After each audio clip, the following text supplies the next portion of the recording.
Shadow Slave Audiobook by Kevin Chapter 16. One esteemed guest Sonny froze for a moment, then smiled politely. Ah, in that case, it seems I'll be busy in the kitchen soon. His face did not betray any emotions, but he was a bit rattled on the inside. What is up with today? He had wandered the dream realm alone for about 3 years after becoming a saint, only returning to the embrace of civilization a year ago. So the brilliant emporium had not been open for too long. In that time, Sonny had brushed sides with some members of the cohort, but it did not happen often, and definitely not in any kind of meaningful way, which was how he preferred it. He was being contradictory in that desire, perhaps after all. The very reason Sonny had chosen to open his shop in Bastion was because many of his old friends were here. Well, there was another reason as well, but that was the deciding factor. Still, while he could maintain a level of nonchalance while meeting people like Teacher Julius or the irregulars, it was different with his former companions. Being close to them was both sweet and painful, but mostly painful, which was why he both yearned to see them and preferred to avoid them at all costs.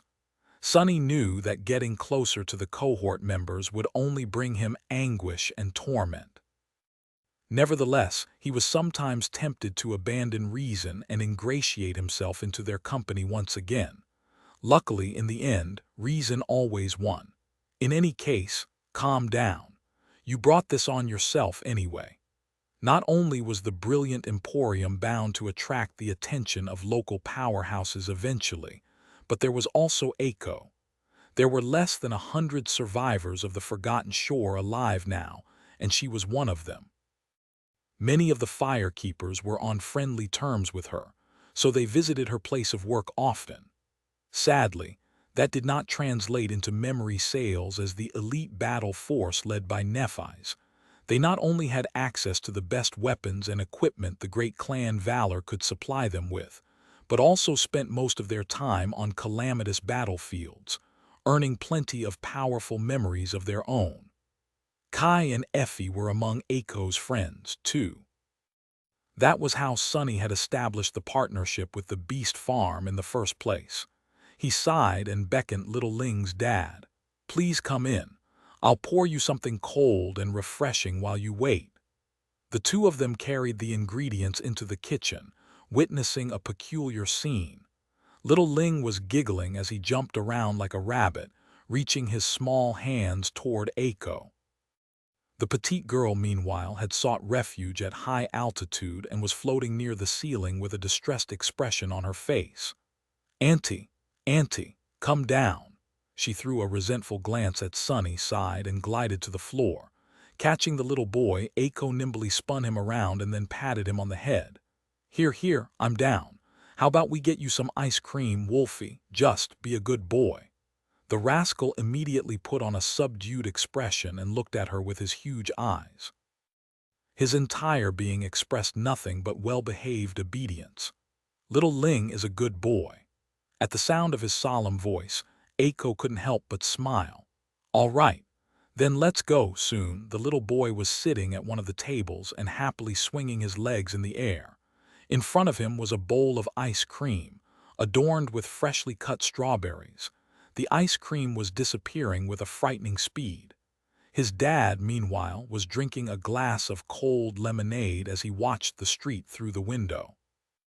Sonny was looking at the contents of his icebox, wondering if there would be anything left for other customers after Effie was done plundering his cafe. Soon, he heard the sound of the silver bell ringing and an excited yelp. "Mommy!" Then, there was a sound akin to a torpedo hitting the hull of a warship, and the entire marvelous mimic shook. Dust spilled from the ceiling. Letting out a sigh, Sonny turned around and left the kitchen. Effie was perhaps the only person who could withstand the full force of little Ling's excited pounce without being pushed back or reeling. She had easily caught the brat and raised him into a tight hug, laughing. The boy was hanging from his mom's tall body like a monkey. "Hey there, dumpling, missed me." "I'm not a dumpling, I'm a boy." All right, but why are you so tasty?" Muami. As Effie pretended to bite little Ling, he giggled happily and squirmed in her embrace. Sunny observed the scene while suppressing a smile. Despite the flow of time, Effie had not changed at all. She was still the same tall, beautiful, and vibrant woman Sunny had met in the dark city. Her athletic body was still brimming with boundless vigor and vitality, her perfect lean muscles rolling under the dewy olive skin. Of course, there were changes, too. Effie had grown even more appealing, her transcendent allure capable of bringing countless men to their knees. There was a subtle but palpable presence about her, too. Perhaps it had always been there, but now there was no mistaking it. Wherever Effie went, the air brimmed with liveliness and energy. Everyone around her felt a certain primal intensity permeate their bodies, infusing them with stimulating, spirited force. Such was the effect that Saint raised by wolves, one of the most famous and beloved warriors of humanity, had on people. Carrying little Ling, she walked over to where the nameless guy was sitting, hugged him with one hand, and kissed him on the cheek. Then she looked at Aiko and grinned. "Hey there, shorty. Gods, have you grown even tinier? I really can't, Aiko, you're so cute. Every time I see you, I just want to squeeze you and dress you up." The petite girl frowned. "There will be no more squeezing happening today, thank you very much," Effie laughed. "That stupidly gorgeous boss of yours as well. Ah, he's just like a porcelain doll. If I wasn't a married woman, I would have definitely tried dressing him up. Or, undressing him would be fine too." Aiko's eyes widened, while little Ling's dad spat out his lemonade. Effie's smile turned a little strange. She fluttered her lashes sheepishly, then coughed. "Oh, he's standing right behind me, isn't he?" Chapter 16. Too short, dark, and handsome Effie slowly turned around, just in time to notice the unreasonably gorgeous proprietor of the brilliant emporium falling. 3 cups of coffee that he had been carrying on a tray were flying into the air in slow motion. It seemed that he had tripped. Without missing a beat, the enigmatic shopkeeper regained his balance with a graceful half-step, extended his hand unhurriedly, and caught all 3 cups on the tray without spilling a single drop. A moment later, he smoothly approached the table and placed the cups down, acting as if nothing had happened. Then the nonchalant young man smiled pleasantly and gave her a respectful bow. "Saint Athena, welcome." Effie found herself unable to speak for a moment. Damn, so cool. At the same time, Sunny was nothing short of panicking on the inside. What the hell? No, what the actual hell? I mean, what the hell? How could she go and say something like that? And right in front of her husband, too. Did that woman have no tact? Glancing at Ling's dad covertly, Sunny noticed that the young man was looking at him apologetically. He seemed more embarrassed than anything, with no signs of anger or insecurity written on his handsome face. It seemed that the nameless guy was used to his wife's antics. Well, it made sense. Why wouldn't he be? Sunny had been teased relentlessly by Effie. What made him think that the poor bastard would have had it any easier? If anything, as her husband, he probably had it way worse. Effie, meanwhile, smiled and said in a reserved tone, "Oh, Master Sunless, you were here." It stung a little. The fact Effie used his name instead of a nickname, like she did with her close friends, stung. The fact that she made an effort to act with decorum around him stung, too. Even not being openly teased by her caused a dull ache in his heart. But at the same time, seeing her healthy and well made him happy. Being around her felt familiar and nice, too, even though he was nothing but a dull, unassuming merchant in her eyes. A passing acquaintance not deserving of a second thought, unremarkable and easily forgotten. Someone not worthy of her time, let alone attention. In fact, it was strange for her to even remember his name. But that was the best Sunny could hope for now. He nodded politely. "Indeed. I took the liberty of making some coffee for you to enjoy while the food is being prepared. Aiko, you take a break and keep our esteemed guest company." Effie was being uncharacteristically taciturn, probably because she felt uncomfortable around a stranger. She was also looking at him strangely. If Sonny did not know better, he could have even imagined that she was feeling shy. But surely that was impossible. Bowing again, Sonny turned around and fled into the kitchen. Of course, he made sure to make his retreat seem calm and dignified. As he was walking away, though, he couldn't help but hear little Ling giggling. Heh, clothes are itchy. Can mommy undress Ling Ling too? Feeling his ears burning, Sonny dove behind a door. Damnation, right. He had to concentrate on cooking, knowing Effie's appetite, nothing less than a veritable feast would do. Sonny did just that, manifesting an avatar and several pairs of shadow hands. Slicing, dicing, washing, roasting, boiling, simmering, stirring. He had to do a lot of things at the same time just to distract himself from thinking too much. Thankfully, his other two avatars were busy at the moment as well, increasing the load on his consciousness. An idle mind was a restless mind, so Sonny preferred being busy. Nevertheless, he couldn't help but hear bits and pieces of the conversation happening in the dining hall. Shorty, is your boss single? I have someone in mind to set him up with. Single? Actually, he's double. I mean, there's two of him. Huh. In any case, leave my boss alone. Every time you people show up, my career takes a nosedive. First in the Bright Castle, then in NQSC.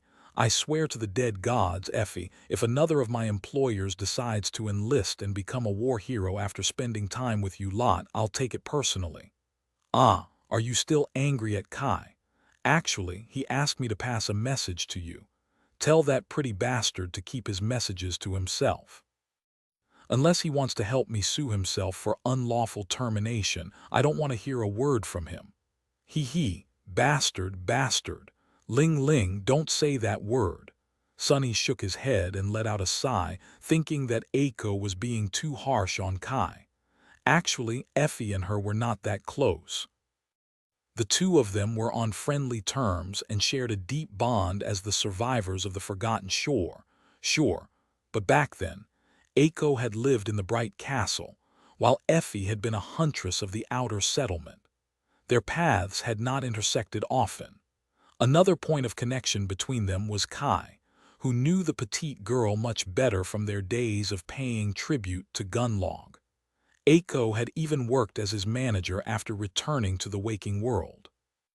So when he chose to end his idle career and enlist in the military, she lost her job. As a result, Aiko seemed to be holding a grudge, which was a bit sad, considering that she was one of the main reasons why Kai had ended up as a saint in service of the government, to begin with. Kai's life could have been safe and comfortable as an awakened, but he had chosen to follow Sonny and the rest of the cohort into the Second Nightmare, and later joined the Southern Campaign. One of the main reasons he had done that was the shame he felt about not having done anything to help Aiko when she was being harassed by one of Gunlog's pathfinders, the bastard whom Nephi's had eventually killed. So, Kai never wanted to be powerless to help people like Aiko and Aiko herself ever again. That was his motivation to seek strength and continuously put himself at risk as one of the government's champions. What a messed up situation. The web of human relationships was like that, and sometimes it seemed that people were helplessly stuck in its complicated embrace. Sonny, on the other hand, had been forcefully freed from that web, and yet his situation was just as messed up. He chuckled. There was no salvation from the human mess anywhere. Chapter 1603, he's a rumor it was not every day that a famous saint visited the brilliant emporium, so Sonny went all out with cooking up a feast. And Effie was, without a doubt, very famous. The world had changed a lot from the day he awakened. Back then, there had been barely a few dozen transcendents in existence, each representing the absolute pinnacle of human tenacity and achievement. They were distant and dazzling like living legends. Today, though, there were more than 100 saints out there. They were still revered and venerated, and each of them was still an absolute elite and exalted warrior and champion. the best of the best humanity had to offer. But still, not all saints were made equal. All of them were remarkable, but some were more remarkable than the rest.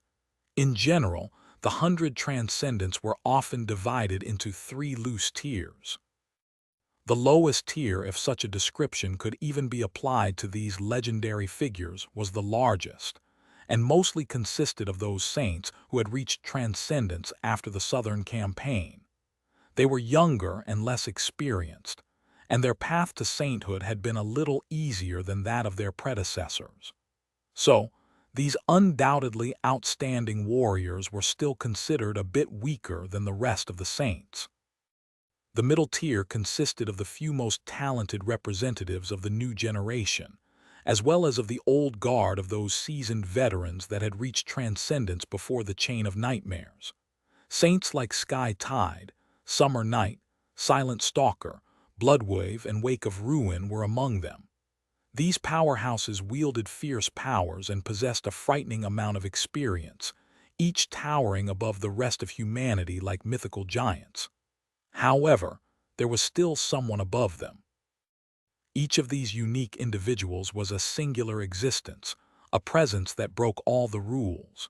Their terrifying power could hardly be measured, and they stood apart from even the saints, inferior only to the sovereigns themselves. There was no word for what these people were, but everyone knew their names. The government possessed 3 of these exceptional champions, raised by Wolves, Nightingale, and Soul Reaper. Clan Song possessed 3 as well. They were Mordred, Sation, and Beastmaster. And lastly, Clan Valor possessed 2. They were Nephi's and Morgan, the Sword Sisters. Of course, there were saints of equally terrible power who were completely unknown. One of them was Cassie, the other one was Sunny, and that was pretty much it. So, it wasn't an exaggeration to say that a very famous saint was currently visiting the brilliant Emporium, saying that she finally understood what the female fire keepers had been talking about when they mentioned the Eye Candy Cafe. Sunny frowned subtly. Eye Candy Cafe? I haven't heard of it. Do I have a new competitor?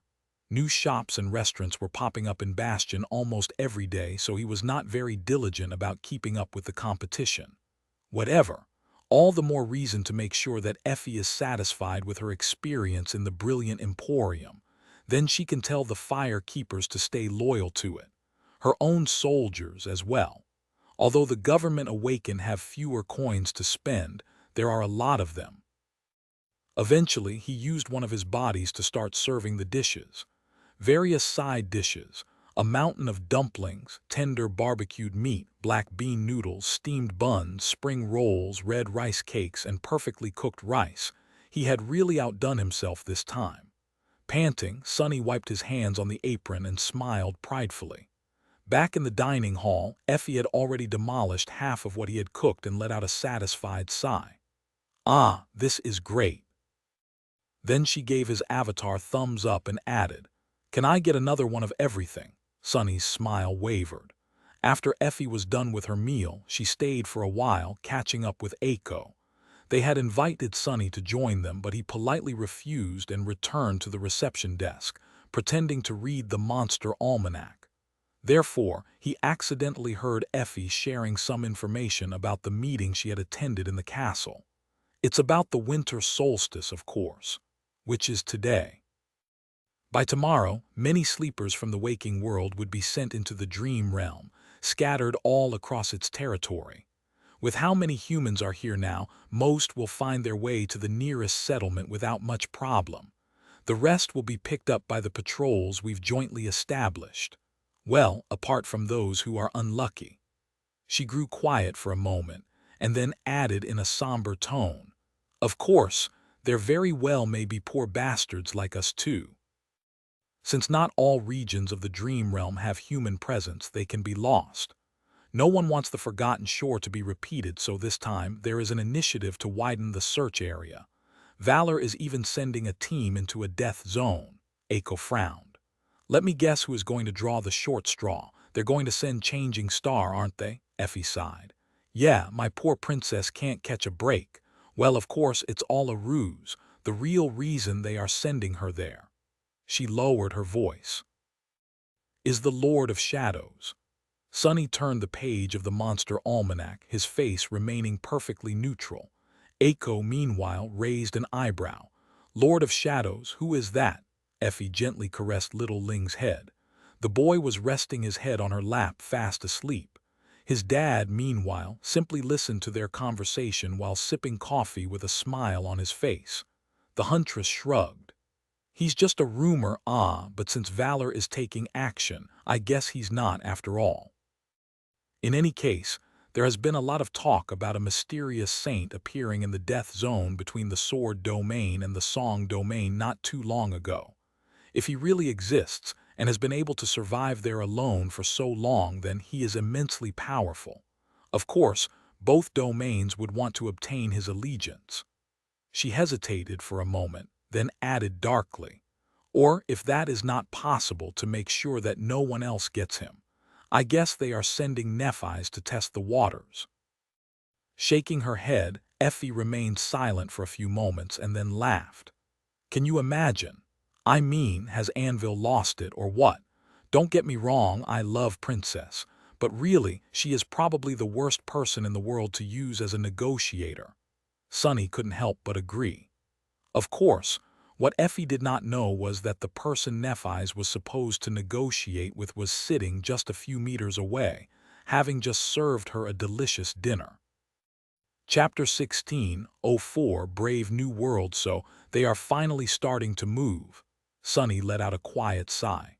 Things were progressing according to his calculations, but at the same time he felt that it was sometimes unpleasant to be right. Many things had changed since Antarctica, but many things were also the same. The balance of power was entirely different. For example, Sonny had been born at the time when the three great clans were in charge of humanity, so for the longest time, he simply assumed that that was the natural order of things. But actually, although some legacy clans had always been more prominent than the others, the three great families Valor, Song, and Night only rose to their exalted status shortly before he was born. And now, the status quo had changed again. Even though there were still nominally three great clans, in practice, only two remained. The House of Night had lost its competitive edge for a multitude of reasons, the main being that it lacked a sovereign. Without a sovereign, the masters of the Stormsea could not bring millions of mundane humans into their area of influence and develop their citadels into prosperous cities. They could not keep up with the exploding number of awakened, masters, and saints the other two great clans now commanded, either. In short, the House of Night had been relegated to the role of a supporting player in the great game between Valor and Song. The role of the government was not the same, either.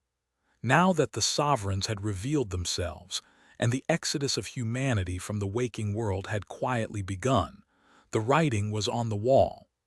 As the force mainly responsible for maintaining the cradle of humanity, the government had no choice but to become obsolete.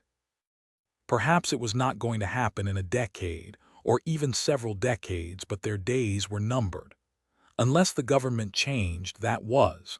And so, it was changing, slowly developing its presence in the dream realm. Strangely enough, despite the bleak future, the government's power had actually grown in recent years. Although there were not a lot of saints in its employ, 3 of those saints belonged to the highest tier of transcendence.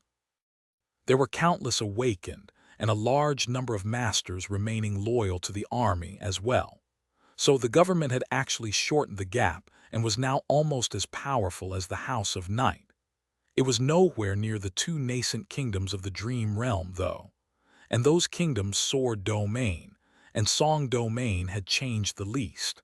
The war between the 2 great clans was not being fought in the open, but it had never ended. The only thing preventing it from progressing to direct conflict was that the 2 domains did not share a physical border. Yet, but in fact, the territories of Song and Valor were dangerously close to each other. It was just that they were separated by a perilously dangerous death zone. That death zone was doomed to become the first battlefield of the inevitable open war between the two dream kingdoms.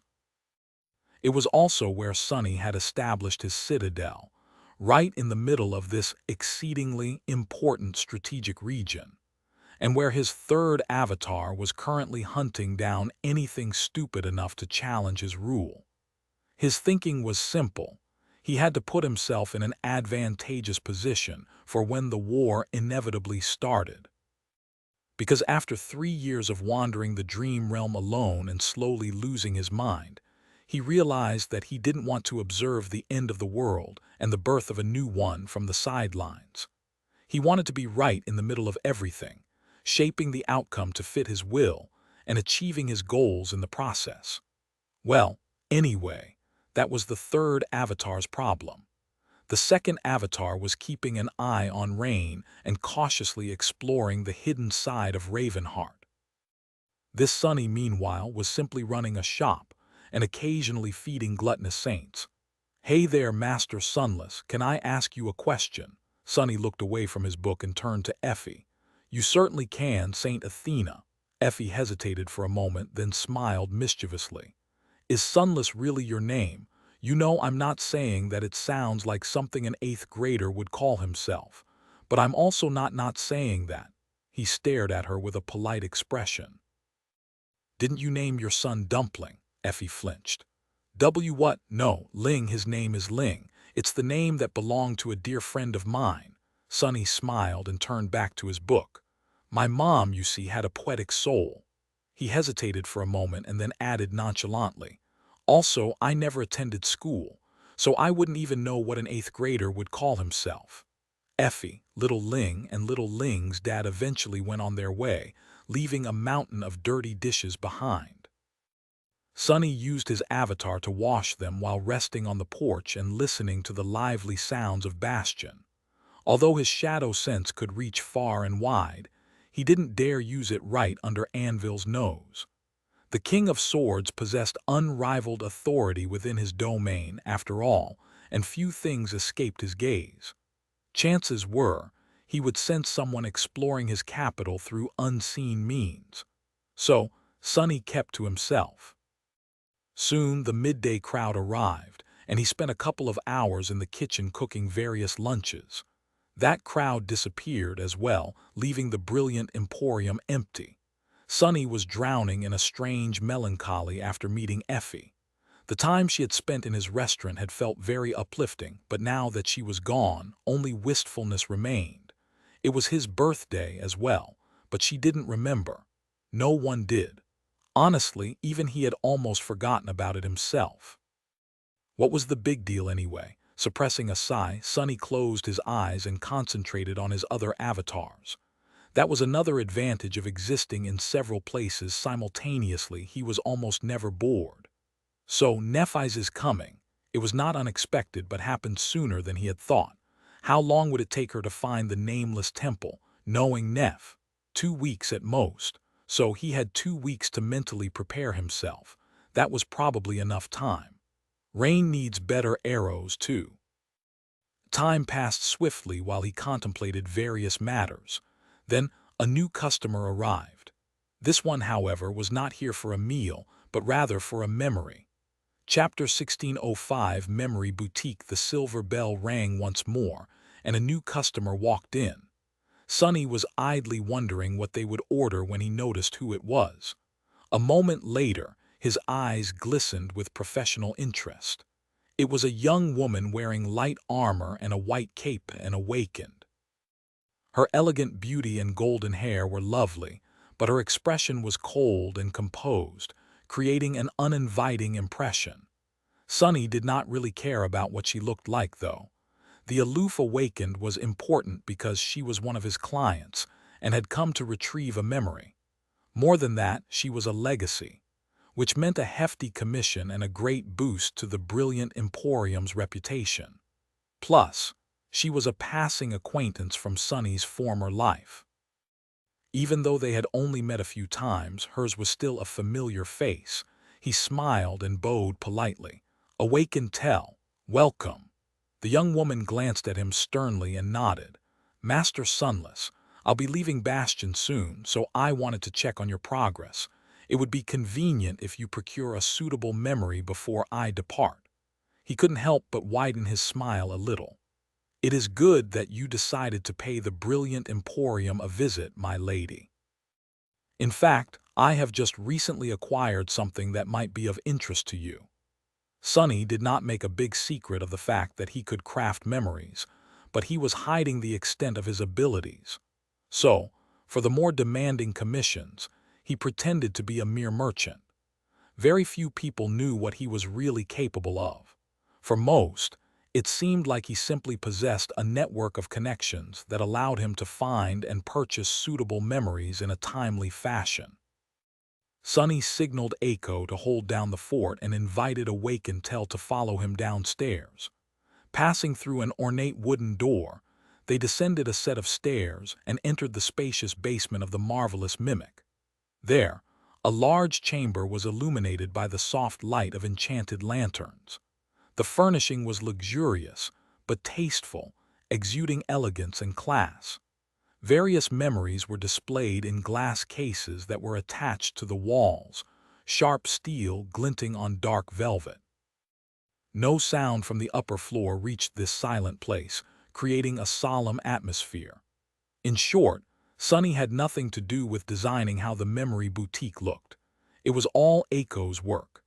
The petite girl possessed much more knowledge on how to actually sell memories, both because she had been close to Stev, the caretaker of the Bright Castle's arsenal, and because she had run the actual operation of Sonny's brilliant emporium in the past. Plus, she was generally savvy when it came to business. Aiko had explained her rationale well to make Sonny sign off on all these expensive furnishings. They were much more awakened now, but good memories were still quite expensive. In that sense, they were much closer to luxury goods than to common tools. Therefore, a memory shop had to cater to a luxurious clientele in order to seem reputable.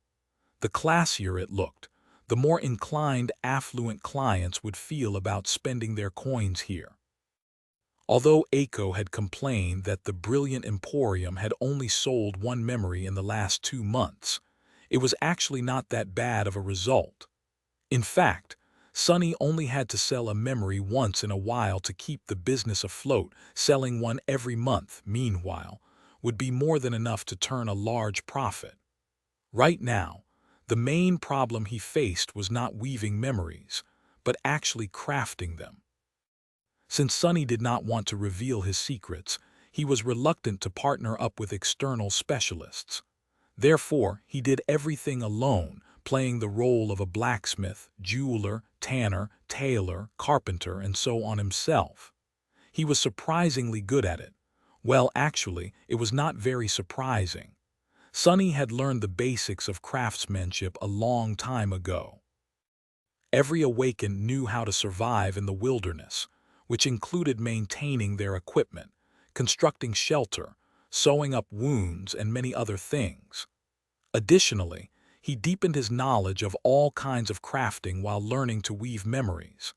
That knowledge was then put to the test when he lost access to the nightmare spell and had to survive in the remote regions of the dream realm alone for 3 years. Most importantly, though, Sonny was a weaver. His ability to craft weaves of essence strings made all other forms of craftsmanship seem accessible. He also had a golden touch due to consuming weaver's phalanx. Lastly, he was a transcendent. His dexterity, physical coordination, and precision were unrivaled. His senses were vastly superior to those of mundane humans, and his mental acumen was far beyond the norm. In short, Sonny had put a lot of effort into mastering his trade, and was confident that he would not lose to the famed forgemasters of Clan Valor when it came to the quality of his craftsmanship. Although, he was somewhat envious of all the tools and resources they had access to. Awakened Tell could not see it, but there was more than one chamber in the basement of the marvelous mimic. Sonny also had an expansive workshop hidden behind the boutique, containing everything he used to do work, from a forge and a kiln to a pottery wheel and a sewing machine. There was also a large storage room where various materials, mostly sourced from the carcasses of nightmare creatures, were kept. It had not been easy to arrange a proper workshop in the basement of the marvelous mimic, let alone an opulent boutique. The interior of the shadow was somewhat of a separate dimension, after all, and although Sonny had managed to alter the weave of the original covetous coffer to make it capable of containing living things, it wasn't really suited for it. Above ground, the problem was easily solved by having the marvelous mimic manifest windows, which could let in air and light. Below ground, though, things were a bit tricky. In the end, Sonny had to create enchanted lanterns for illumination and heat plates for warmth. The air, meanwhile, was supplied by inferior copies of the quintessence pearl placed strategically here and there.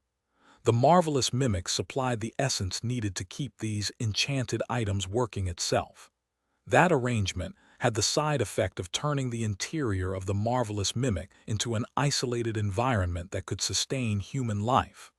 Or any kind of life, really. Even if the shadow was buried deep underground or fell to the bottom of the ocean. Even drowning in a volcano was not going to present much of a problem, but that was beside the point. Sonny had no intentions of drowning in volcanoes anytime soon, or better yet ever. Walking to a rich mahogany display table, Sonny put on black woolen gloves and retrieved an elegant lacquered box, placing it down carefully. Then he opened the lid and smiled at Awakened Tell politely. "Please, take a look." Inside the box was a memory that he had recently finished crafting. Chapter 1606, Belated Apology. Inside the lacquered box, an intricately engraved vambrace was laying on black silk. It was forged from a light silvery metal and decorated with a pattern resembling interlaid feathers. The vambrace emanated a feeling of restrained power, and just from a passing glance, one could tell that it was an extraordinary item. Awakened Tell, however, seemed unimpressed. Well, from what Sonny could remember, she always seemed that way. The young woman raised an eyebrow. "Master Sunless, from what I remember, I commissioned you to procure a suit of armor," he smiled.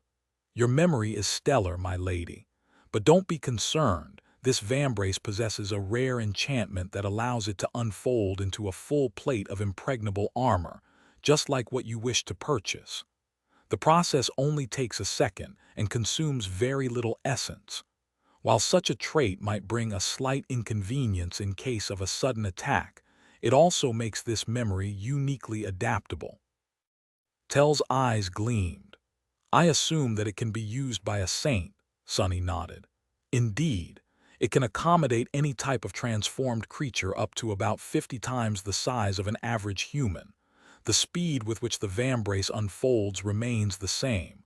Of course, the essence expenditure grows in proportion." He continued to smile, but really, Sonny wanted to cry on the inside. That was because it took him an incredible quantity of magical alloy to create the damned vambrace. The thing looked small, but he would have had to bankrupt the brilliant emporium in order to purchase the materials needed to forge it, if anyone would even sell them to him. In the end, he had been forced to track down and kill a dozen corrupted beasts with metallic carapaces to complete the commission, which meant that Sonny had not suffered a loss, but he could have sold all that transcendent steel instead. His heart was bleeding. In fact, he was even lamenting the cost of the expensive lacquered box with silk furbishing that Aiko had made him buy for the vambrace. But it is for a good cause. Sonny had to remind himself why he had put in extra effort to make sure that this memory was particularly potent and durable. Awakened Tell finally showed a hint of satisfaction. She studied the memory for a few moments, then asked in a slightly warmer tone, "You have conducted a thorough study of its other enchantments, of course." "What are they? Oh, and what is its name?" Sonny carefully picked up the vambrace and began the description. "My lady, this transcendent memory of the fourth tier is called the Belated Apology. Apart from the unfolding enchantment, it also possesses three others. One vastly enhances its physical durability. The other grants the person wearing it greatly increased protection from elemental attacks.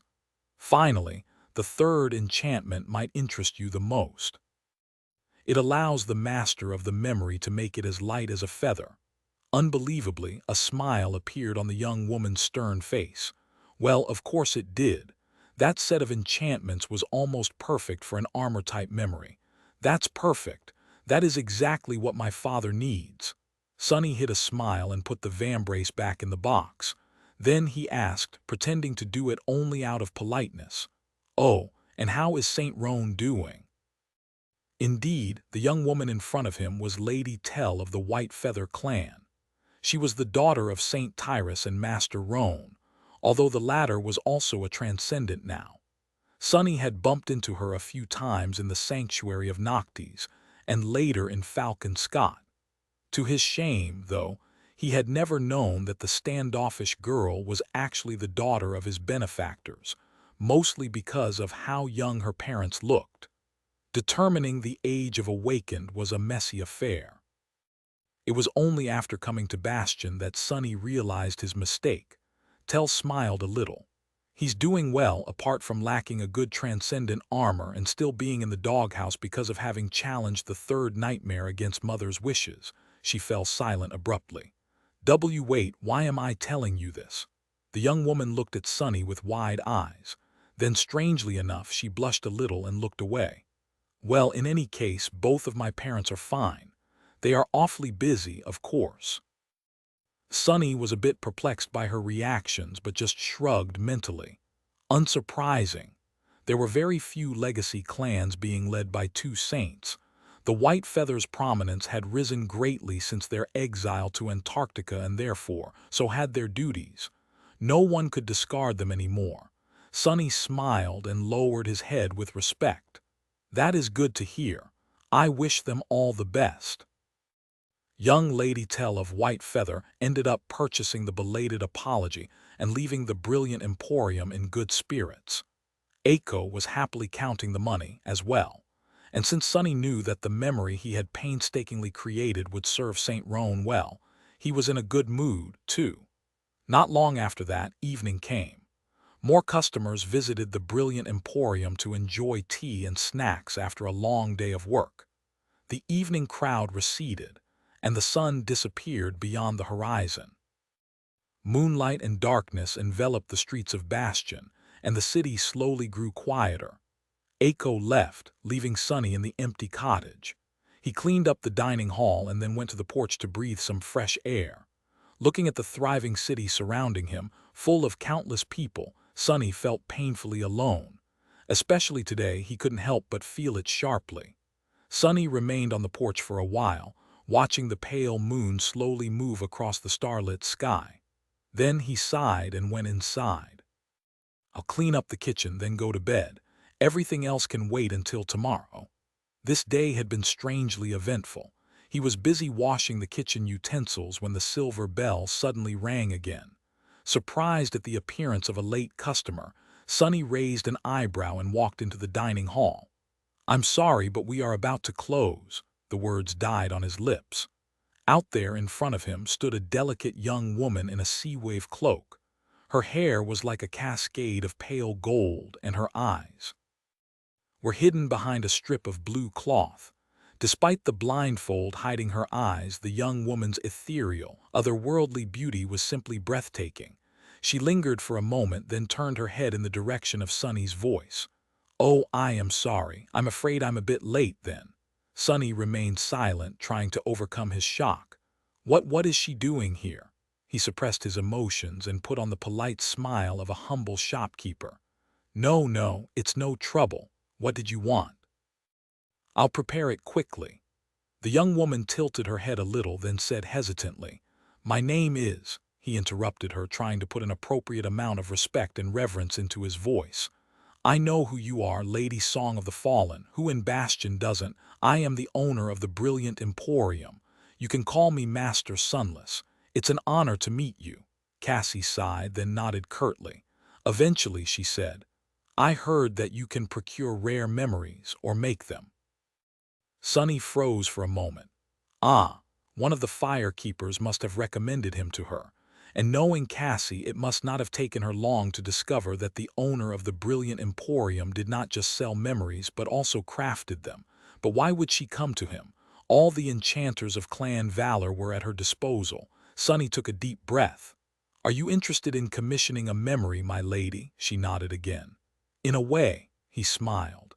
Now he was in familiar territory. Great. I am sure that you won't be disappointed in my services. Just today, a member of the renowned White Feather clan purchased a memory from our stock. They were extremely satisfied with its quality. Cassie smiled, then shifted slightly as if looking around. That is good to hear. The memory I want you to make must be of the highest quality. She lingered for a few moments, then turned to him and added in a neutral tone, "Oh, and by the way," her smile wavered a little. Happy birthday. Chapter 1607. Godgrave. A vast white plain was shining under blinding sunlight. It seemed deceptively endless, devoid of any features.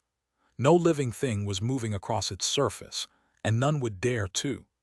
Changing Star of the Immortal Flame clan was kneeling on that plain. She had been kneeling there for 3 days without moving a muscle, and even her right hand was frozen in the air, holding the hilt of a silvery sword. Its blade was like a radiant mirror reflecting a boundless white void. Her impassive face was showing signs of fatigue, but her beautiful gray eyes were cold and sharp, full of indomitable resolve that bordered on obsession. Her silver hair was moving slightly in the wind. Lady Nfi's the wind, staying still like a statue, she spoke without looking back. I know, stay strong. There were a few moments of silence, and then another voice spoke. I don't know how much longer I can endure. Nephi's answered evenly, white sparks igniting in the depths of her calm eyes. Stop talking unless you want to die. She wasn't threatening the man, simply stating a fact. In response to her words, there was silence. The wind blew across the white plain, crashing into her with furious force. There were a few gasps from behind Nephi's, and yet no member of her retinue allowed themselves to be shaken by the squall. The only thing that moved was the torn veil of ominous gray clouds. It swirled and flowed, slowly obscuring the merciless sky, not that Nephi's could see it, frozen as she was. All she could see was the shadow slowly spreading across the flawless white plain. Where the shadow of the clouds was cast, the white surface lost its blinding radiance, becoming easy to look at. As Nephi's watched the radiance dim, her face remained motionless. Her heart, however, started beating faster. Finally, the stormy veil repaired itself, and the sky became completely hidden behind it. The blade of Neph's sword was extinguished, reflecting nothing but a swirling expanse of gray clouds now. The clouds were glowing brightly with diffused and scattered light. She let out a quiet sigh. Behind her, bodies hit the ground in a clatter of metal, and pained groans tore apart the silence. Nephi's remained motionless for a few moments, then lowered her sword and slowly stood up. This one was long. Turning around, she looked at the 7 masters that were sprawled on the ground, panting as they tried to recover from 3 days of torturous stillness. Shim, Kaor, Shakti, Sid, Gorn, Gantry, and Urlas. They were the fire keepers that had followed her into the death zone on this mission. The rest were in less dangerous regions of the dream realm, searching for young sleepers. Far away. There had been a time when Bastion, located in the heartland of the dream realm, was separated from Ravenheart by an immeasurable distance. Ravenheart was situated far northwest, after all, on the outskirts of the Hollow Mountains. But Awakened had conquered a lot of territory in the last few decades. Led by the great clans, humans had greatly expanded their area of influence in the dream realm. The 2 enclaves had swallowed many regions, and yet they still did not share a border. In the south, both the Sword Domain and the Song Domain bordered the Stormsea, which was ruled by the House of Night. In the north, the hollow mountain stood like an impregnable wall in the path of human expansion. The two domains were separated by a death zone, or rather, several of them, stretching from the hollow mountains all the way to the storm sea. This deadly territory widened in the south, but was comparatively narrow in the north, which meant that if the two enclaves were to be connected by land, the narrowest and northernmost region separating them had to be conquered. And that was where Nephi's and the Fire Keepers had been sent to the death zone far in the north. This place, which had taken the lives of many powerful awakened, had no official name. However, people often called it the God Grave. The reason for it was rather simple. Turning her head slightly, Nephi's looked north. Out there, far in the distance, a titanic skull was laying on the misty slopes of the hollow mountains, staring back at her with one colossal, empty eye socket. Deep darkness nestled in its gaping chasm, still and foreboding. The other eye socket, as well as the forehead and the entire left side of the titanic skull, had been entirely shattered by some unimaginable blow. The bone splinters, which had rained down thousands of years ago, created mountain peaks of their own. The skull was connected to a white spine, which stretched south from the hollow mountains. In fact, it was connected to an entire skeleton of inconceivable proportions. From the top of the skull to the right knee joint, which was the southernmost intact point of the skeleton, it was at least 5,000 kilometers in length. The skeleton and the ground below it was the death zone. It was called Godgrave because awakened, shocked and frightened by the terrifying size of the ancient remains, had speculated that it was the corpse of a god.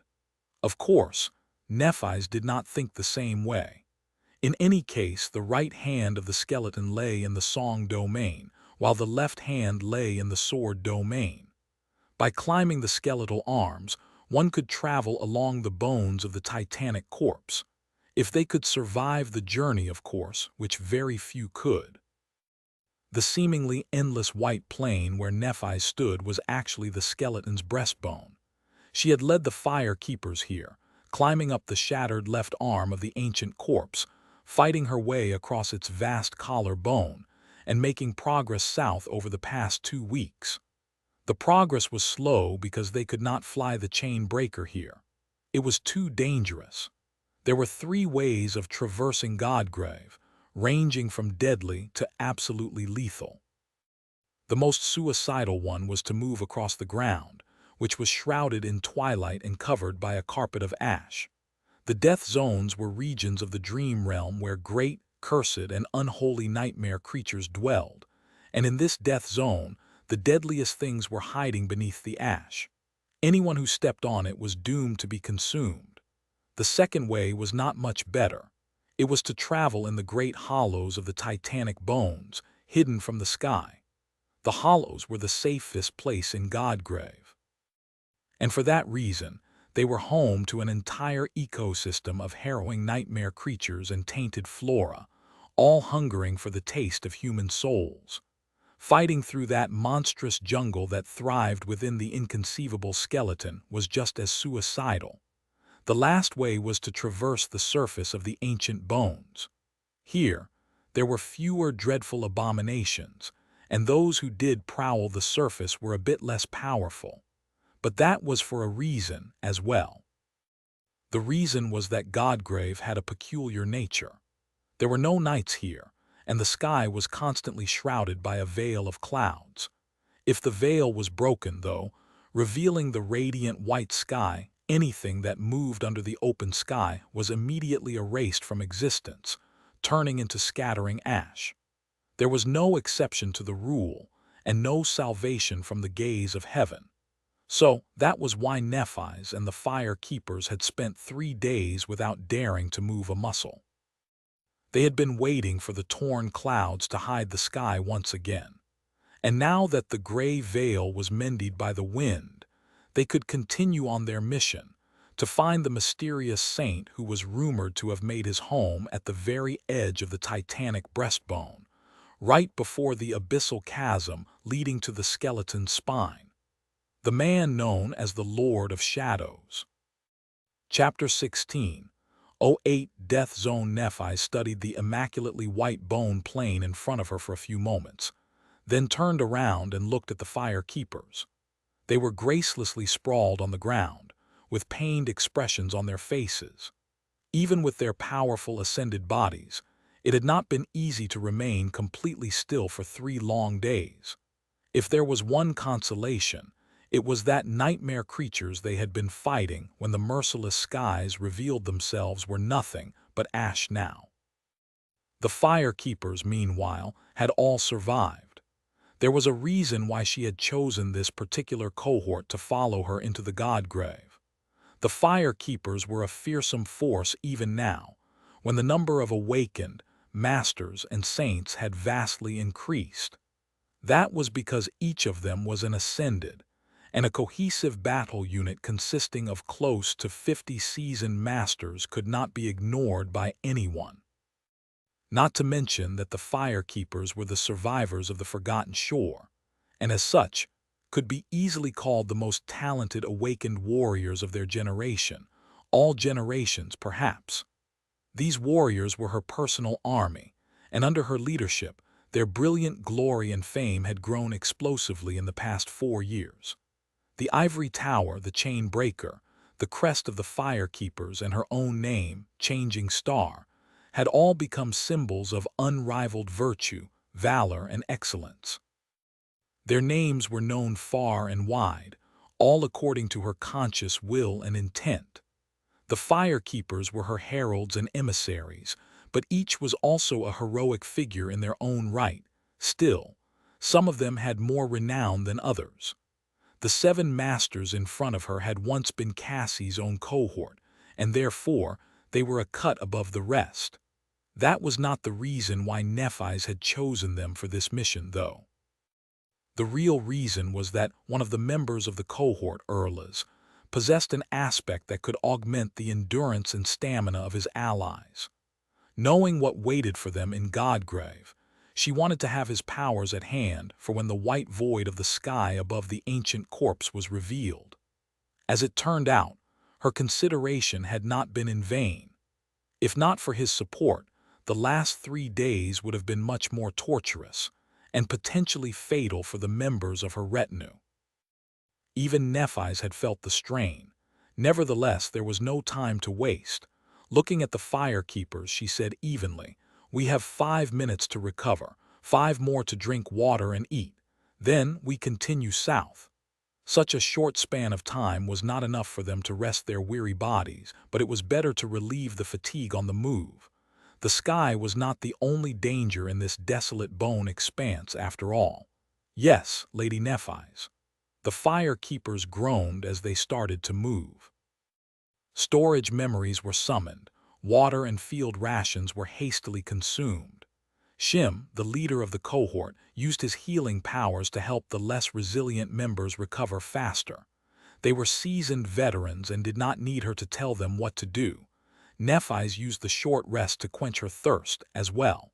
By the time the 10 minutes she had given her subordinates ran out, the bone plane was already starting to move. "Ready your weapons, forward." As she started to walk, the fire keepers followed her. Although the sun-bleached bones of the dead god, or whatever the ancient skeleton had been, once seemed like a continuous surface of solid white, in truth, they were littered with cracks and fissures. The deepest of those cracks led to the great hollows within the titanic bones, and the inner hell hidden in their horrid expanse. Merely 10 minutes after the veil of clouds had been mended, those cracks exploded with life. Tendrils of vibrant red moss and vermilion grass spread from them, devouring the flawlessly white surface of the ancient bones. Swarms of tiny nightmare creatures were instantly born, hunting each other as they moved between the stalks of grass. That was only the beginning. Since everything that moved under the merciless gaze of the white sky was instantly incinerated, the abominable life thriving in Godgrave had adapted to its whims. There was no way to predict when the veil of clouds would be torn, and how long it would take for the stormy barrier to repair itself. Therefore, everything here lived at incredible speed. The red moss, the vermilion grass, the tiny nightmare creatures, and the larger abominations that were yet to be born, all of them were in a hurry to be born, grow, consume, and propagate before turning to ash. The white plain was bare and featureless a few minutes ago, but in an hour or two, it would be teeming with horrid life.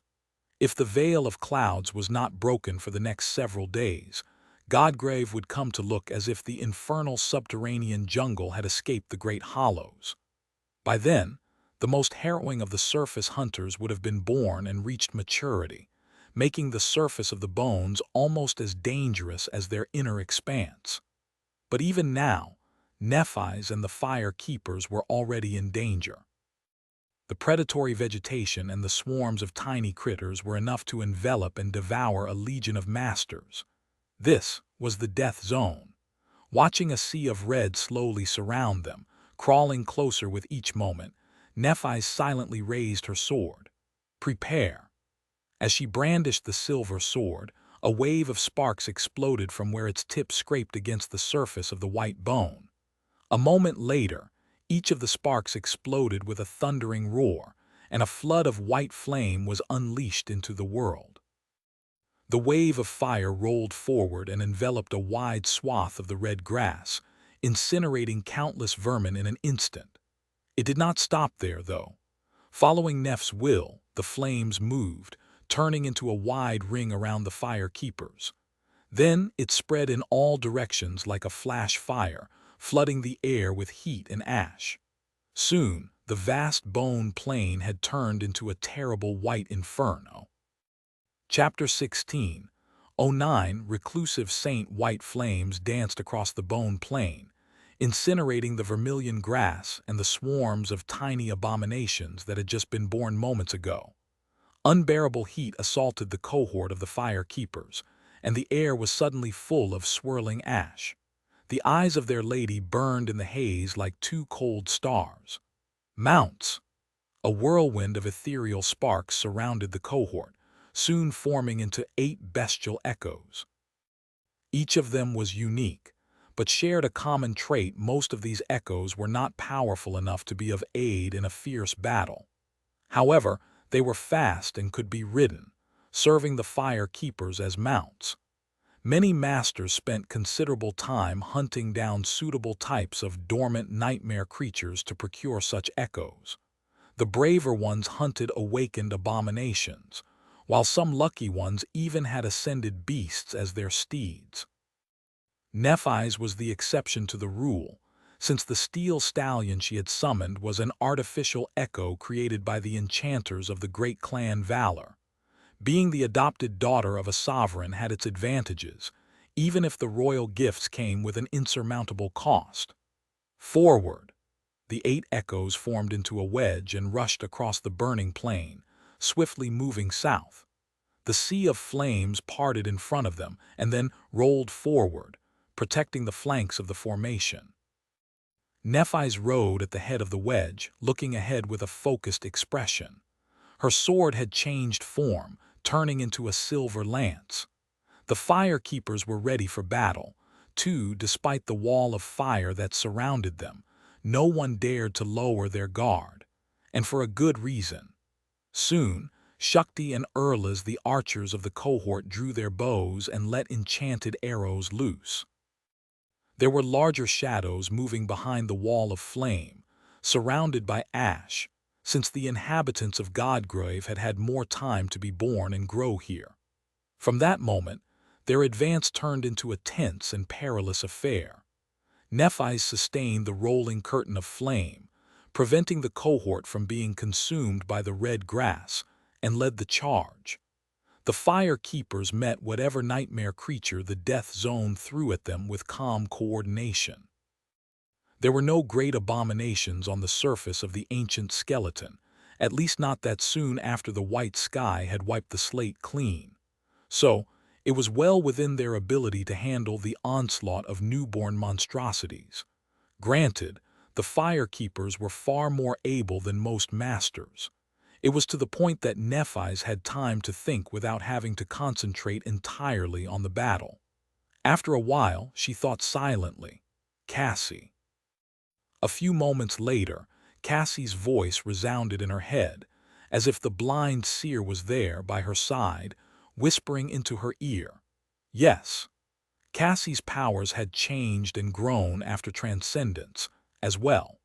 Her dormant ability now allowed the blind girl to learn more about the people and creatures she perceived. Her awakened ability allowed her to sense longer into the future. Her ascended ability not only allowed her to perceive the world through other people's senses, but also to communicate with those she had marked. So, Cassie was like a spider waiting at the heart of a vast web. Even Nephis did not know how many people throughout the two worlds were serving as her eyes and ears, just that there were many, scattered around both the waking world and the dream realm. Some of the spies in the blind seer's network were willing agents, while others did not even know that they had been marked. The latter consumed more of Cassie's soul essence, sadly. Regardless, her ability to gather information was an incredible boon to them. It was just that Nephis frowned slightly. The nature of her friend's power had changed subtly after the third nightmare. From what Cassie had shared, it seemed like her ability to receive visions of the future was compromised somehow, making them strange and chaotic. Cassie herself had begun to act strangely sometimes as well. Nephis was concerned.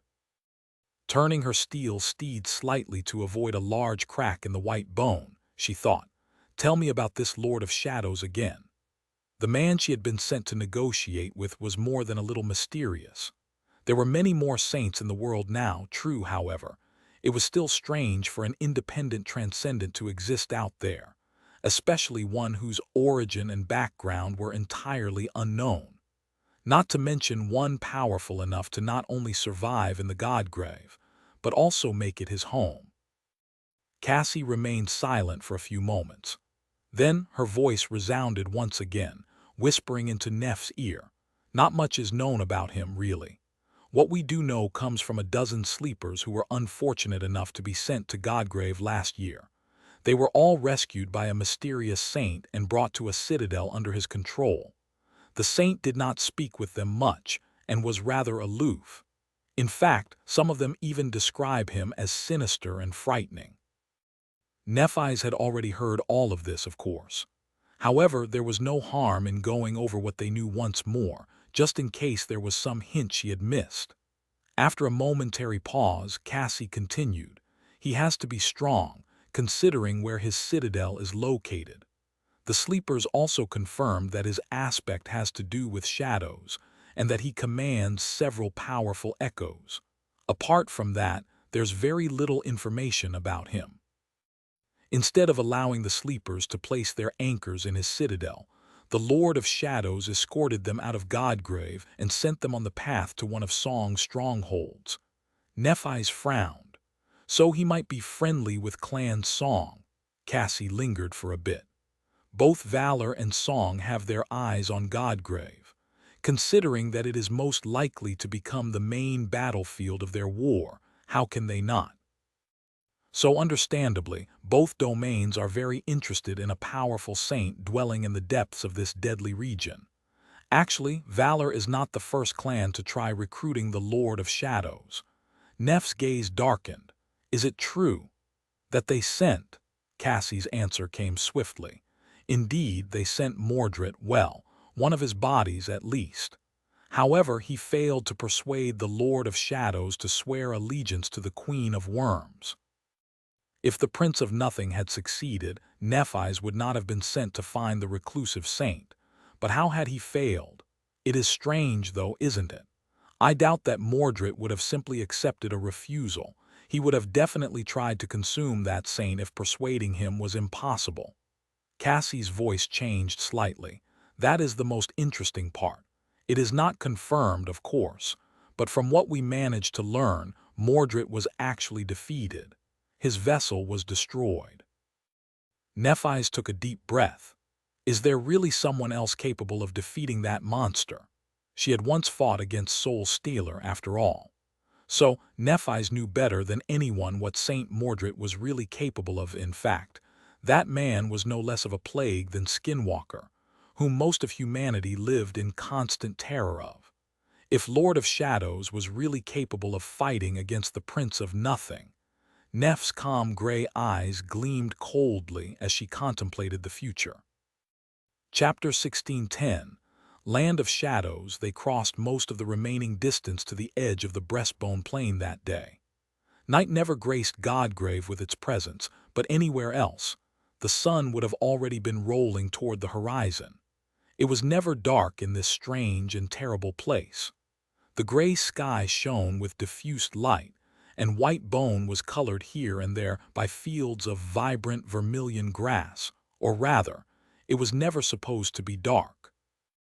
Nephi slowed her steed as she peered into the distance, a complicated expression appearing on her face.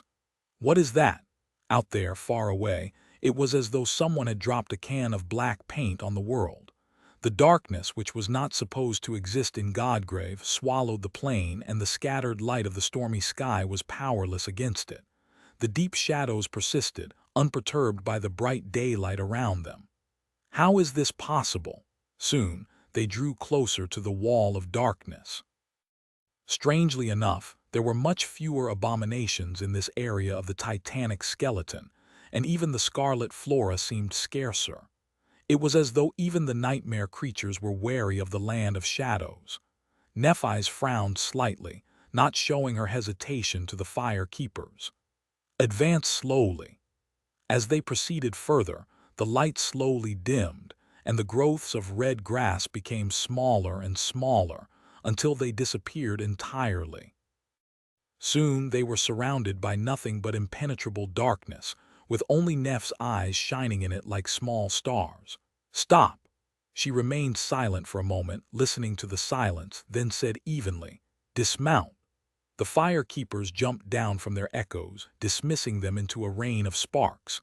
Their surroundings were illuminated for a few moments, and by the time the sparks dissipated into nothingness, they had already summoned enchanted lanterns. A flood of stark white light flooded the dark land. However, it seemed weak and faltering, barely able to force the deep, dark shadows to recede a little. Nevertheless, Nephi's did see something now that the luminous memories pushed the darkness back. A few meters away from them, a massive carcass was laying on the ground, its grotesque bones towering above the plain. The creature must have been enormous once, but now it was broken and dead. What killed it? Nephi's walked over to the carcass and studied it for a few moments, spending a bit more time looking at the clean cut where the monster's head had been severed. "Lady Nephi's, what do you think?" She lingered for a while, then shook her head. The head was severed by a sword, but something had gnawed on the bones. There are teeth marks everywhere, and by the look of it, the creature's flesh was devoured by something large. Most importantly, her expression grew a little somber. "Considering where we are, this carcass must belong to a great nightmare creature. Had it been killed by the Lord of Shadows? If so, the rumors of his power might not be exaggerated. Many saints were capable of slaying great beasts, but very few could finish such a powerful abomination with one strike." Nephi's was about to say something else, but at that moment, a terrifying roar tore apart the silence. Something was rushing toward them from the darkness. The fire keepers instantly assumed a battle formation. Shim and Sid moved forward, raising their shields.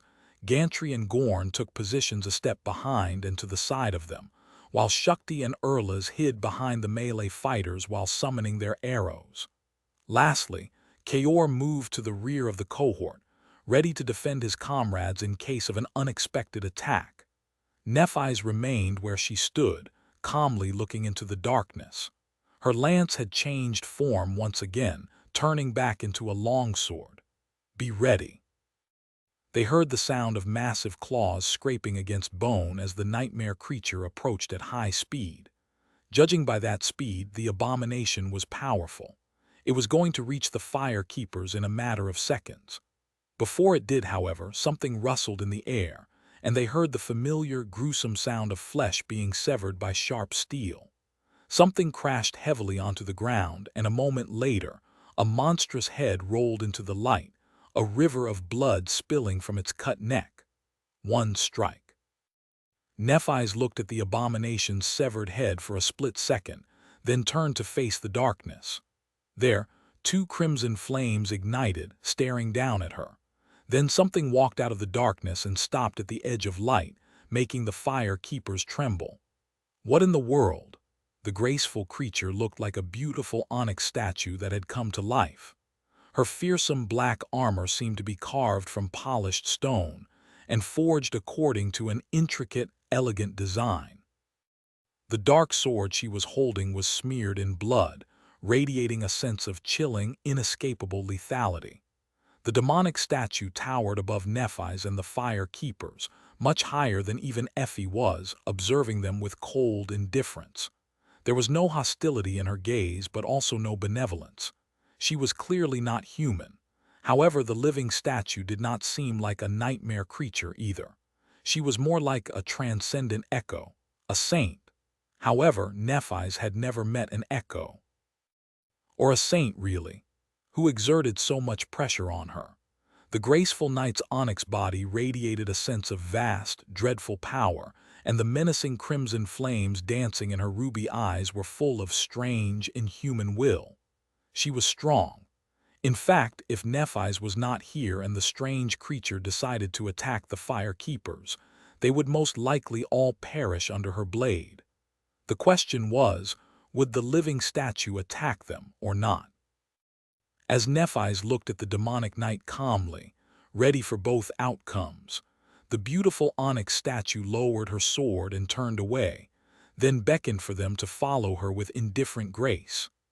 Chapter 16, 11. Nameless Temple. Nephi's and the fire keepers followed the onyx devil across the land of shadows. Their taciturn guide walked without looking back, her beautiful armor gleaming as it reflected the white light of their lanterns.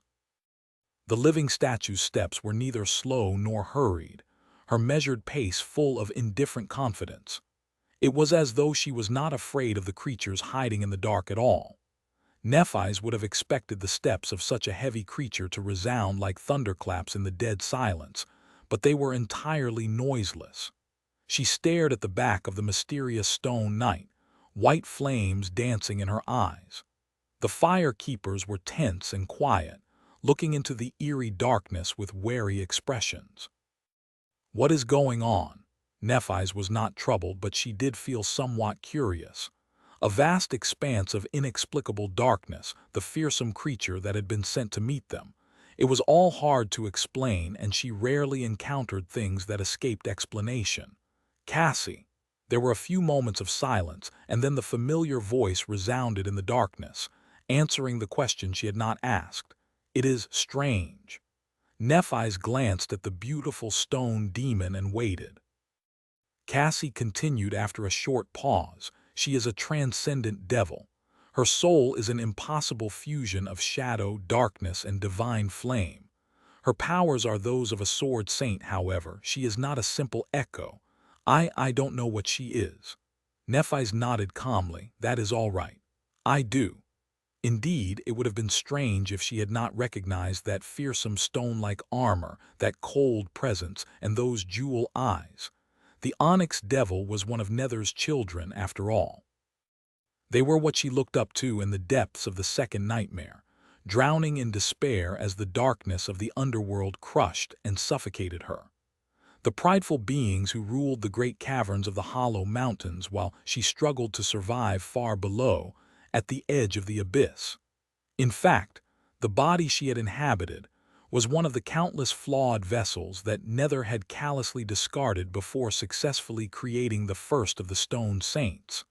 So, in a sense, the onyx devil was a more perfect version of what Nephi's used to be. But what was she doing here? Had some of Nether's children succumbed to corruption and survived until this day? Had the Lord of Shadows killed one of them? Nephi's tilted her head slightly. The stone saints had been known to command true darkness, each inheriting a spark of divinity from their creator as well. But why did this one possess an affinity to shadows? That was not in their nature. Did it have something to do with the aspect of the Lord of Shadows, and this lightless expanse around them? Had he somehow conjured it as well? Was it something that a mere transcendent could do? Her curiosity grew a little. Meanwhile, the beautiful onyx devil led them deeper and deeper into the darkness. Considering how difficult it must have been to chase away the deadly sunlight of Godgrave, Nephis had not expected for this shadowy region to be expansive. But to her surprise, the land of shadows stretched for many kilometers in all directions without a hint of ending. Odd. The further they went, the more eerie their surroundings became. Because sunlight never reached here, there was nothing to incinerate the bones of slain nightmare creatures. Therefore, remains of powerful abominations appeared in sight from time to time, all devoid of flesh. At first there were few of them, but the deeper into the land of shadows the fire keepers ventured, the more and more skeletal remains they saw. Some of the abominations had been slain by sharp steel, some shattered and broken by brute force, some killed by strange means that she couldn't even guess. Eventually, it was as if they were walking across a terrible battlefield. The magnitude of slaughter that had transpired in this ominous place was nothing short of chilling. Even if all these powerful nightmare creatures had not been slain at the same time, what kind of person was capable of eviscerating this many dreadful abominations in the depths of a death zone? It seemed that there was a seed of truth in the ominous rumors about the dire power of the Lord of Shadows. In the end, it had taken almost half a day for the Onyx Devil to lead them to their destination. The signs of fierce battles that had transpired under the cover of darkness only grew more apparent. Almost 50 kilometers to reach the heart of his territory. Out there, in front of Nephis, the breastbone plain abruptly ended, turning into a vast chasm. If she could pierce the darkness with her gaze, she would have seen the spine of the titanic skeleton far below. To her left and to her right in the distance, its ribs must be rising like mountains. Right ahead, though, illuminated by the light of their lanterns, a magnificent temple stood at the very edge of the abyss. Its colossal columns and walls were cut from black marble, with exquisite reliefs decorating the Stygian pediment and broad frieze. Beautiful and awesome, it looked like the palace of a dark god. In front of the palace, the ground was littered with countless bones. Most of the ancient edifice was hidden by darkness, but Nephis felt oppressed by its solemn majesty nevertheless. She frowned slightly, feeling a shapeless presence gaze at her from behind the marble columns, and instinctively gripped the hilt of her sword. "Is this a citadel?" One of the fire keepers voiced her question in a tired and bewildered tone. Another answered warily, "It must be. Who could have built a temple in this place?" Nephis remained silent, observing the dark temple somberly.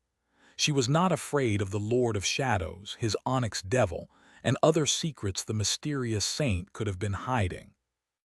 However, should the negotiations go badly, fighting a powerful enemy within the walls of their citadel was bound to be troublesome. It would be a shame for the citadel to be destroyed in the process, at least. Glancing at their beautiful demonic guide, Nephis smiled slightly and nodded. "Lead the way." The living statue lingered for a moment, then started climbing the steps of the temple. Nephis and the fire keepers followed. Soon, they passed between the towering black columns and reached a grandiose hall. Its dark expanse was drowning in impenetrable shadows. Chapter 16:12. An audience with the Lord. The interior of the dark temple was drowning in deep shadows, and the enchanted lanterns of the fire keepers seemed even weaker in their cold embrace.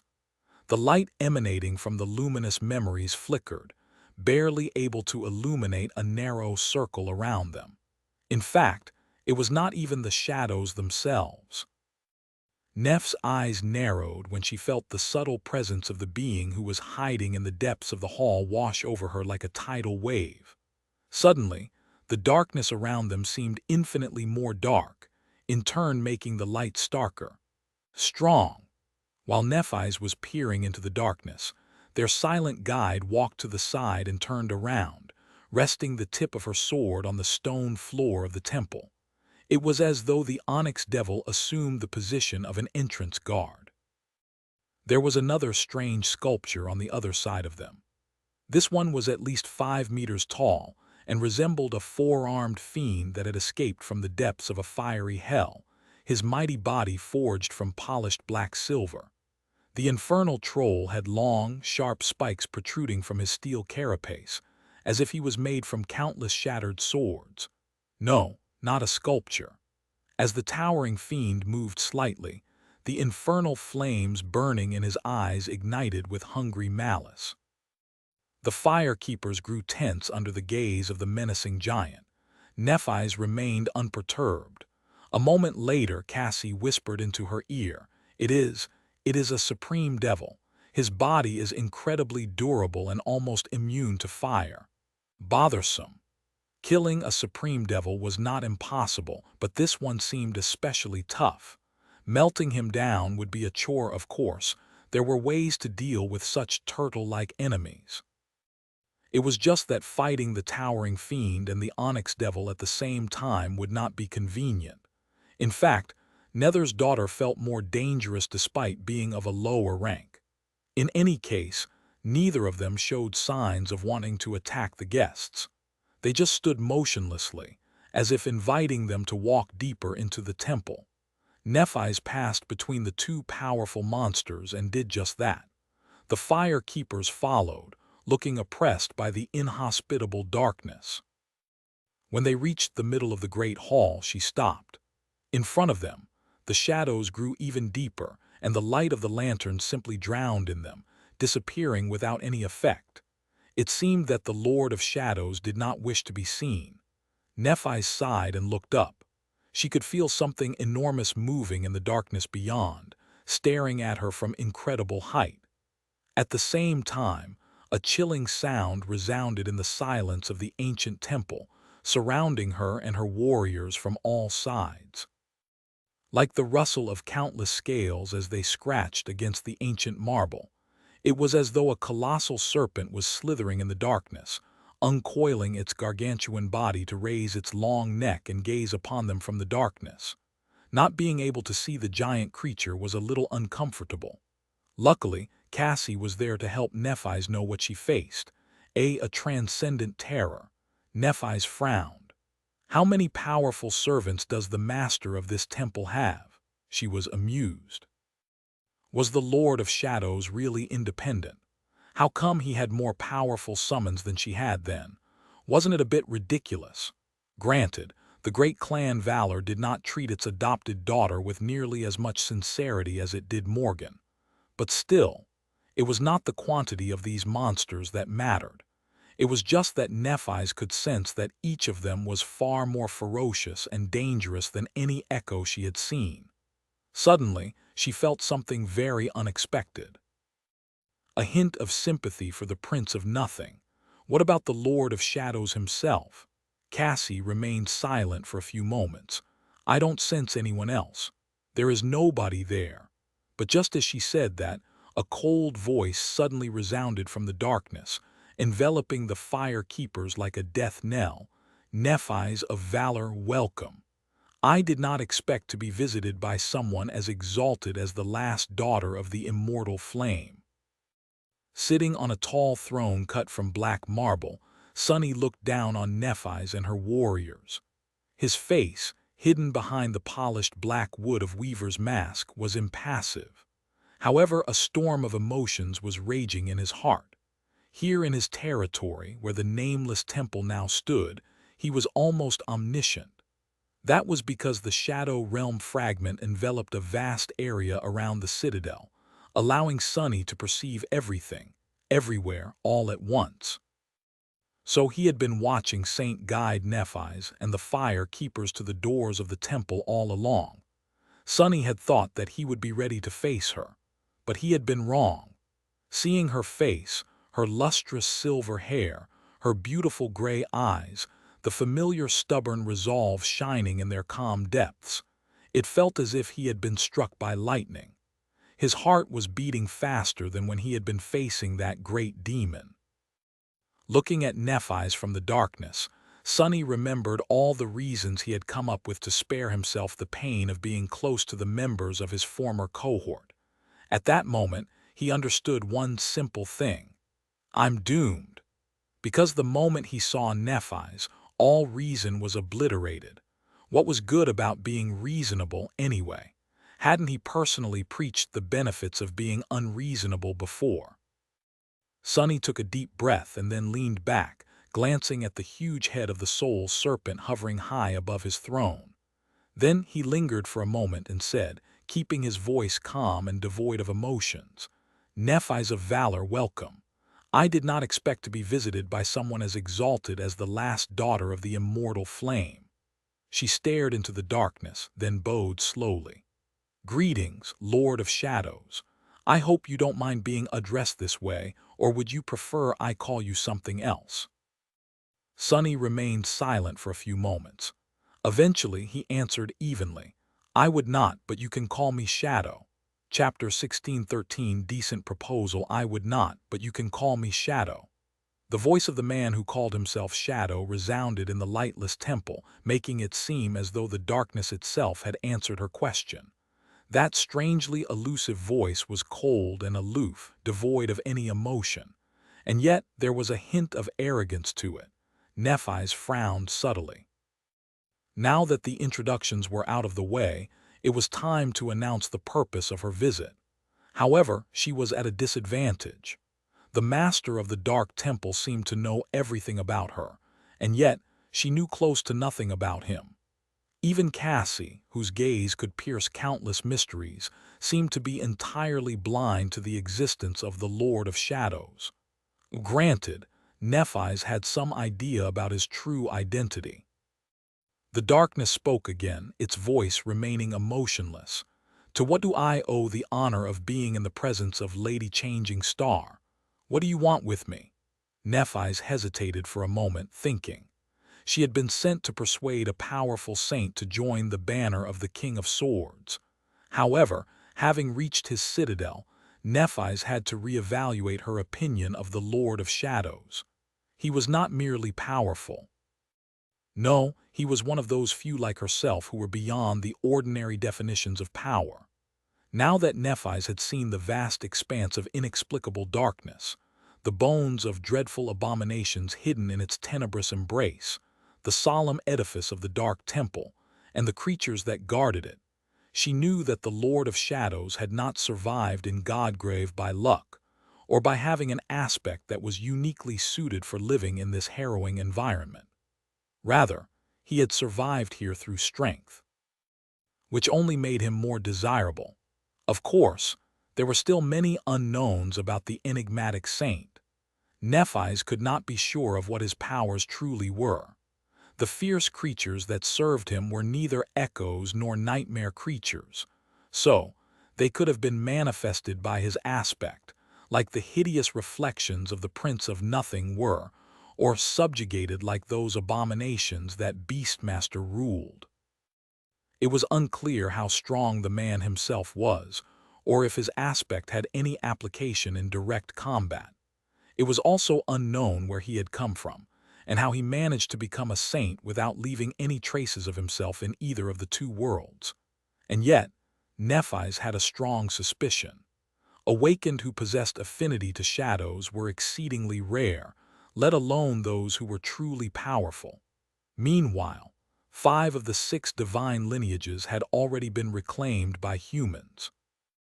Immortal Flame were the inheritors of Sun God, Valor were the inheritors of War God, Song were the inheritors of Beast God, Night were the inheritors of Storm God, and finally, Asterion was the sole inheritor of Heart God. One last lineage remained unclaimed. No one had been able to find and inherit the blood of Shadow God. So, this man, a saint of immense power that had come out of nowhere, wielding authority over shadows, was he the proof that the last divine lineage had finally revealed itself? If so, why now? What did it mean? One thing was certain. Nephi's had to change her approach since her preconceived notions had been proven wrong. In this dark temple, her power and exalted status didn't mean much because the man she wanted to persuade possessed the same power and could claim the same status should he wish to do so. She had to treat the Lord of Shadows as an equal. Nephi smiled slightly. Then, Lord Shadow, I won't be coy. You asked me what I want. It's simple. She paused for a moment, then added in her usual impassive tone, I want you. She could hear the fire keepers shift behind her. One of them even seemed to choke, coughing loudly in the dead silence of the dark temple. His coughing somewhat spoiled the solemn atmosphere of her serious proposal. The Lord of Shadow did not respond immediately either. Well, of course. He must be carefully considering the benefits and disadvantages of pledging his allegiance to the sword domain. I wouldn't expect anything else. However, the silence stretched for longer than she had expected. I see. He must be contemplating very deeply. Nephi's was nothing if not patient, so she waited patiently, giving the enigmatic saint time to seriously consider his decision. After a while, the Lord of Shadows spoke again, his elusive voice sounding a little flat. What exactly do you mean? Nephi's was slightly taken aback, but masterfully hid her confusion. Had she not been clear? Allow me to clarify then. I, Changing Star, invite you to join the alliance of transcendent warriors and serve under the banner of the King of Swords, protecting and expanding the domain of humanity in the dream realm as one of his champions. She lingered for a moment and then added, I trust I do not need to list the benefits of pledging allegiance to one of those who have achieved supremacy. These details can be discussed later anyway. Resources, assistance, powerful memories and echoes, soul shards. Nothing is out of the question. You won't be undervalued, Lord Shadow. No one survives in the dream realm alone after all. There were a few moments of silence, and then the cold voice resounded from the darkness once again. Ah, thank you for the clarification. Nephi's tilted her head a little. What else did he think I meant? Had she said something odd again? No, it shouldn't be. Nephi's frowned slightly. She thought she had done rather well. The problem was most likely that the emissary of song must have offered all the same things to the Lord of Shadows, if not more. And yet they had been refused. While she was contemplating, a cold laughter resounded in the dark temple, traveling across the great hall like wind. The fire keepers shivered, gripping their weapons tighter. A few moments later, Shadow's voice came from the darkness, finally showing a hint of emotion. Oh. So you want me to join forces with the great clan Valor for the benefit of humanity? I see. You must be sincere, then. Surely, it has nothing to do with the impending war between the King of Swords and the Queen of Worms. Surely, it is not because your side wants to use me as a weapon in that war. And surely, you have no ambition to subjugate Godgrave with my help to gain control over the future battlefield. The master of the Dark Temple chuckled again and then said, his sinister voice growing even colder, You wouldn't be trying to deceive me, would you, Lady Changing Star? At the same time, the enormous creature hiding in the darkness shifted slightly, filling the great hall with the chilling sound of rustling scales. Chapter 16:14. Lord's challenged Sonny felt glad that his face was hidden behind Weaver's mask and shrouded in impenetrable darkness. That was because he might not have controlled his expression very well in the last few minutes. One of his other two avatars might have even stumbled out of nowhere, somewhere far away.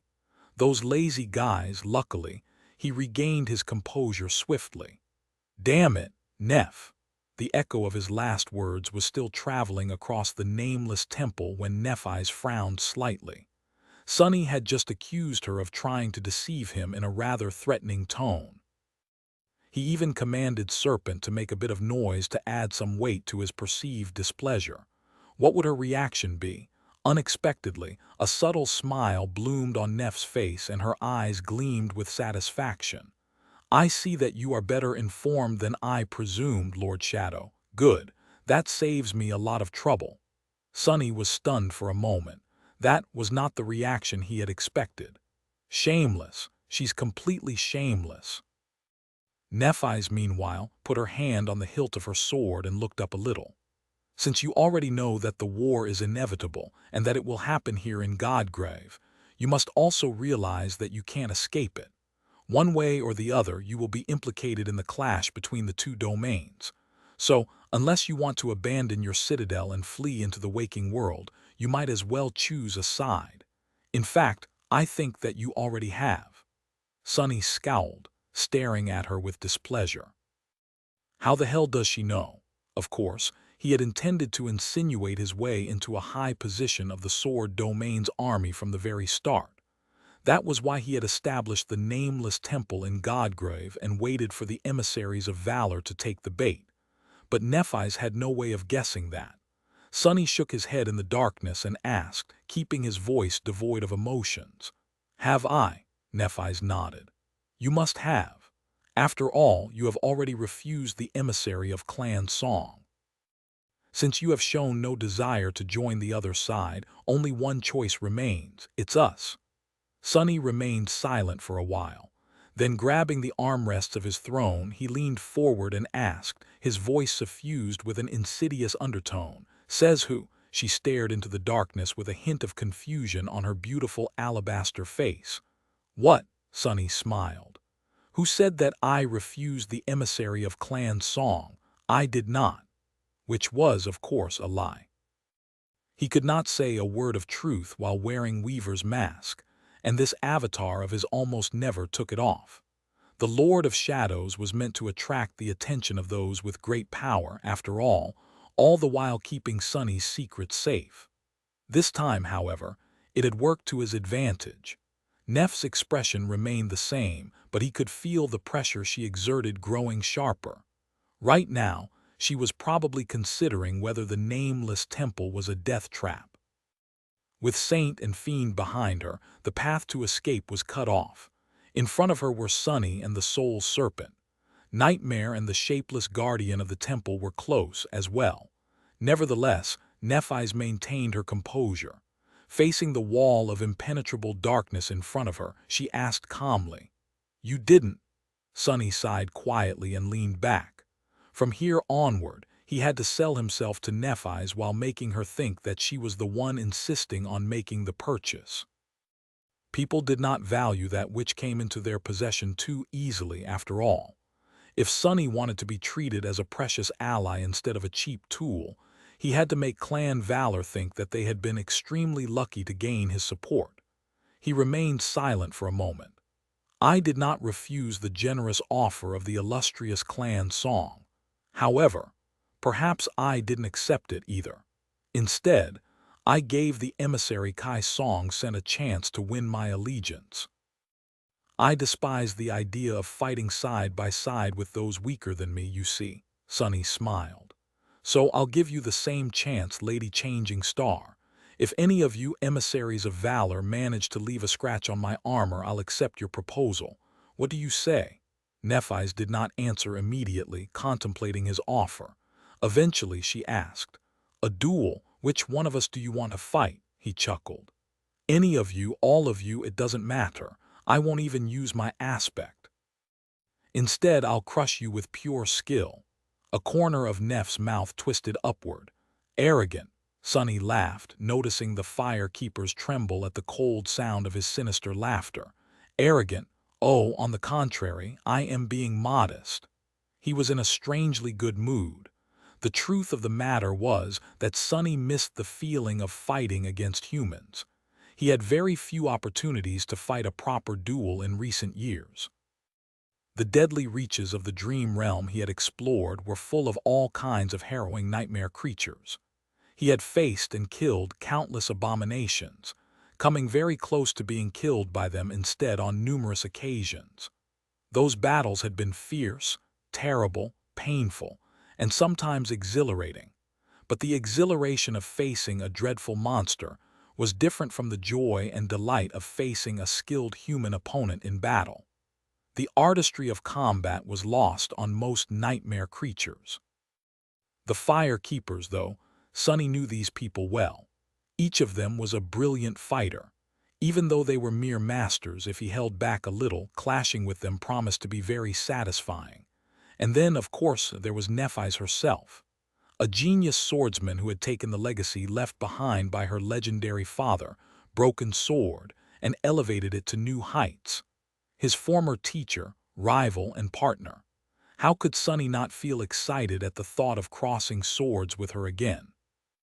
As he was thinking about that, Nephi stared into the darkness for a few moments and then nodded decisively. All right, I accept. Chapter 16:15 Grand Entrance. There was movement in the darkness. Nephis could not see it, but she felt the shadows that drowned the great hall of the ancient temple shift and surge, as if celebrating the arrival of their master. The fire keepers behind her tensed, looking up with somber expressions. Thud. A heavy sound resounded, followed by another. It seemed that someone was descending from an unseen dais, the weight of their unhurried footsteps echoing in the lightless hall like an ill omen. Suddenly, the enchanted lanterns ignited with bright radiance, chasing away the darkness, as if they were finally allowed to shine. As soon as they did, a dark figure stepped into the light, the shadows shrouding it like a mantle. Even Nephis, who rarely felt fear, sensed a slight chill at the sight of the Lord of Shadows. She didn't quite know why. The man in front of her was as elusive as his voice. His figure was encased in a fearsome onyx armor, its polished surface glistening like black glass. His features were hidden behind a mask of a fierce demon, nothing but darkness dwelling in the narrow slits of its eyes, as if there was no human face behind the mask, and no human flesh beneath the intricate black armor. Just a formless shadow. Strangely enough, Nephis could not say how tall the man was exactly, but it felt as if he dwarfed everyone in the ancient temple, looking down at them with cold, malevolent arrogance. He was unarmed. Nephis studied the Lord of Shadows calmly. Cassie, the blind seer answered after a moment of silence, I can see him through your eyes, but I still can't sense him. It's like there's nothing but emptiness where a man should be. Nephis felt a bit dejected. It seemed that she had grown too used to enjoying the amazing boon of having Cassie serve as her eyes and ears. The great advantage of information superiority had spoiled her. This time, though, she would not be able to know what her opponent's attributes, abilities, and hidden cards were in advance. Well, it was for the best, then, that Shadow had offered to duel her and the Fire Keepers. She would learn what he was capable of firsthand. Showing no emotion, she looked at the fearsome saint and took several unhurried steps back. At the same time, the Fire Keepers moved forward, facing him. The Lord of Shadows tilted his head a little. What? You are not going to fight Changing Star? His cold voice sounded almost disappointed. Nephis shook her head. You've challenged all of us, haven't you? But I don't draw my sword for just anyone. Prove yourself first, Lord Shadow. The unnerving black mask stared at her for a few moments, and then the elusive voice resounded once again, full of cold indifference. No matter, you there, come all at once. As he said these words, the Lord of Shadows raised a hand. The darkness flowed from the floor, assuming a long and sinister shape. A few moments later, a great odachi formed from the shadows, its curving blade so black that it seemed to devour light. Disturbed, the Fire Keepers moved forward. 7 Fire Keepers. Sonny remained calm, but he also felt a little tense. Of course, there was no question that he could crush a cohort of masters without breaking a sweat, no matter how seasoned and talented they were. But how could he put it? He might have allowed himself to be carried away, a little, while acting out the role of the cold and mysterious Lord of Shadows. Not only had he promised to avoid using his aspect, but he also set a ridiculous condition for his loss. Defeating the enemy was easy, but doing so while not receiving a single scratch on his armor was not. Of course, Sonny had no intention of winning to begin with. He just wanted to put on a good show and lose gracefully, thus laying the necessary groundwork for infiltrating the war machine of the sword domain. However, the person he needed to impress was Nephi's, and now he had to deal with the firekeepers first to cross swords with her. Should I cheat? He considered the idea for a moment, then discarded it. That would not be any fun. Sunny studied the 7 masters that were surrounding him. Shim, Shakti, Kaor, Sid, Gorn, Gantry, and Urlas. He knew them well. Shim, a young man wielding a shield and a spear, was the healer who led the cohort. Strangely enough, he was also the most skilled and lethal warrior among them. That was because, back on the Forgotten Shore, he had been one of Gemma's pathfinders, an elite who had survived countless hunts in the Dark City. Gorn, Gantry, and Urlas had been among the hunters of the Bright Castle. Gorn was tall, immensely strong, and possessed an aspect that allowed him to manifest an additional pair of hands, preferring to use 2 greatswords in battle. Gantry usually fought with a heavy battle axe and was able to sharpen his weapons with his aspect ability. Urlas was a skilled archer capable of enhancing the resilience and stamina of his allies. Sid, a young woman with dirty blonde hair, had been a hunter in the outer settlement. The fact that she had survived there was a testament to her skill and tenacity, and her aspect greatly augmented her physical strength in short but devastating bursts. She was armed with a sword and a shield. Finally, there were Shakti and Kaor. Both had been artisans in the Bright Castle, possessing potent utility aspects. Shakti's had to do with plants, while Kaor's had to do with carpentry. The former was a deadly archer as well, while the latter was a jack-of-all-trades who usually guarded the rear of the cohort. All 7 were elites even among masters, and their ability to work together was second to none. Placing the Odachi that he had manifested from the shadows on his shoulder, Sunny smiled behind his mask. This is going to be fun. Chapter 16:16. Blade of Shadows. Sunny had never stopped fighting, sharpening his mastery of combat to a sublime level. He had already been one of the most seasoned warriors of humanity 4 years ago, mostly because very few had it as rough as he had it on the Forgotten Shore and in the Antarctic Center. But the last 4 years had not been easy on him, either. Crossing the Hollow Mountains alone had given him more battle experience than most awakened would receive in their lifetime. So now, he had a solid reason to be supremely confident in his ability.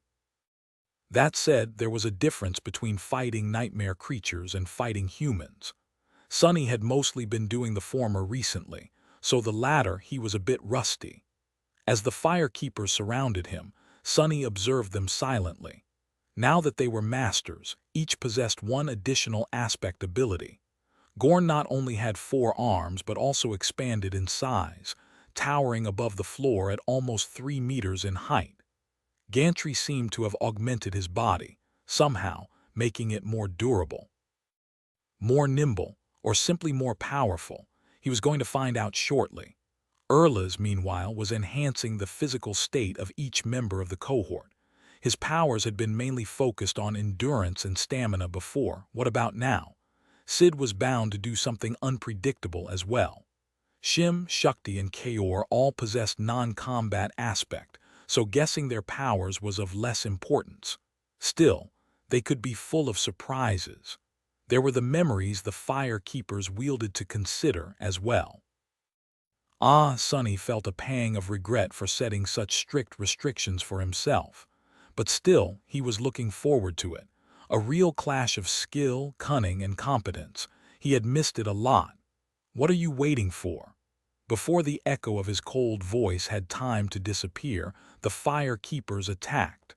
The 2 archers opened the battle, instantly letting 2 arrows loose.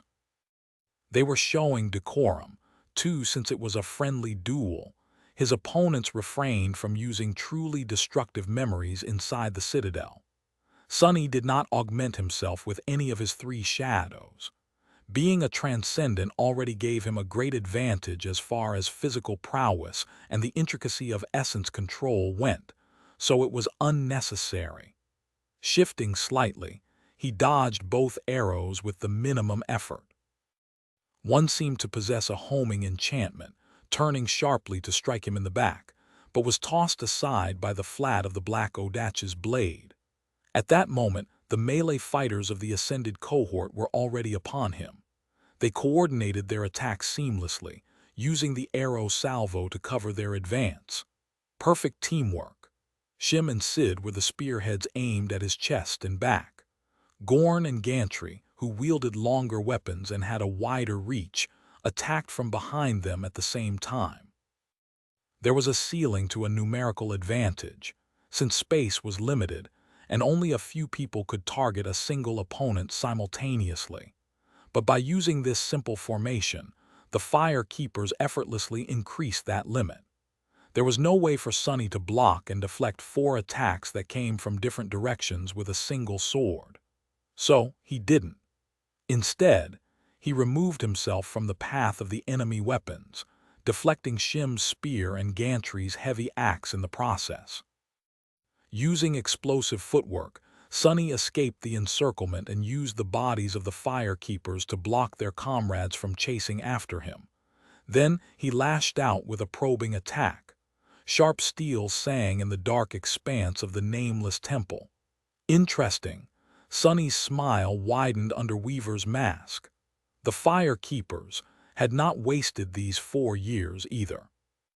He had known that Valor had used Nephi's and her personal battle force like a sledgehammer, endlessly sending them to put out one fire after another. It was almost as if they were being repeatedly sent to death, but stubbornly refused to die. As a result, their lethality reached chilling levels.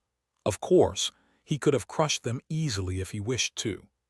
The gap between saints and masters was already vast, and Sunny was a singular existence even among saints to boot. But with the limitations he had put on himself, the Fire Keepers were a challenging adversary, especially because he could not allow himself to be hit even once. Plus, he had chosen to only use a single battle style against them, Morgan's own battle style to be precise. The sharp, deadly, and ruthless technique she used was representative of how warriors of valor fought, not even becoming one with their weapons, but instead treating themselves as weapons. So it wasn't easy. It was exhilarating, though. Damnation. More. There were a few tense moments when the unexpected facets of the ascended abilities of his enemies revealed themselves. There were several interesting enchantments their memories possessed as well. But Sunny still managed to evade, block, or deflect all their attacks in the most efficient and economical manner. He didn't make any big moves, using the least amount of motion possible in every situation. And all the while, he was studying how the Fire Keepers fought, solving their battle styles and their teamwork like a puzzle. And when that puzzle was solved, the dynamic of the battle changed abruptly. The Lord of Shadows was indeed like a shadow. Swift, elusive, and insidious, he moved across the black marble of the great hall with stunning speed and flawless precision, effortlessly deflecting the rain of blows that the Fire Keepers unleashed upon him. His black Odachi seemed to have a life of its own, flowing like a stream of darkness. A weapon of that length was supposed to be, if not unwieldy, then at least less maneuverable than a shorter blade. And yet, the Odachi was always exactly where it needed to be, effectively creating an impenetrable barrier of steel around its cold-hearted master. It was not because of his speed, strength, or mystical power. Instead, it was pure foresight and pure skill, both sharpened and tempered until they became a lethal weapon. Nephi's observed the movements of the Lord of Shadows silently. The Fire Keepers, who had gone through countless battles by her side, fought well. They fought bravely. They fought with great skill and cunning, proving that their glorious fame was well earned. And yet she had guessed the result of the duel almost as soon as it started. Soon, the cadence of the battle shifted. The Lord of Shadows, who had been defending against the barrage of attacks, suddenly abandoned all pretenses of defense. Instead, he easily shrugged off a squall of steel and moved through it, attacking the Fire Keepers before they could even react. It was almost as if he was dancing. The black Odachi hissed like a snake as it cut the air. It struck Shim in the chest, sending him flying back. A split second later, Sid's shield was pushed aside, and her breastplate caved as the young woman toppled with a short yelp. Gantry was struck by the pommel of the Odachi almost at the same moment, swaying once before falling down. By the time his back hit the floor, Gorn was already on his knees, both of his greatswords sliding away. The Lord of Shadows was among them. A moment later, he had already reached the two archers. Crap! Kaor, who was supposed to protect them, was tossed back with one unhurried blow of the demonic swordsman's fist. Shakti and Erlas attempted to retreat, but both were sent to the ground before taking a single step. From start to finish, the duel between the Lord of Shadows and the Fire Keepers had taken a couple of minutes. However, they had all been defeated in just 2 seconds. It was as though the master of the ancient temple was telling them, "Look, I could have ended you all any time I wanted." White sparks ignited in Nef's eyes. Beautiful. The Lord of Shadows stopped and calmly put the spine of the black Odachi on his shoulder. His fearsome mask remained the same, eerie and devoid of any emotion. The Fire Keepers groaned as they slowly picked themselves up from the floor. "Is that all?" His voice was still the same, cold and impassive. Nephi smiled slightly and finally unsheathed her sword.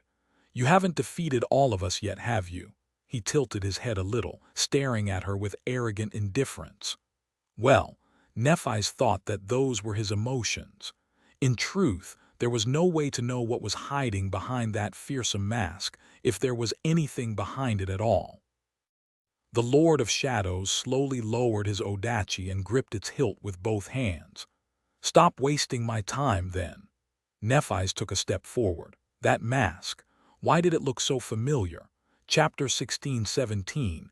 Duel of the Saints. Sunny held his Odachi lightly as he watched Nephi's take unhurried steps in his direction. The familiar white flames were dancing in her eyes, but what was this? As he walked, the same sparks ignited in the eyes of the 7 Fire Keepers. A moment later, their bodies shone with a soft white radiance, and the bruises and contusions left on them by his restrained blows disappeared without a trace. Expressions of gratitude and relief appeared on their faces, and at the same time, Nef's own face grew colder. Since when can she heal others from a distance? Before he could consider the implications of that unexpected turn of events, her sword left the enchanted scabbard with a quiet murmur. Its mirror-like blade was as black as the night sky, the light of the magical lanterns reflecting in it like distant stars. He knew that sword well, or rather, he had known it once. The silver blade was a transcendent memory of the 7th-tier Nephis had received after slaying Soul Stealer. It was a mighty weapon, and had been made mightier still by Sunny himself. He had transplanted a supreme soul shard as one of its nodes, augmenting the fundamental enchantment of the silver blade. But now it was different. Sunny frowned behind the mask when he noticed a familiar symbol branded into the mystical steel just above the crossguard. An anvil pierced through by a sword. Had one of the forgemasters of the clan Valor deemed themselves competent enough to improve on his own work?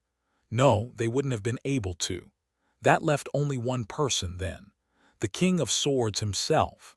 That bastard, who gave him the right to taint the gift I gave her with his dirty hands. Suddenly, Sunny felt displeased, and since he did, the shadows drowning the great hall of the nameless temple moved, overcome by the same displeasure.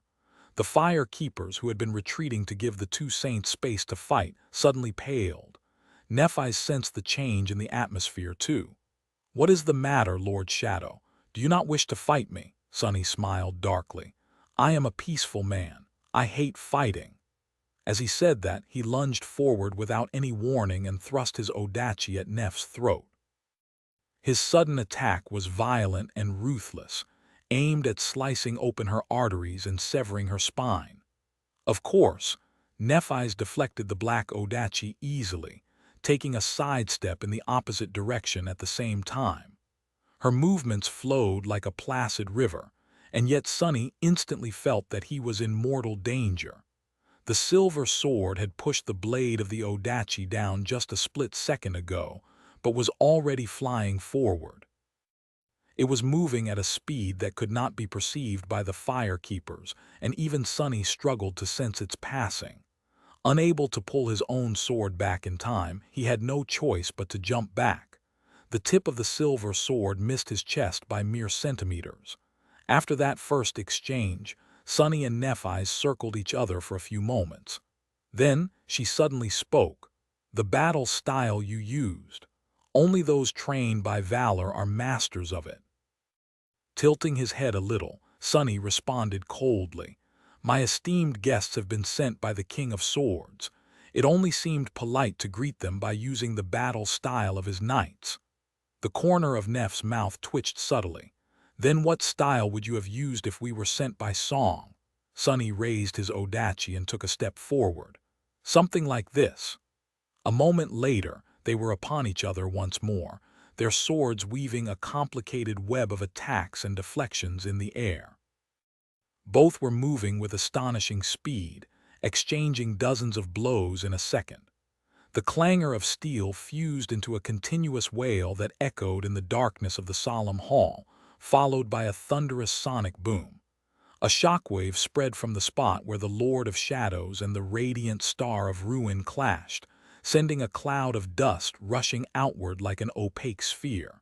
The fire keepers reeled and staggered back. "This is it, this is it." Straining his transcendent body to its limit, Sunny was momentarily overcome by the exhilaration of combat. He had missed having someone to spar with, and dueling the fire keepers had not satisfied his thirst. Of course, the clash between him and Nephise was much more furious and destructive than the previous fight. After all, he was a transcendent terror, and she was a transcendent titan. Neither was using their aspect to augment themselves, but their power was still terrible enough to devastate their surroundings. Luckily, the nameless temple was very hard to destroy. It would not have remained standing from the dawn of the Age of Gods to this day otherwise. Granted, Sunny had found it in a rather sorry state, and had to perform plenty of repairs to make this ancient citadel presentable. In any case, he wasn't worried that it would be seriously damaged. Not unless either Nephise or him decided to unleash their full power. Now, how do I lose without having Nephise realize that I threw the fight? There were two problems. First, Nephise was too good of a swordsman, so weaving any kind of pretense in front of her was not easy. And secondly, Sunny was having too much fun. He didn't want their fight to end so quickly. Shall we make it more interesting then?" Grinning behind the mask, Sunny suddenly shifted his weight and switched to an entirely new technique. The battle style of Clan Valor was sharp, domineering, and fatal. But this new technique, it was flowing, unpredictable, and supremely adaptable. It was the battle style taught to Nephise by her family, and then by Nephise to him. There, finally, the mask of indifference that she wore finally cracked a little, and he could feel her blade waver for a split second. That split second was all that Sunny needed. Breaking through Neff's defense, he delivered a swift strike. And yet, no matter how swift his attack was, she still managed to compose herself and evade it by disengaging. Nephise took a step back, and the tip of the black Odachi hissed angrily past her breastplate, separated from the polished white steel by no more than a centimeter. She lingered for a moment. "Who taught you that style?" Her voice was even, but Sunny knew Nephise well enough to recognize a somber undertone within it. He pulled his Odachi back and answered in an even tone, "Nobody." With that, Sunny lunged forward once again. Chapter 16:18 Transcendent Battle Art. What was a battle style? Depending on the practitioner, the answer varied. At the lowest level, a battle style was nothing more than a comprehensive collection of movements and steps aimed at giving the practitioner sufficient competence to engage in battle. a set of practices meant to encompass all possible combat situations and arm the warrior with tools to solve them. There were countless battle styles, some taught to groups of people, others formed from the personal habits and quirks of talented combatants. Some styles emphasized strength and strived to overpower the opponent. Some emphasized speed and precision. Some emphasized solid defense and waiting for a perfect moment to counterattack. There were solid battle styles created with deep insight, and poor battle styles that were concocted without a real understanding of the fundamental laws of combat. But that was only the most shallow layer of a true battle art. A person could practice a battle style without truly understanding its essence, but they would never be able to master it. At a higher level, a battle style was not only a set of movements, but also a formative philosophy. It concerned not only the body, but also the mind. A person who truly mastered a style had to possess a certain level of insight into the governing laws of combat. Knowing why each of the elements had been created and what its purpose was, they were not beholden to a predetermined repertoire of actions. Instead, they could freely improvise an actionable response to each situation. If all movements could be improvised, then what was the difference between the various battle styles? It was their philosophy. The school of thought and the dominant intent, a unifying principle that guided the shape and direction of these improvised moves. Therefore, even among those practitioners who had mastered both the body and the mind, there were still those who fought with domineering strength, swift precision, patient caution, or any other type of guiding intent. These were the true masters of combat. Sonny had become one of them, and one of the absolute best among them a long time ago. But now that he was a saint, a whole new horizon had opened up before him, because there was a third layer above the body and the mind, available only to a few chosen existences. It was soul. She has changed. While clashing with Nephis in a ferocious dance of steel, Sonny couldn't help but feel amazed. She had always been a true genius of the sword, and since he knew her better than anyone, he had expected this fight to be a tough one. After all, just like him, Nephis had 4 long years to perfect her technique. As the vanguard champion of valor, she had gone through countless battles. She had also come into her transcendent power, learning to wield it as naturally as she breathed. A saint was a different kind of beast, and the difference between them and their lessers was not only a question of raw power. Sonny had already glimpsed that chasm when he and Nephis fought Dire Fang, but only now that he was a transcendent himself did he truly understand the reason it existed. The further a human walked on the path of ascension, the more intricate their control of soul essence became. Masters were already very proficient in using it to deliberately and efficiently augment their bodies in combat, but saints were capable of elevating these rudimentary essence techniques to a completely new level. Therefore, a comprehensive essence technique was an integral part of a truly transcendent battle art. And since each transcendent warrior possessed a unique aspect, each essence technique had to be tailor-made for a single user. The difference that mastering such a technique could make was truly striking, and therefore, that alone made saints vastly more deadly on the battlefield. But that was not the end of it. Since each transcendent battle art was unique and tailored to a single user, there was an additional step to be taken, and that was to seamlessly incorporate each aspect ability into the combat technique, making it truly complete. A transcendent battle art demanded the complete integration of body, mind, and soul into a combat technique. Losing his true name made it much harder for Sonny to advance in mastering shadow dance, so he had been concentrating on developing such a personal transcendent battle art for himself in the past 4 years. He had already formulated its principles, and was now tempering these principles in battles against powerful opponents. And in the process of it, he thought that he might have glimpsed what the next level of mastery was.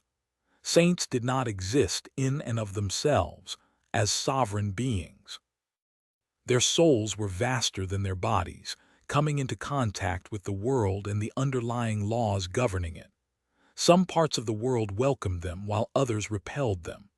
That was why transcendent beings were able to absorb the spirit essence of the world as long as they were in their element. For Sunny, that element was shadow. For someone like Saint Tyrus, it was the sky or perhaps storm clouds. For someone like Nephis, he couldn't guess. It might have been light or flame or something more esoteric, like inspiring longing in the souls of other beings. Therefore, he guessed that what came after the body, the mind, and the souls was the world. Incorporating the world itself into one's battle art would probably make it a supreme battle art. That said, Sunny was not sure if it could even be called a battle art at that point, let alone how to actually achieve something like that.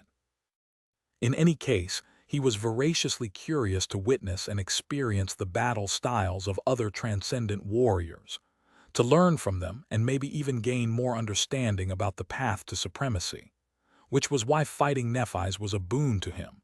So, he definitely wasn't prolonging their clash simply because he missed her.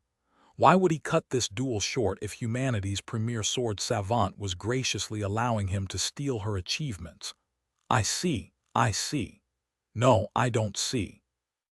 Deflecting a barrage of almost instantaneous attacks, and at the same time desperately preventing these attacks from dictating his next moves to avoid the countless traps Nephis constructed for him on the fly, Sunny carefully observed her movements, the flow of her essence, and the form of her shadow. Pretty soon, he had to admit something to himself. What the hell has she been doing for the last 4 years? It's damn incomprehensible. Chapter 16:19 Essence Technique sliding across the marble floor as he was being pushed back by a merciless onslaught of unhurried, but lethal attacks, Sunny was carefully observing Neff's movements. Why can't I make sense of it? He shifted his weight, deflected the silver blade to the side, and used the long hilt of the odachi as a lever to spin its blade at an inconceivable speed. Nephis easily parried it with the crossguard of her sword, but Sunny was already transitioning from a downward slash into a rising stab. Every movement flowed into another, forming a torrent of deadly steel. How strange! Nephis was the first person Sunny had ever shadowed. After years of training together and fighting side by side, he knew her better than anyone else. Therefore, it should have been easy to glimpse the true essence of her transcendent battle art, or at least start to unravel it. And indeed, Sunny sensed the heart of her intent. Just like how Nephis could read his intentions through her sublime mastery of combat, he could predict her actions through shadow dance. But his perception was oddly shallow. He could guess what would happen, but not why it would happen. Almost like those initiates who had only mastered the body, but not the mind. Nephis evaded his stab by turning and leaning sideways, took a graceful step to shift her balance, and pulled her blade out of the bind. A split second later, it lashed out, almost striking his thigh. If Sunny was a beat too late, he would have had to receive her blow. The onyx mantle was akin to a transcendent armor, while the mirror sword was a strange hybrid between a transcendent and a supreme weapon that he himself had created. Considering that offense usually trampled defense in the ruthless world of the nightmare spell, a single strike was all it would take for him to lose the duel. The silver blade might not break his armor immediately, but leaving a scratch on its onyx surface would be easy. He disengaged and stared at Nephis impassively for a moment. Apart from manifesting this avatar, Sunny was not using his aspect. She had not promised to do the same, technically, but was still following suit.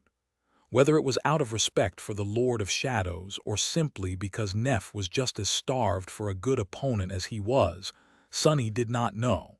That was a part of the problem. A transcendent battle art was tailored to a single user, seamlessly incorporating their unique traits and abilities. So, since Nephise was not using any of her aspect abilities, what Sunny was witnessing was not the true extent of her battle style, but rather a partial version of it. Of course, he had hoped to extrapolate the missing pieces by experiencing the foundational technique, but it was not going well. Should I try to deduce what's missing? Sunny had plenty of experience constructing his own battle art, so it was not impossible for him to guess what Nephise would have created. Let's see. The basic principle of elevating a battle style to a transcendent battle art was universal. At least it was supposed to be. Sunny had not consulted any saints on how they built their personal techniques, so he did not know if everyone followed what he perceived to be common sense. The first step was to create a comprehensive essence technique. By infusing one's body with essence, one was capable of greatly enhancing their physical prowess. Awakened could not control essence with finesse, so their way of going about things was crude and rudimentary, mostly consisting of flooding the entirety of their bodies with essence. Masters were much more skilled in that regard. Their control of essence was rather intricate, as was their understanding of the human body. By selectively infusing various areas, muscle groups, and organs with essence at just the right time, they were able to not only increase its efficacy, but also drastically reduce its consumption, thus raising efficiency. But saints could control soul essence as naturally as they were breathing, and with truly incredible finesse. They could more or less selectively enhance each muscle fiber, nerve cluster, or tendon in their body. Not only that, but due to better control, the range and manner of these enhancements were broader than those of a master, and could be consciously altered. In short, saints could explosively increase their already stunningly formidable strength, speed, agility, and resilience if they were smart about using their essence, and had trained themselves to do it instinctively, like Sunny had in the past 4 years. Each time he took a step or delivered a strike, the complex machine of his body performed numerous actions. His heart pumped blood through his veins, electrical impulses traveled along his nerves, various muscles relaxed or contracted, and so on. To perform a proper strike, a warrior had to possess great control of his body and know how to use it well. Of course, no one consciously willed all these minute processes to happen. If trained properly, the body itself would remember how to act to the best of its ability. An essence technique, therefore, was like an additional layer on top of physical training, designed to augment every motion in the most effective and efficient way, as well as tailored to the unique personal battle style of the individual. Designing such a technique demanded immense insight into the functions of the body, the laws of combat, and one's own self. At first, including his soul in the movements of his body was a conscious process, and one that demanded an inconceivable amount of concentration at that. But by now, it was like an instinct to Sunny. Luckily, he had possessed a rich foundation of going through countless battles as an awakened and a master to build upon, so mastering his essence technique had not been too hard. There had been the soul serpent and soul weave to assist him as well. Similarly, Nephise had designed an essence technique of her own. Sunny could perceive her radiant, pure soul essence flowing through her body with a strange and almost hypnotic elegance, moving in perfect harmony with the fluid grace of her sword dance. Her technique seemed even more intricate and precise than his own. Was it simply because Neph's swordsmanship had a different personality than his, or because she had spent more time to thoroughly comprehend the science behind the biology of her body and the physics of her sword? After all, Sunny had mostly taught himself through practical experience and intuition, spending less time on theory. In any case, this shallow layer of Neph's battle art was not a mystery. Sunny had enough ability to perceive it, enough insight to dismantle it, and enough experience to reassemble it. Even emulating it was not a problem, given enough time. But that was what an essence technique represented, the most shallow and basic layer of a battle art. The true essence hid much deeper, having to do with aspect and attributes. That was what Sonny had to deduce in order to remove the strange interference that prevented him from comprehending Neff's elevated battle style. There was another sonic boom, and the two of them were momentarily thrown away from each other. Sonny increased the weight of his body and slid several meters back, swiftly coming to a halt. Nephis pivoted on one leg and performed an effortless pirouette, regaining her balance almost immediately. The fire keepers scrambled to get even further back, seemingly stunned by how long the duel was lasting. Sonny smirked behind the mask and rushed forward. If I compare our aspects, Chapter 1620, deeper layer, a transcendent battle art was meant to incorporate the user's aspect into their combat technique. What did it mean for Sonny? The first element he had to consciously and comprehensively integrate into his battle style was the easiest. It was his ability to perceive the movement through shadows, as well as see what was happening behind his back. That did not sound like much, compared to his other abilities, but was actually a drastic change. Almost every battle style he had learned in the past was meant to be practiced by humans after all, and humans only had two eyes.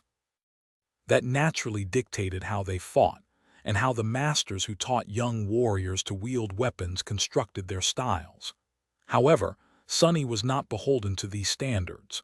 Therefore, he had spent plenty of time relearning the very basics of combat, building his technique in a way that allowed him to fully utilize that subtle but confounding advantage. The second element was even more fundamental, since it concerned movement. Movement lay at the base of every battle style. Footwork was just as indispensable as striking and defending, if not more so. Not only did it dictate the balance and strength available to a fighter, but it also controlled space. Advancing and retreating, evading and pressing the opponent, both offense and defense, relied on controlling space. Sonny was not beholden to space either, because he was supremely mobile due to shadow step. That was perhaps his greatest advantage in a battle, and therefore he meticulously altered his way of thinking about space in accordance with this advantage, practically rebuilding his battle style around it. The third element was group battle. It was a strange matter, considering that Sonny was both an individual and possessed multiple bodies. Back on the Forgotten Shore, he and Nephis had been able to slay carapace scavengers by acting together. One served as bait, another delivered a fatal blow from behind. That simple manner of teamwork illustrated perfectly why the boon of fighting in a group was not additive, but instead multiplicative. The sum was greater than its parts, and Sonny alone had 7 parts. So he had trained himself relentlessly to fight while controlling many bodies at the same time, learning how to efficiently use group tactics without anyone's help. The fourth element had to do with blood weave and bone weave. Most living things were hard to kill unless you aimed at their vital points, and due to these two attributes, Sonny lacked several vulnerabilities that most humans possessed. He wouldn't bleed to death even if his artery was sliced open, and his bones were immensely resilient, to the point that breaking them was almost impossible. Therefore, he had to teach himself how to make use of these traits. It was the simplest, but also the hardest mindset alteration he had to absorb because it went against his most powerful instinct, the instinct of self-preservation. Nevertheless, Sonny had succeeded in changing his behavior in a manner that allowed him to strategically sacrifice non-vital parts of himself. The fifth element was about another attribute of his, the onyx shell. Among other things, it allowed Sonny to freely change his weight, or was it mass? He could never tell the difference.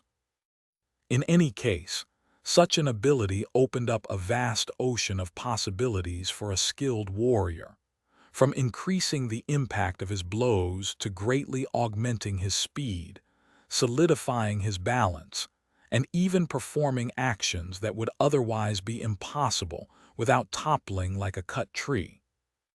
Sunny had incorporated the effects of the Feather of Truth, trait of the onyx shell, into his battle style a while ago, but since he had had nothing but time in the last 4 years, he took this opportunity to fully reconsider it, learning how to use it not only comprehensively, but also instinctually. Now, he did not even have to think about utilizing that adaptable trait to enhance his every move. The sixth element was the most broad and concerned shadow manifestation. Sunny had the ability to manifest endless variations of tangible shadows, roughly divided into two methods. The first was to summon external implements like shadow hands or chains.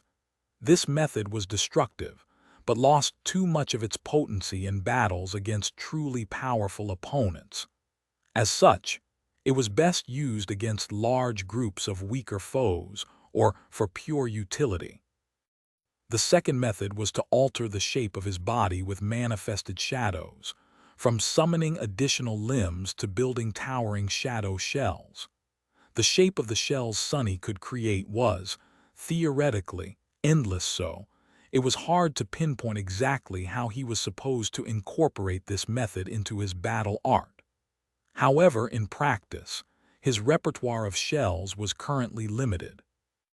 Since Sunny did not possess a true name anymore, there was nothing to anchor his self, and therefore, assuming the shapes of alien creatures was extremely dangerous unless he wished to lose himself entirely. So he only used a handful of shells. In exchange, these shells had been perfected by him to a stellar degree. Currently, he was slowly translating his battle art to each of these shells. And finally, there was the seventh element, or rather, there wasn't. Sunny did not know what the last element of his transcendent battle art would be, but suspected that once he mastered it, his technique would become a supreme battle art. Wishful thinking. Sunny and Nephis clashed in another exchange, the silver sword and the black Odachi howling as they repeatedly attracted and repelled each other. A few seconds later, the two saints disengaged and spent a moment to realign themselves. He frowned behind the mask. The Odachi he had manifested from a wild shadow was infused with his transcendent essence, which in turn was made more potent by soul weave. So, it was akin to a transcendent weapon, and a powerful one at that. The Odachi had held up well against Neph's quasi-supreme longsword, but just then, he had felt a crack forming along the length of its blade. The Odachi was not going to last much longer. Sunny could easily repair it, of course, but doing so would mean breaking his promise to abstain from using his aspect. More than that, he would be cheating. It wasn't a coincidence that his weapon was failing after all. Instead, it was the result of Nephis consciously targeting the same spot on the dark blade over and over again without him noticing. How devious! Sunny couldn't help but smile. Nephis might have forgotten her teacher, but it seemed like she remembered the lessons. This duel of theirs would have to come to an end shortly. It was a shame. He didn't attack this time, waiting for her to come to him. Can I understand what is wrong before the duel is over? If Sunny remembered his own considerations when elevating his battle style to a transcendent art, he could try to imagine what Nephis had done. What elements did her battle art consist of, apart from the essence technique? Her aspect was much more straightforward than his. Sunny had a wide array of traits and abilities that made him a jack of all trades, skirting the line between combat prowess and utility, but leaning slightly more toward the latter. Of the other two divine aspects he knew of, Mordred's was pure utility with hardly any battle application. Neph's, on the contrary, was all about combat prowess and destructiveness. So, how would she have altered her battle style after becoming a saint? Longing was not applicable in combat, so it shouldn't have affected anything. The ability to control fire was probably similar to the first method of using shadow manifestation, mostly needed when facing swarms of weak abominations, or maybe enemy fortifications. The most obvious change would, of course, have to do with her transformation ability. She must have developed a robust technique for aerial combat, where there was no ground to stand upon and therefore no footwork, with a completely different relationship between mass, force, counterforce, and impact. She would have also paid more attention to archery, using it against enemies on the ground. Sunny was less knowledgeable about the two forms Nephis could assume apart from the winged one, so he couldn't even start to guess what her combat approach would be in those states. The most important change, however, had to be about her very first ability, the wondrous ability to heal herself. Just like Sunny had to rethink his relationship with physical harm due to blood weave and bone weave, Nephis would have forced herself to change the way she fought in accordance with her own inconceivable vitality. Sunny had seen her destroy the vessel of the Skinwalker after having her neck broken. In Twilight, Soul Stealer had delivered her 1,000 fatal wounds, and yet that wasn't enough to stop her. Scarily enough, if one thought about it, Nephis was nearly undying. He did not know what it would take to fully destroy her and hoped that he would never find out. However, ever since the battle in Twilight, it felt as though Nephis had come to terms with her chilling power. If she had incorporated it into her battle art, what would it feel like to fight against a nearly indestructible enemy? Someone who would continue to fight despite being pierced by your weapon, could sacrifice a limb to wound you and then immediately restore it, could not be slowed down even by the most gruesome injuries, was too accustomed to harrowing pain to care about it, would not bleed to death, and simply would not die before killing you. He shivered slightly. Not unsolvable, but definitely frightening. Yes. She had to have rebuilt her battle style around that dreadful ability of hers, disregarding the torturous curse of her flaw. There was another element Sunny had to consider, though. Neff's aspect legacy. The tree with 7 branches, each bearing fruits of knowledge. She had mastered one, knowledge of fire, in Twilight. Had she mastered others after that? Was there a way to incorporate the sorcery of names into a battle art? He defended against her increasingly violent assault, contemplating. But even after coming up with all these guesses, Sunny simply couldn't comprehend her battle art. It was just too strange, making no sense, as if something was interfering with his ability to understand it. Stumped, he remembered the first time he had tried to shadow Nephis, long before he even knew what it meant to shadow someone. It had happened on the Forgotten Shore when they were traveling toward the Hollow Mountains. Back then, Nephis and Castor were sparring with each other, and Sunny sent his shadow to observe her. That was how he had received a revelation that resulted in Shadow Dance to begin with. Ironically, Nephis had not even used her most precious battle style in the spar against Castor. Since she knew that he had been sent to kill her, she guarded her true skill against him, showing a different and less lethal technique instead. Sunny eyes suddenly widened slightly behind the mask. No way. But at that moment, he finally understood why he was having so much trouble. In hindsight, it was pretty obvious why he couldn't peer into the secrets of Neff's transcendent battle art. It was because she wasn't showing it to begin with. Instead, she was deceiving everyone with a lesser, fabricated version of it. Was it for his benefit? No, not likely. She was probably fooling the entirety of Valor with this splendid performance. After all, despite being one of the most renowned champions of the great clan Valor, she was ultimately its most insidious enemy. Sunny suppressed a grin. As expected. My curiosity is thoroughly satisfied. Nephis was not using her aspect, and on top of that, she had created a whole fake transcendent battle art to deceive her enemies. Therefore, trying to learn its secrets was of no real benefit to Sunny. He felt his Odachi slowly coming undone and sighed. Shall we end this duel then? Chapter 16:21 Princes of the Universe. By then, the Fire Keepers had almost retreated to the entrance of the ancient temple. The darkness seethed and surged, disturbed by the fearsome clash of the two transcendent champions. Both Changing Star and the man who called himself Shadow were beyond powerful. A saint was like a natural disaster, and even though neither of them had called upon the dreadful power of their aspects, the devastating physical might of two transcendent warriors was more than enough to obliterate their surroundings, reshape the landscape, and instill terror in the hearts of countless people. Luckily, both their lady and the master of the ancient temple seemed to be holding back. Otherwise, the citadel might have been severely damaged by their duel. Lady Nephi's was clad in a suit of knightly armor that had been forged from sublime white steel and adorned with golden accents.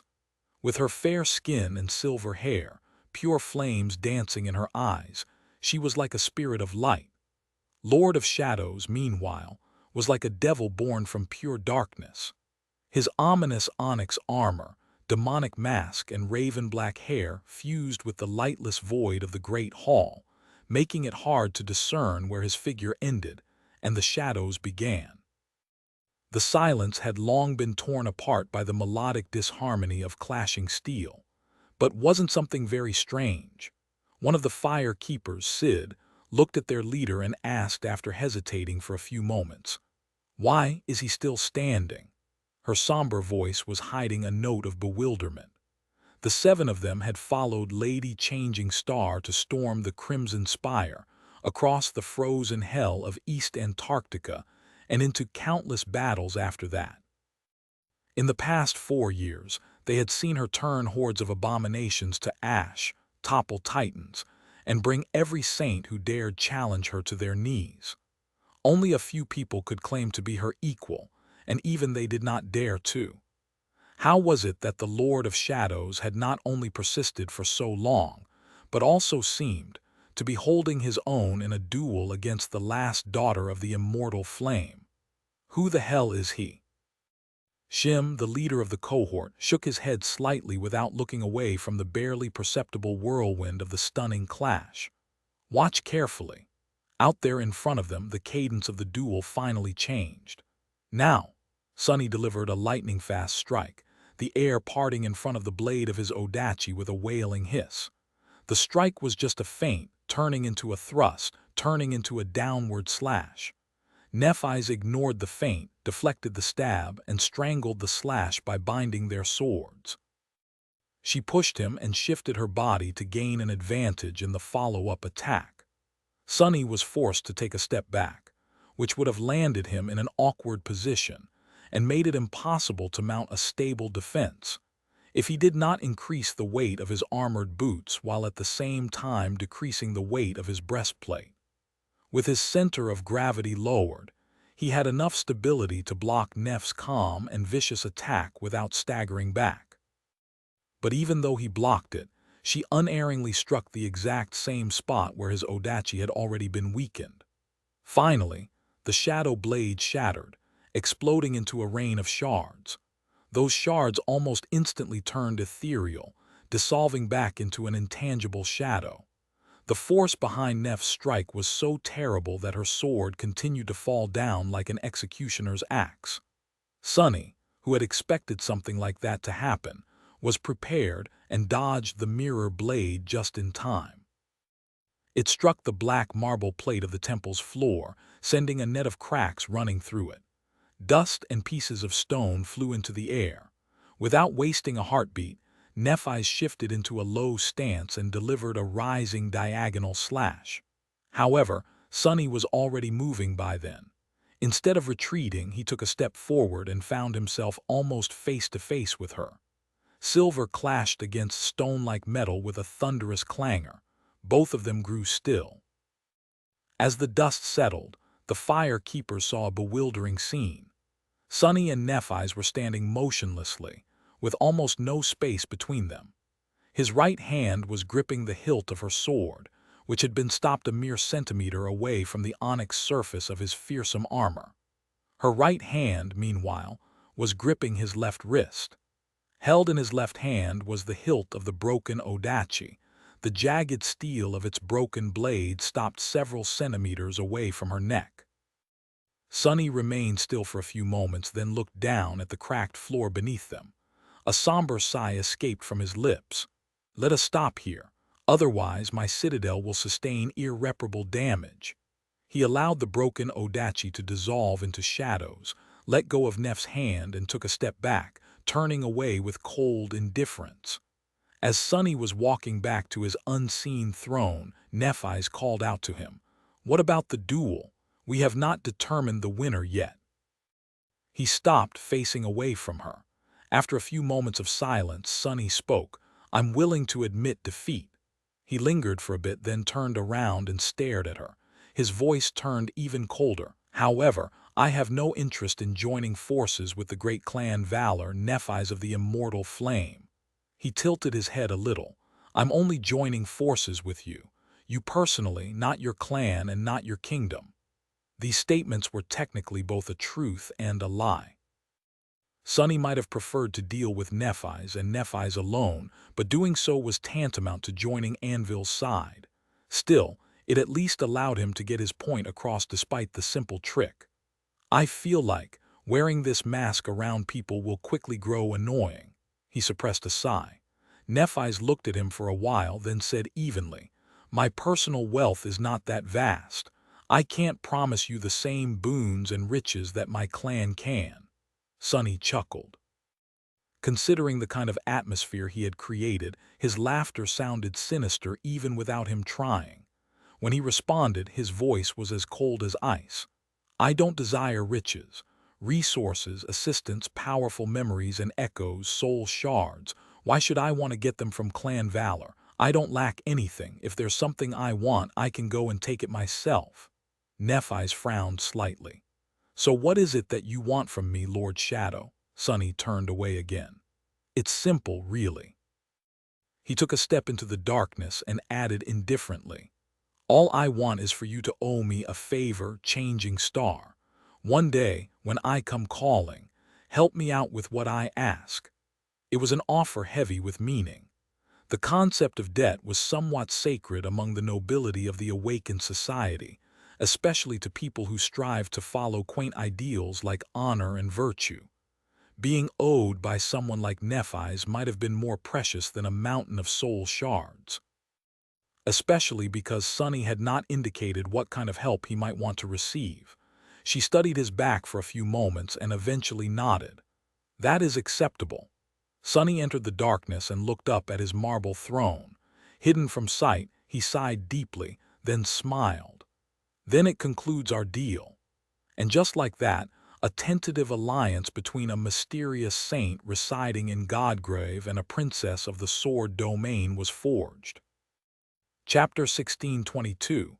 Many mysteries of Shadow, the Lord of Shadows, did not seem in the mood to talk after the conclusion of the duel. Maybe he was dissatisfied with its result, or maybe he had simply strained himself too much in order to withstand the torrent of steel unleashed by Nephis, and needed rest. With how mysterious the reclusive saint was, it was impossible to tell what was on his mind. In any case, shortly after he had disappeared into the darkness, the beautiful onyx devil moved once again, inviting them to leave and make a camp outside the temple. The territory around the ancient citadel seemed safe enough, with all the nightmare creatures having been eradicated by Shadow and his servants. So, the fire keepers did not mind resting outside. There was no trust between them and the master of the temple yet, anyway. They would have felt uncomfortable resting under his roof, surrounded by powerful creatures.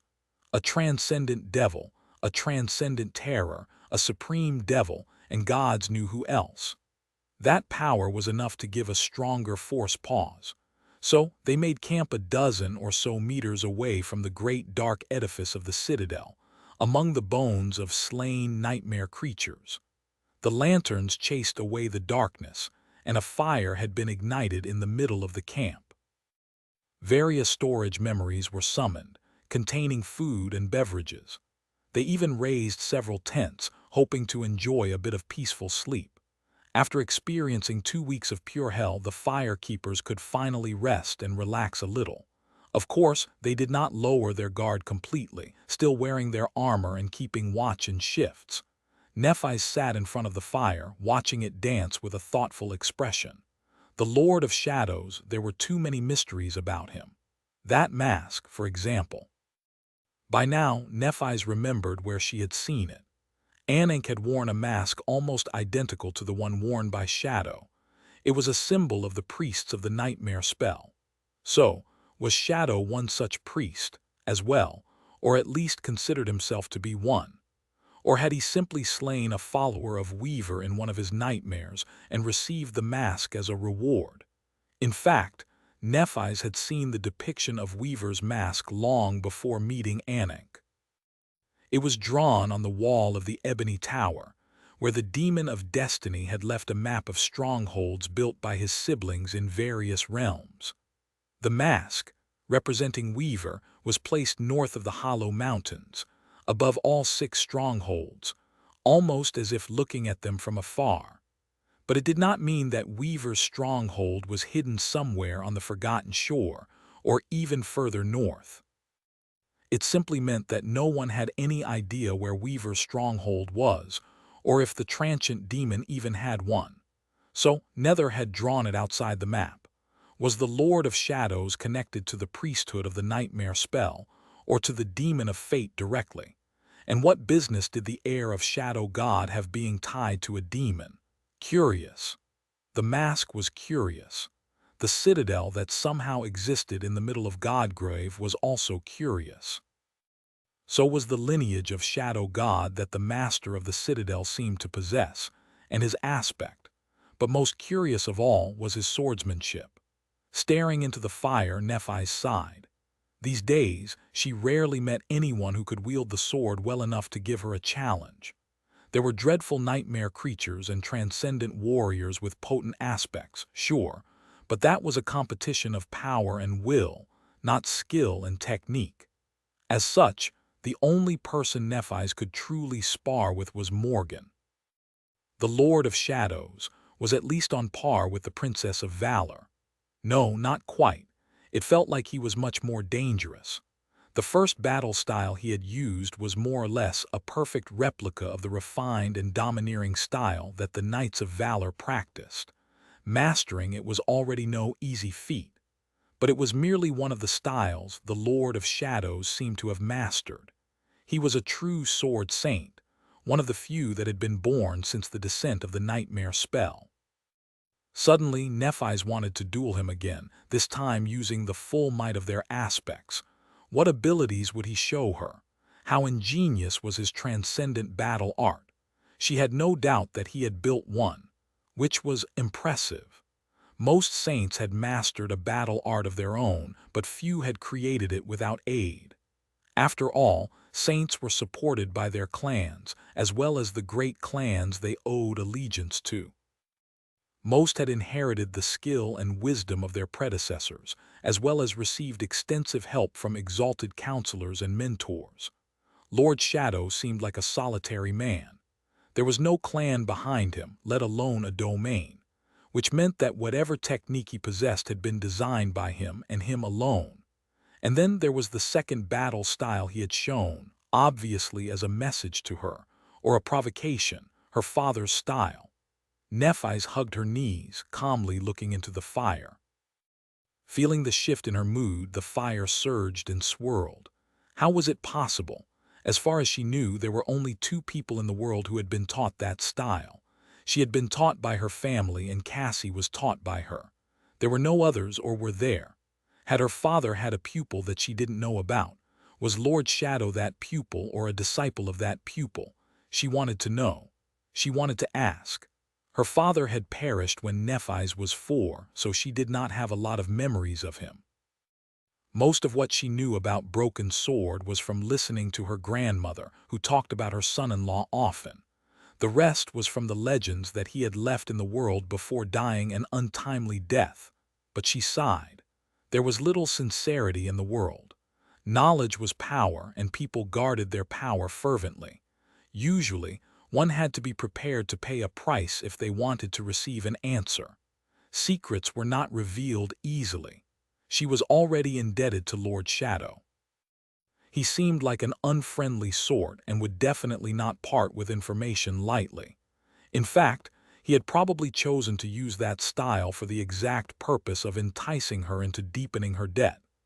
Devious. Who was that man? So strong, so devious, and having enough resources to disregard the riches of clan valor. As she considered that, the ground suddenly trembled. Chapter 16:23, Dark Colossus. As the ground trembled, the lively atmosphere in the camp instantly turned cold and professional.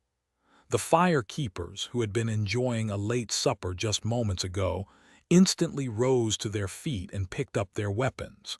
A moment later, they were standing in a defensive formation, ready to repel any kind of attack. Nephis had stood up as well. The white flames burning in her eyes grew more intense, and the fire behind her grew taller, chasing the darkness further away. What is it? Was there a nightmare creature approaching them from afar, or had the master of the ancient temple decided to betray them? She was going to find out soon. As they stood motionlessly, preparing for battle, the ground shuddered again. A cold wind rose, bringing with it a strong smell of rotting leaves and humid jungle. A tense silence settled over the world. A moment later, Nephis felt a new presence beside her. Turning her head slightly, she saw the Lord of Shadows standing at the edge of the camp, peering into the darkness calmly. He had appeared out of nowhere without making any noise, as if the shadows themselves had risen up to spawn him. He seemed to have discarded his mask, but since Nephis was behind him, she couldn't see his face. The fire keepers flinched, startled by his sudden appearance. Each was an experienced master, and many carried memories that enhanced their senses. It wasn't easy to sneak up on them, and yet the Lord of Shadow had done it effortlessly. Nephis frowned, realizing just how vulnerable her subordinates were in front of him. "What is happening?" Her voice remained calm, addressing the mysterious saint with sufficient decorum. He remained silent for a few moments, then sighed. "It's nothing much. One of the great sleepers has awoken, that's all." Shadow lingered for a second, then added, "I usually keep them asleep to avoid trouble, but the most feisty ones sometimes escape their slumber." "A great nightmare creature, keep them asleep." Nephis frowned slightly. "Should we fight it together, then?" Still facing away from her, the master of the ancient temple shook his head. "No need, it's merely a beast." With that, he took a step forward. The darkness surged, enveloping him like a vast mantle. The figure of Lord Shadow dissolved into it, becoming one with the lightless void. And then the void exploded upward. As Nephis watched, secretly startled, a colossus built of shadows slowly rose above the bone plain. His body was a perfect replica of the Lord of Shadows. The titanic torso was formed first, followed by two immense arms. At first, the giant seemed to be kneeling, but then he slowly rose to his feet, coming to stand as tall as the ancient temple. The shadows rippled and solidified, repeating the contours of his back. She saw lean muscles rolling under the obsidian skin. A moment later, a layer of glossy onyx covered the dark colossus, encasing him in a suit of impregnable armor. His head was too far away now, the light of the enchanted lanterns unable to dispel the veil of darkness hiding his face. When the giant took a step, the whole plain quaked. A transformation ability. The size of the shadow colossus was nowhere near Effie when she assumed her transcendent form, but it was still awe-inspiring.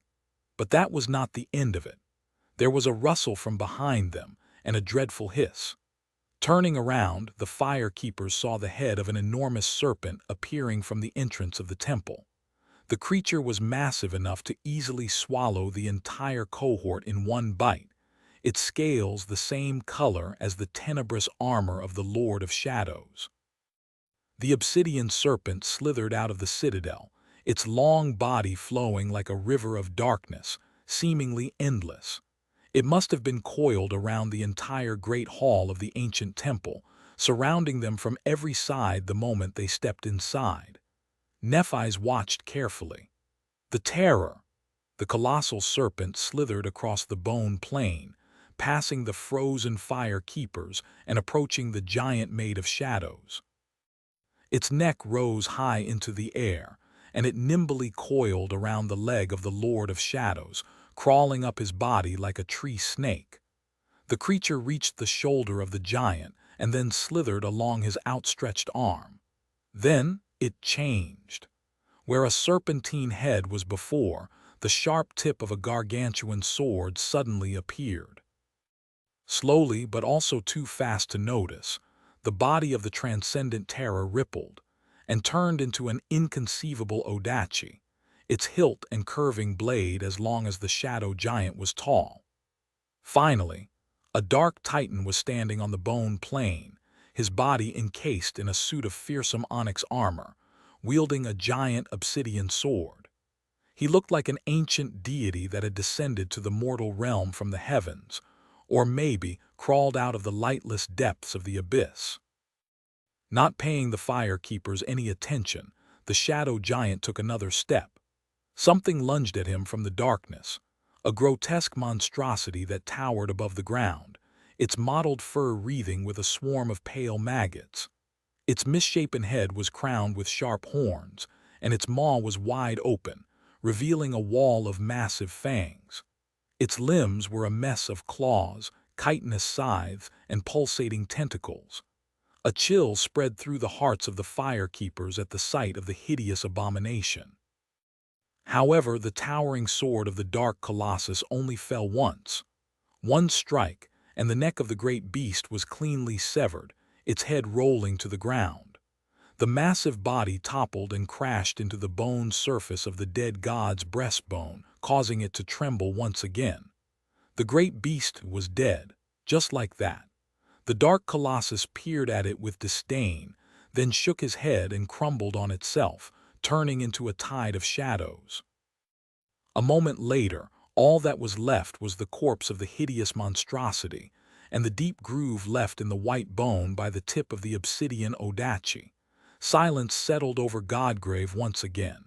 Nephi stared at the corpse of the abomination, her expression unreadable. Eventually, she tilted her head a little. One strike. Suddenly, she was glad to have made a pact with the man who called himself Shadow. It was much better to be his ally than his enemy. Chapter 1624. Crazy Girl. Far to the northwest of Bastion, across the chain of death zones crowned by Godgrave, lay the vast human enclave ruled by the great clan Song. Although younger and smaller in territory than the Sword Domain, the kingdom of Kai Song was nevertheless just as populous and potent. Unlike Bastion itself, which lay at the heart of Valor's territory, the capital of Song was located at the northernmost point of her domain, on the slopes of a towering mountain chain that branched out from the Hollow Mountains. It was a stark and beautiful place nestled between snowy peaks and fuming volcanoes, shrouded in snowstorms and raining ash. Its name was Ravenheart. The great citadel had another name in the runic language of the nightmare spell, but after an obscure figure from the first generation of the Awakened conquered it, people gradually started calling the remote mountain palace by her true name. That obscure awakened warrior was the founder of the Song clan and Kai Song's late mother. Her daughter elevated their minor clan to prominence, and then to the very height of power. Similarly, Ravenheart had grown from the stronghold of a lesser legacy clan to one of the great citadels of humanity, sheltering hundreds of thousands of awakened. And now, after the chain of nightmares, it was home to millions of mundane humans as well. The citadel itself was a magnificent palace that stood on the slope of a snowy mountain, perched at the very edge of a bottomless chasm. The legend said that it had been cut from pure white jade once, but after enduring the wrath of the surrounding volcanoes for thousands of years, it turned entirely black, as if made from obsidian glass. Still, contrasted against pristine white snow, its sublime beauty had only become more tantalizing. A titanic stone bridge spanned the vast chasm between the mountain and the volcano standing opposite it, connecting the two branches of the mountain chain like a road meant for giants. Its black pillars were decorated with intricate engravings, and the scale of the construct defied reason. These days, the members of the Song clan inhabited the frozen obsidian palace, while the titanic bridge had become a town for the awakened warriors, who could withstand the cold. The city itself had been built on the slopes of the volcano, where its warmth protected the mundane citizens of Ravenheart from the inhumanly harsh climate of the snowy region. They did not have to be wary of sudden eruptions, either, because Queen Song and her transcendent daughters could protect them from any disaster. Ravenheart was a harsh place, but it was also an incredibly beautiful place, and therefore, life here was harsh, but also thriving. The surrounding lands had long been cleared of the truly dangerous nightmare creatures, but they were more dangerous than the heartland of the dream realm, where Bastion stood. Many abominations still dwelled in the snowy mountains, and the environment itself was deadly for those unprepared to face its cruelty. At the same time, there was a lot of fertile soil in the lowlands, which had been generously fertilized by volcanic ash. There was also geothermal heat, countless hot springs, and precious minerals of all kinds everywhere around.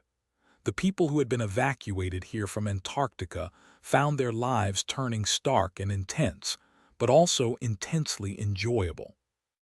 If one grew accustomed to the solemn and eerie power of Queen Song, of course, which they quickly had. In any case, there was endless work to be done, from plowing the ashen fields to mining mystical ores, to building a semblance of a modern infrastructure by using endless geothermal energy. And since there were many nightmare creatures dwelling in the mountains, there was also a dire need for someone to protect all these workers. Which was why Rain was buried in the ash, sweating as she waited motionlessly. She had been laying there for a few hours already, keeping absolutely still. Around 100 meters away from her, where the slope of the gorge rose sharply, a hideous creature was slowly dragging its body from between the cliffs. It resembled a scaled worm with 6 long, thin limbs, each ending with dagger-like claws. Its maw was a horrid circular mess of sharp, needle-like fangs. Damnation! She had expected a beast, but was faced with a monster instead. Granted, the stone worms were merely dormant abominations, but since Rain wasn't even a sleeper but a powerless, mundane human instead, that thing could rip her apart in a matter of seconds. No, not even seconds, a second. No wonder everyone calls me the crazy girl. I am indeed crazy. I'm crazy to have listened to you, mad bastard. If not for the nagging of her teacher, she would have long ago applied to return to the waking world, thus challenging the first nightmare and becoming an awakened. But no, he just had to insist that his student could only awaken naturally, without becoming infected by the nightmare spell. And young and naive as she had been, she actually believed in his nonsense. Years had already passed, and yet she was still a mundane human.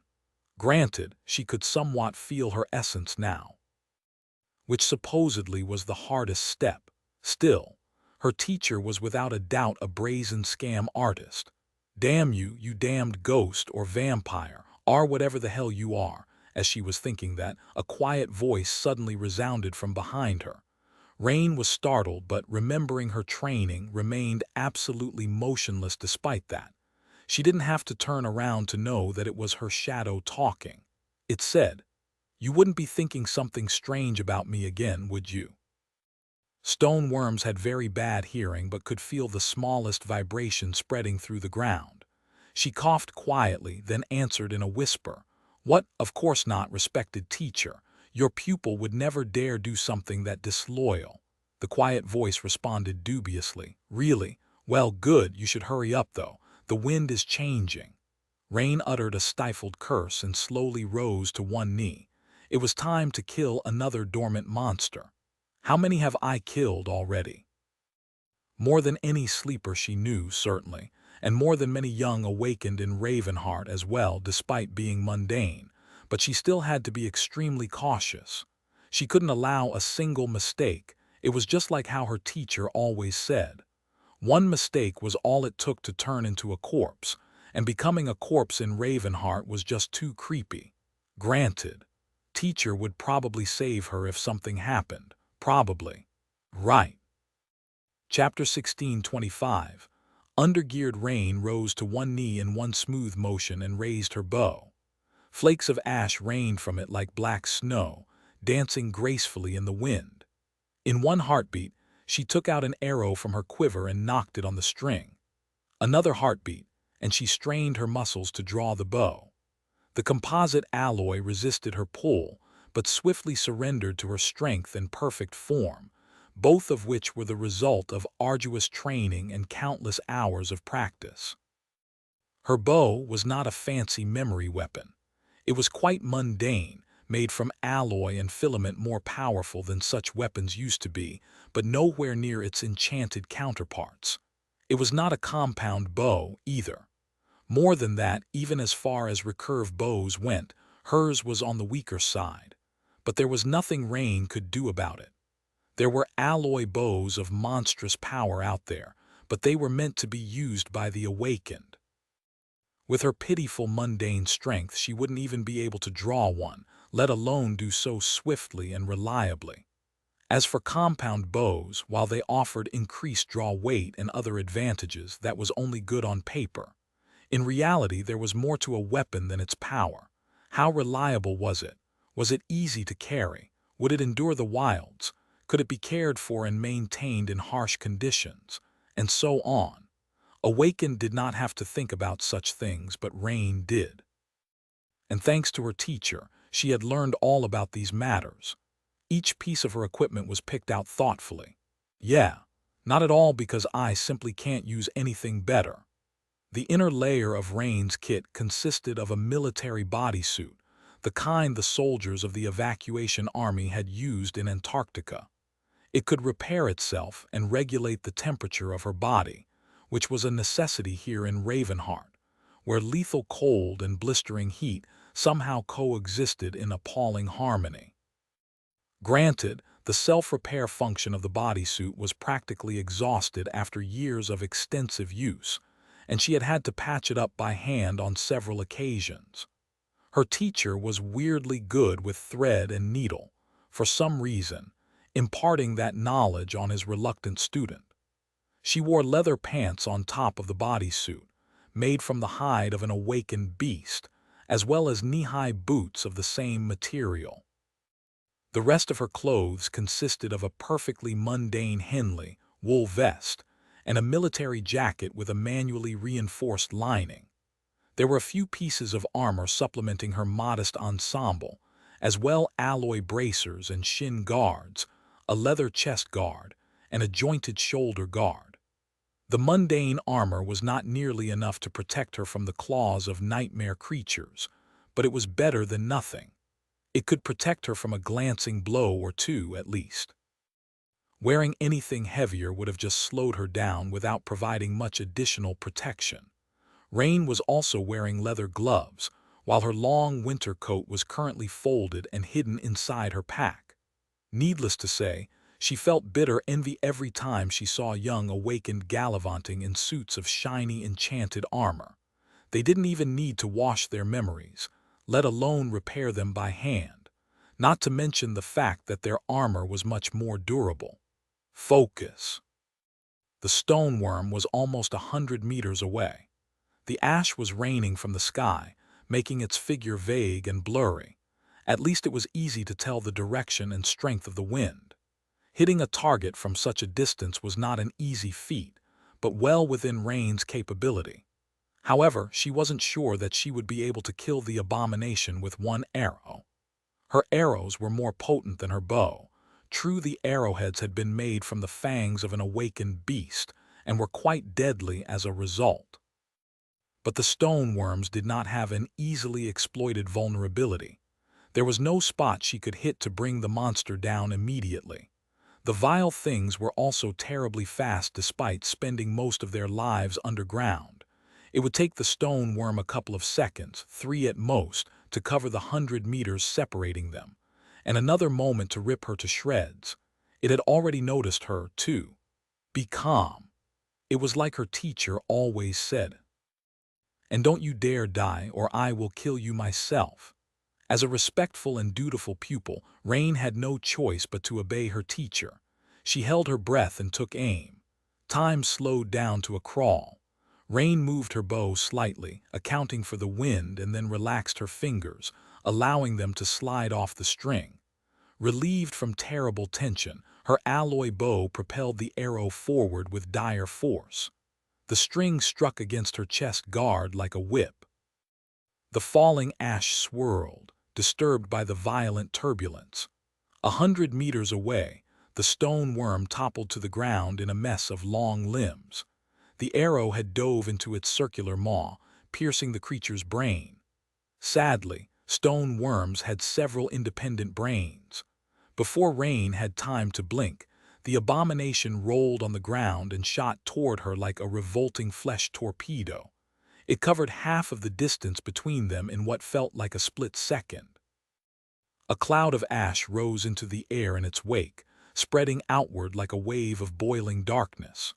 Before it could cover the remaining distance, though, a second arrow struck it. It had only taken Rain that long to draw her bow again, adjust her aim, and let the arrow fly.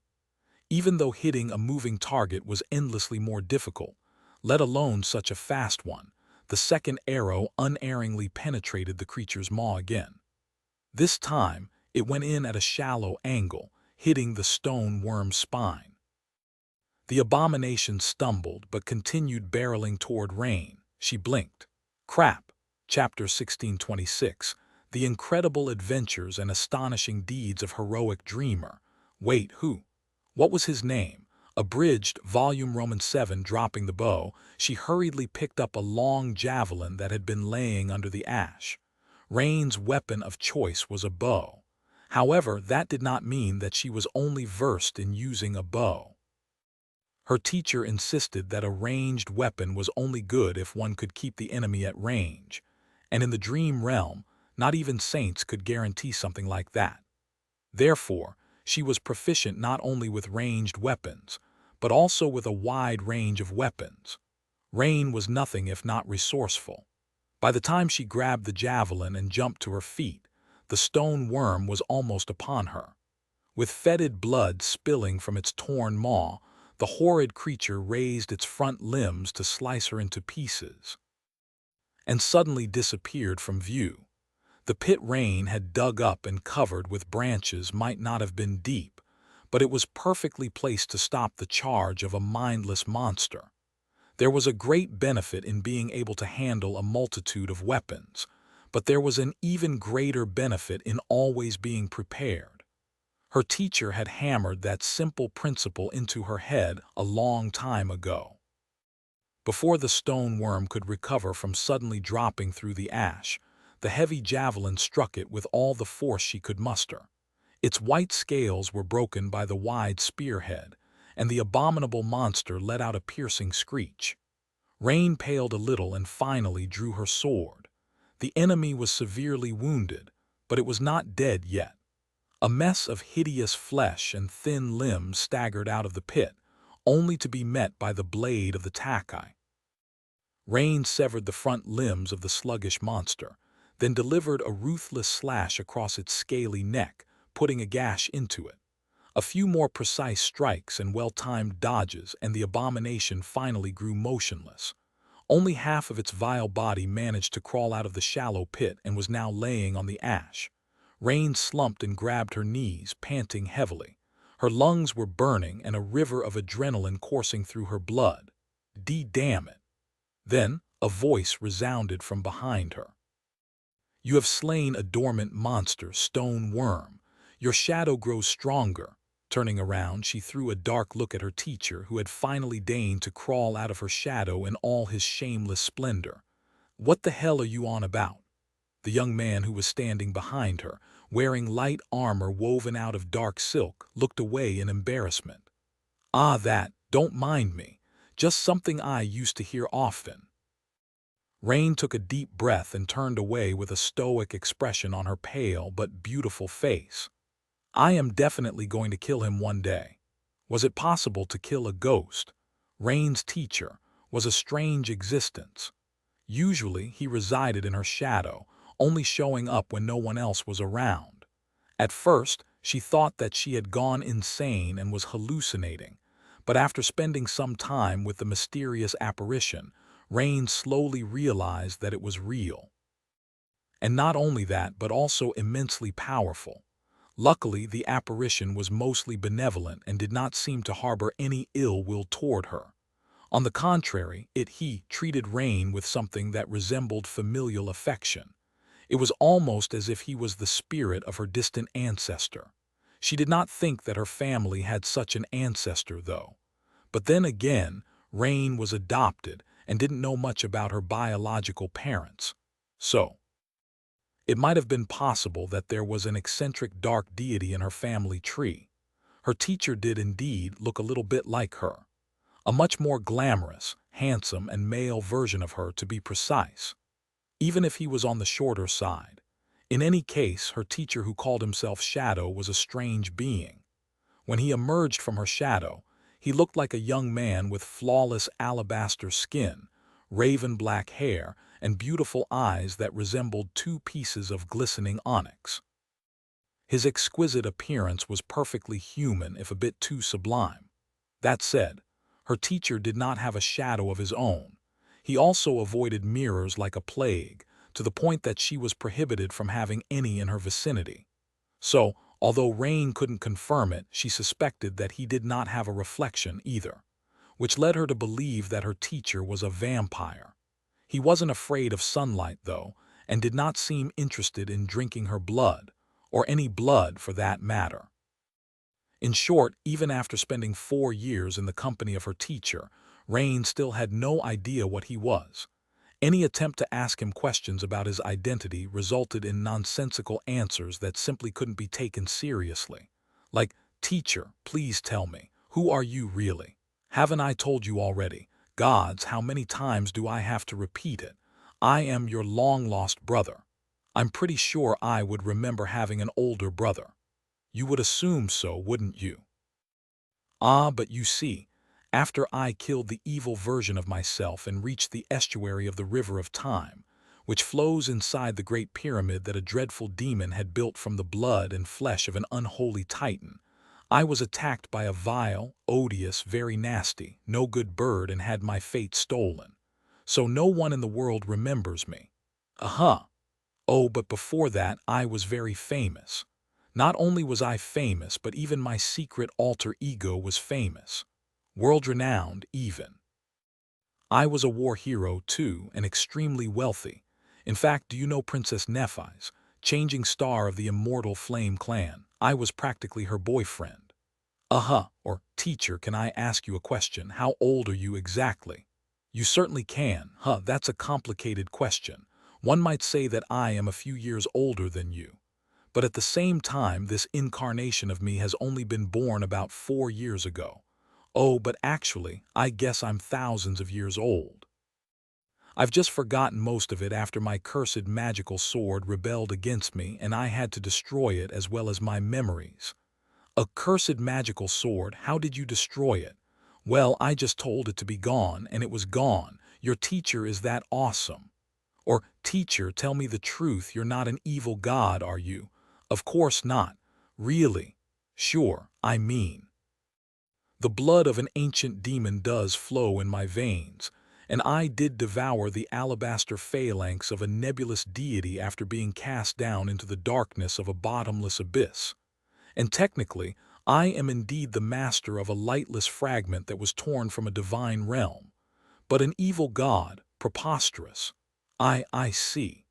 I mean, I am a demigod at best. In short, after a while, Rain had stopped asking questions.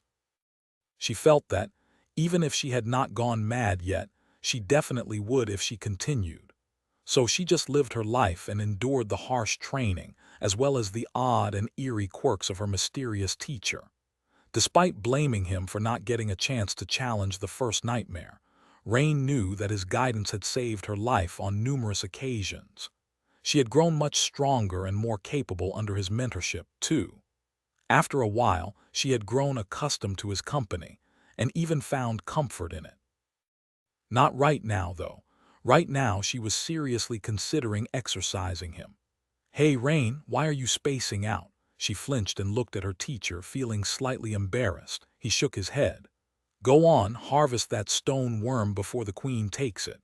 Rain stared at the revolting corpse of the dead abomination, sighed, and jumped down into the pit. Pulling a sharp hunting knife from the sheath attached to the small of her back, she grimaced and got to work, mumbling, "Before the queen takes it. Ha! Why would she take a measly stone worm? As if she has need of such a weak and ugly servant." Chapter 16:27, Hunting Spoils. Despite the fact that Rain's clash with the stone worm had only lasted a dozen seconds, she was tired. Not only because she had tracked the creature down for a long time first, spending hours to prepare the ambush, but also because those few seconds of absolute mental concentration and daunting physical exertion took a lot out of her. That was how it went every time. If a mundane human wanted to face a nightmare creature, anything less than giving it your all, and then some, meant death. Not that there were a lot of mundanes going out of their way to fight abominations, not a lot of those who lived to tell the tale, at least. In that sense, Rain was an anomaly. Sadly, the harsh physical demands of the hunt were not over after her prey was dead.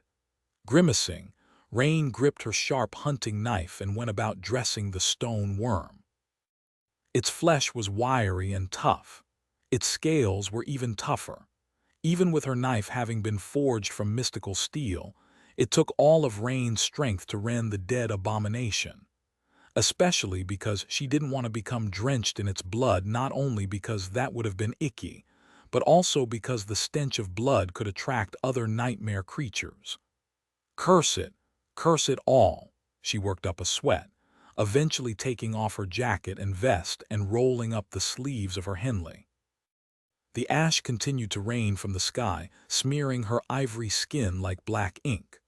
Her teacher, meanwhile, sat comfortably on a rock and observed her with a content expression, not even trying to help. Bastard. Cursing again. Rain, a proper young lady should act with modesty, poise, and decorum. "Ah, you were such a well-mannered girl when we met. Where did you even pick up these bad habits? Who taught you such foul language? Tell me, and I'll beat the crap out of the damned bastard." She paused for a moment, glared at him, and then returned to her work without saying a word. "Stop pouting." "I'm not pouting." Rain collected the abomination's sharp fangs, those could be used to fashion arrowheads, then moved to its limbs and separated the stone-like blades from the joints. The blades could be sold in Ravenheart for a good price or bartered for other materials. However, the true treasure was the hide of the stone worm. Although it was merely a dormant monster, the scales of these creatures were lightweight and tough. The awakened who had not earned a good armor-type memory yet often used them to fashion scale mail. Those with plenty of coins could afford something better, of course, but there were many of those who couldn't. And when the latter got in trouble, their armor needed to be mended with even more scales. Therefore, there was always demand for stone worms' hides. Rain herself had worn such a scale mill armor at one point, but after hunting an awakened beast, she switched to equipment made from its leather. So she could earn a pretty penny by selling this hide. It was just that harvesting it was a tough and dirty process. She arduously separated the hide from the flesh of the monster, cleaned it the best she could, and rolled it into a hefty sack. Tying the sack with rope, she grimaced and rubbed it with ash to get rid of the smell. Then she retrieved her 2 arrows. After studying them for a few moments, Rain sighed. One could be repaired, but the other was unsalvageable. Her arsenal of arrows was growing dangerously poor. There were plenty of them in the quiver, but only a few of those made from the fangs of the awakened beast remained. She cleaned the intact arrow and put it aside. Finally, for the most important part, fishing out 2 gleaming crystals from the remains of the stone worm, Rain looked at her teacher and smiled. "Shall I?"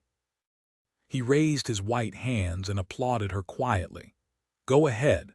Good kill." Rain pushed what remained of the hideous carcass into the pit with her foot, then knelt and placed the crystals on a flat rock.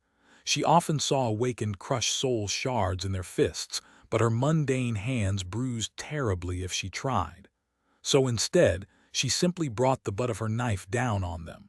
The crystals shattered, and she felt an almost imperceptible amount of foreign essence trickle into her soul.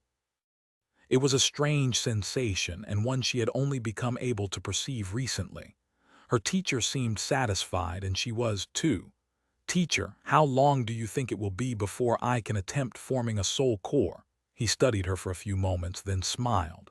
"Soon. You can already sense and control your essence, so it won't be long before it awakens. However," a soft sigh escaped from his lips, "something tells me that it is not soon enough, so we'll need to hurry up. You have to hunt another awakened abomination, a strong one as well." Rain shivered, remembering the last time she faced an awakened nightmare creature. That clash had almost cost her life. Had that thing not been strong in her teacher's eyes, she gave him a long look. "You know that we can simply buy an awakened soul shard or few. It will be expensive, sure, but my parents can help." "Wait, actually, why do we need to buy them? Teacher, you're so great and awesome. Just do your thing. Tell a bunch of powerful abominations to be gone and let me collect the shards." He stared at her dubiously and coughed. "Well, sure, you're right. Your teacher is awesome. I can kill the abominations for you." Rain's eyes gleamed. "Really?" But he was not done talking. "And while I'm at it, why don't I awaken for you as well? Should I also feed you from a spoon like a little baby?" He scoffed. "Let me tell you, a baby I knew transcended before learning how to walk, and he didn't even have me as a teacher. Come to think of it, what's your excuse? Huh, what do you have to say for yourself?" Rain glared at him hatefully, then looked away. "Forget I said anything." She cleaned her weapons, sheathed her knife, and fastened the rolled hide of the stone worm to her pack. Finally ready to depart, Rain hoisted the pack on her shoulders and started to walk. It was time to head back to Ravenheart. Chapter 1628. Weary pilgrim Rain made a point of using light equipment, and yet she carried considerable weight. There were her clothes and armor, her bow, a quiver of arrows, the javelin she used, her sword, the hunting knife attached to her belt, and another knife hidden in her boot. There was also plenty of stuff in her pack, and attached to her pack everything she needed to hunt and survive in the wilderness.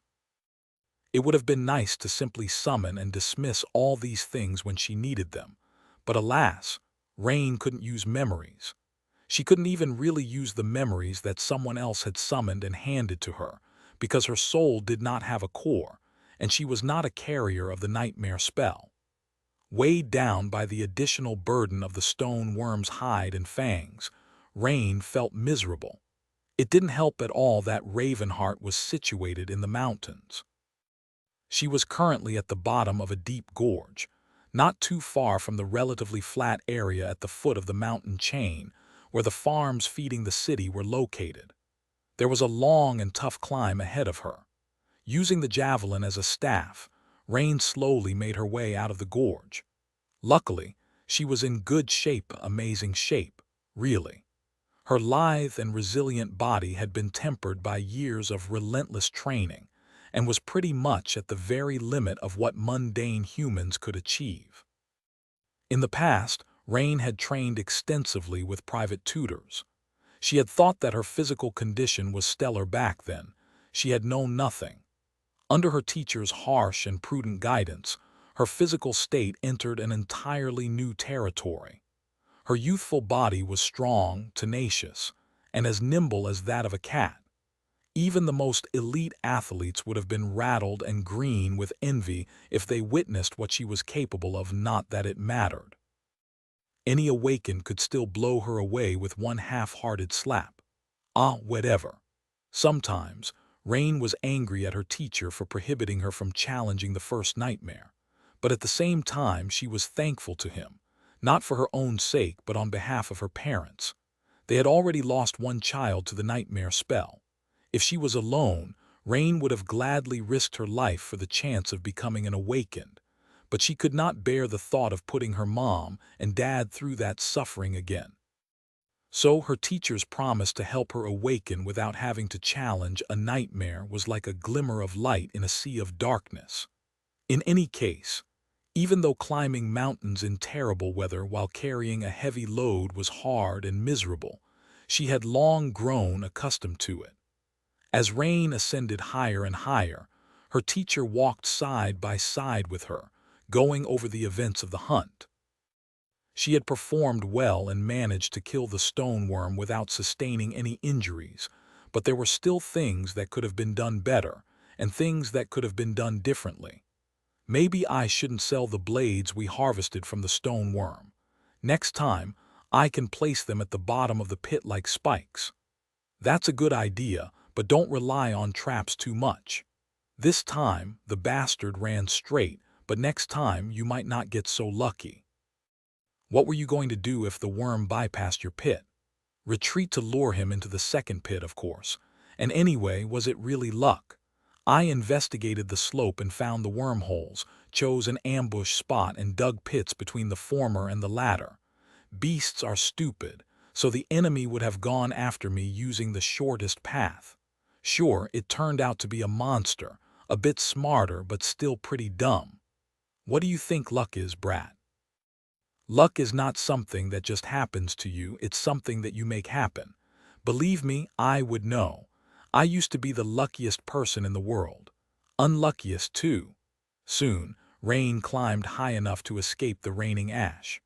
The scorching heat was replaced by merciless cold, and the black soot was replaced by pristine snow. A strong wind rose, chilling her to the bone and almost tossing her off the slope. Cursing, Rain shivered and hurriedly took her coat out of the pack, wrapping herself in its warmth and pulling the fur hood down. The coat, too, was fashioned from the hide of the awakened beast she had hunted, so it was enough to protect her from the fatal cold of the mountains. Buttoning up the tall collar to shield her face, she lifted the pack and turned to look at her teacher. He was standing a few meters away, wearing nothing but his light armor. Nevertheless, he was not showing any sign of being bothered by the cold, which only went further to solidify Rain's conviction that her teacher was some kind of unholy wraith. His gaze was strangely solemn. Turning to look in the same direction, she suddenly noticed a dark silhouette slowly moving through the snowstorm. Rain tensed for a moment, but then relaxed, noticing that it was a human. A moment later, the strong wind died down, and the blizzard ended just as suddenly as it had begun. She waved a hand and headed toward the stranger. "Hey, are you lost?" However, her hand froze in the air. Something was wrong. Why hadn't her teacher disappeared into the shadows? He never showed himself when other people were around. Her javelin was already rising when she finally got a good look at the approaching stranger. It was a young woman 3 or 4 years younger than herself. A teenager, really. Just like her teacher, she was only wearing a suit of light armor which was torn and turned dark with frozen blood. Her skin was so pale that it looked blue like that of a corpse, and her steps were slow and clumsy. Her eyes were like frosty glass, devoid of any light, and her face was like a mask carved out of ice. She was dead. "Don't disturb her." Her teacher's voice was glum. Rain grew quiet, lowering her javelin, and then took a step back to let the dead girl pass. A tiny sigh escaped from her lips. The closer the walking corpse drew, the better she could see the terrible wounds covering her frigid body. Eventually, unable to look, Rain turned away and furtively rubbed her eyes. The dead girl walked past them without showing any reaction, her bruised pale face motionless, and slowly disappeared into the swirling snow. A few moments later, the wind erased her footprints as if she had never existed. Rain and her teacher were left alone on the snowy slope. She sighed. The winter solstice had just passed recently.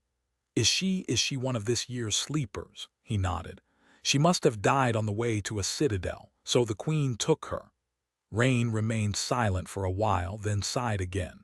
Queen Song held authority over death, so anything that died in her domain was taken by her.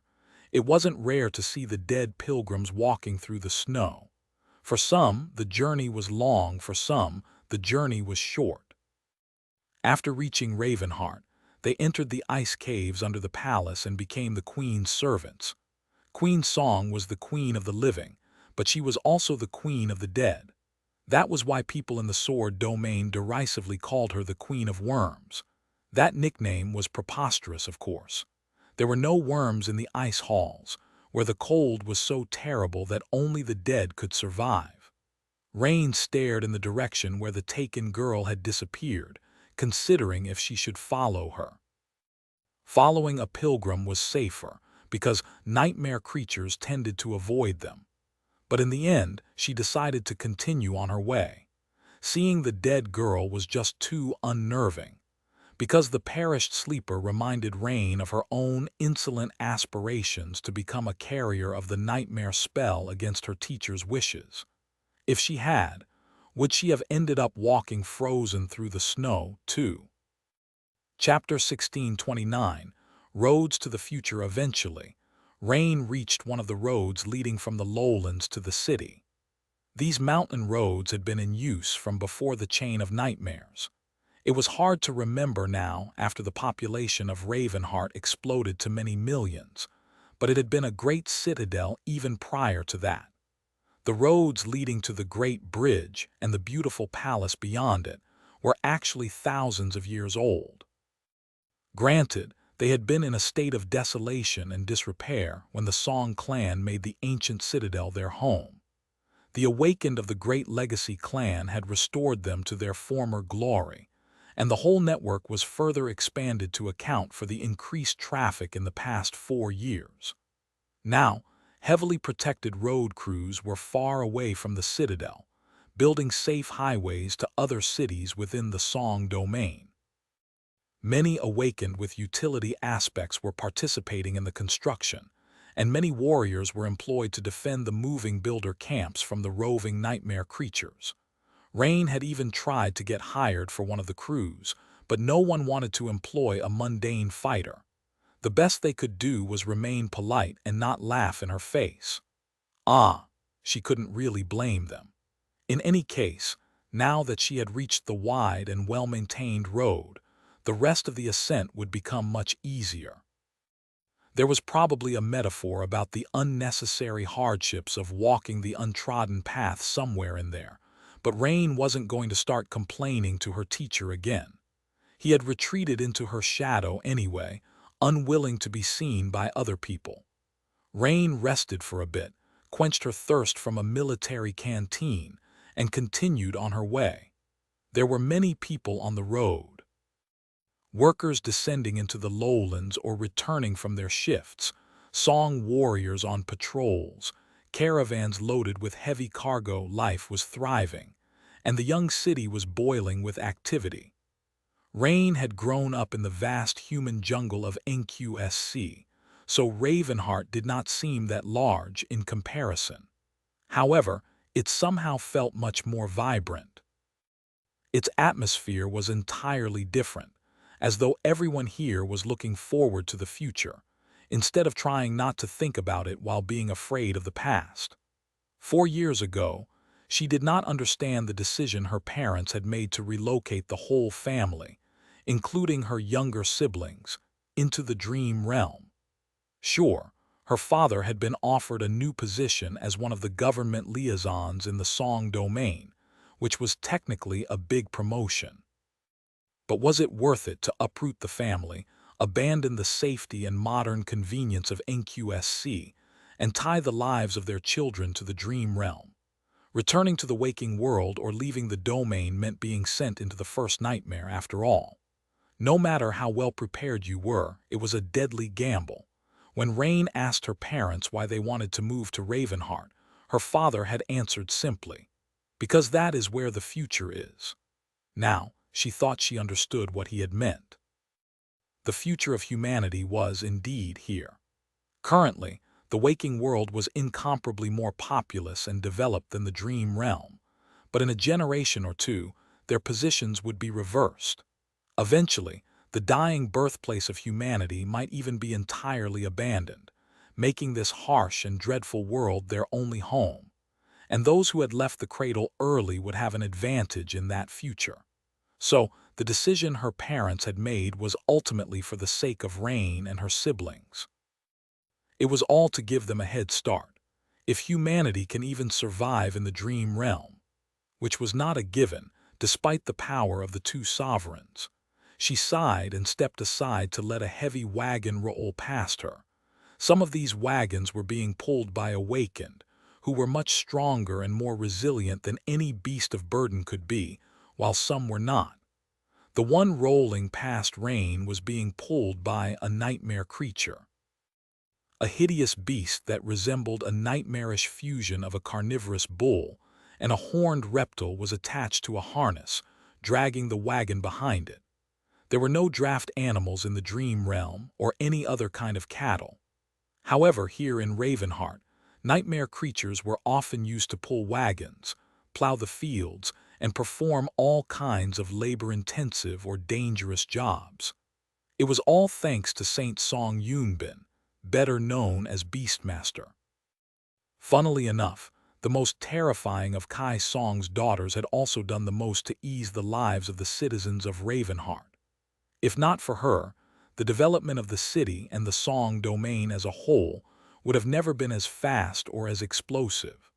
Of course, it was still a bit creepy to be around the subjugated nightmare creatures, and one had to be cautious around them. Even enchanted by Beastmaster, they were dangerous beasts, so each had to be watched over by a trained handler. Looking at the wagon roll away, Rain sighed. Saint Yunbin is amazing. Her teacher's voice resounded from the shadows, sounding a bit wistful. "Oh, Beastmaster. Well, she's not bad, you know. She once asked me to run away with her. Of course, I refused. Your teacher is not someone who can be swayed by a pretty face." Rain gave her shadow a dubious glance but kept her remarks to herself. Grimacing, she carried her heavy pack and continued forward. The closer to the city she got, the more crowded the road became. There were more Awakened patrolling it, too, some even accompanied by echoes. The temperature slowly rose until it was warm enough for her to take off her coat. She even unbuttoned her jacket. By the time the distant cold sun was ready to disappear behind the horizon, Rain finally reached her destination. In front of her, built on the slope of the tall volcano, stood the gates of Ravenheart. Chapter 16:30 Ravenheart. From where Rain stood on the slope, she could see most of the city. Ravenheart was separated into three distinct districts. The largest by far was sprawled on the dark slope of the fuming volcano, protected from the merciless cold by its heat. This was where millions of mundane humans lived. Their homes were mostly built from black stone, so it seemed as though the entire city was a part of the mountain, intricately carved from its slope by some divine being. The second district was built on the grandiose stone bridge that stretched over a bottomless chasm toward a distant snowy mountain. It was much smaller than the first one, but still rather large. That bridge was home to most of the awakened citizens of Ravenheart, since only they could survive the bitter cold and the strong winds blowing across it. And finally, a sublime palace that seemed to be cut from obsidian glass stood at the opposite end of the great bridge. The palace was visible from anywhere in Ravenheart when the weather was good, its dark and ethereal beauty never failing to take one's breath away. That was where Queen Song and her clan lived, and where the gateway to the waking world was located. The Dream Gate, meanwhile, was located directly opposite the palace, on the slope of the volcano behind the mundane district. Supply shipments and new settlers arrived from it almost every day, lured by the promise of a better life. Rain spent a few moments enjoying the view of the city, then hurried to the gate. She couldn't wait to reach her den and climb under a warm blanket. There were a few familiar faces preparing to leave the city just as she was returning. A group of young awakened were gathered in front of the gate, all clad in enchanted armor and wielding memory weapons. A few of the young men seemed to be paying rapt attention to her. Rain sighed. These guys again. Her teacher didn't say anything, but she could feel an almost palpable scorn radiating from her shadow. One of the young awakened waved at her and smiled. Rain, coming back from a hunt, she lingered, trying to come up with a polite way to avoid a conversation. Sadly, her mind was blank. Eventually, Rain forced out a pale smile. Oh yeah, I tracked down the nightmare creature that has been harassing one of the farms recently. A stone worm. Yeah, it's dead. The young man stared at her somewhat intensely, wearing an expression that she struggled to discern. Why does he always stare at me? I'm crazy, I know. No need to make your distaste so obvious. To add insult to injury, the guy was very handsome, like all awakened were. He used to be one of the mundane humans that had relocated to Ravenheart like her, but challenged the first nightmare last year. Being more or less the same age, they had known each other before a little. But now there was a great divide between their status and social standing. Is there something on my face? The young awakened coughed and awkwardly looked away. And no. We are just leaving to patrol. Anyway, good to see you. Oh, is that a stone worm hide? I was actually hoping to purchase some scales. Do you want to meet tomorrow, maybe? I have some spare coin to spend. Rain gave him a strange look. The guy was clearly wearing a full suit of enchanted armor. From the look of it, it was an awakened memory and of a high tier at that. Why the hell would he need stone worm scales? He noticed her expression and coughed again. It's for a friend of mine, a friend. Weirdo, Rain shrugged. Aren't you going on a patrol? You won't be back for at least a week. Sorry, I don't want my house to reek like a slaughterhouse, so I'll sell the hide tomorrow on the market. The young man blinked. Oh, right. She shook her head, nodded at him, and walked away. As Rain was leaving, though, she heard the awakened whispering among each other. Who was that? Why is she wearing trash? Does she have no memories? You don't know? That's crazy Rain. She's a mundane girl who goes around hunting nightmare creatures. What? No way. It's true. You only awakened this year, so you don't know. She's infamous here in Ravenheart, actually. Some say that she has killed more abominations than all of us combined. No one knows why she's still alive, but she is. Damn. Too bad she's a lunatic. Both of you shut up. Yeah, shut up and don't call her a lunatic. She might hear. Rain walked away, leaving the annoying whispers behind. Passing through the city gates, she pursed her lips and complained to her teacher. Why do those guys always stare at me and try to stir up trouble? Can't they just leave me alone? Her teacher answered in an incredulous tone. You don't know. Rain raised an eyebrow. Know what? There was a long pause, and then her teacher chuckled. They stare at you because you're pretty. There's no one prettier than my little sister. She couldn't help but burst into laughter, making a few people give her strange looks. Right. Perhaps talking to myself in the middle of the street is not the best idea, especially considering that they already think I'm crazy. Rain shook her head derisively. Who, me? There are thousands of female awakened in Ravenheart, and each of them is prettier than me. I doubt an awakened guy would ever give me a second look. Of course, she knew that she was. Not too bad, really, appearance-wise, by mundane standards, but the effect of the awakening on one's body was simply too great. They all have such smooth and silky skin, and no calluses. A weathered brute like me cannot compete, her teacher scoffed quietly in the shadows. Gods, how dense are you, girl? He remained silent for a few moments and then suddenly gasped. Wait, I Candy Cafe. There was another long pause and then a dejected sigh. We are definitely siblings. Chapter 16, 31 Hidden Menace. The outer wall of the mundane district was thick and tall. Rain passed through the gateway, still thinking about what her teacher had said. Pretty. I'm pretty. He was teasing me, right? That scoundrel. Maybe if he allowed me to have a mirror at home, I wouldn't have had to ask. Her thoughts were interrupted by an awakened warrior who suddenly appeared in her way. His equipment was visibly more potent than that of the young men and women whom she had met outside, and his face was much more mature. Unlike those inexperienced greenhorns, he was a true warrior of song. This way, please. Rain obediently followed the awakened to the side, where a cohort of veterans like him was keeping a watchful eye on everyone entering the city. They were led by a stunningly beautiful woman wearing an enchanted robe of fine wine-colored silk. A master. There was no sign of Rain's teacher, as if he had dove deeper into the shadows. She approached the beautiful woman and bowed respectfully. The Ascended smiled. "Oh, it's you, little sister. Rain, was it? Please don't move."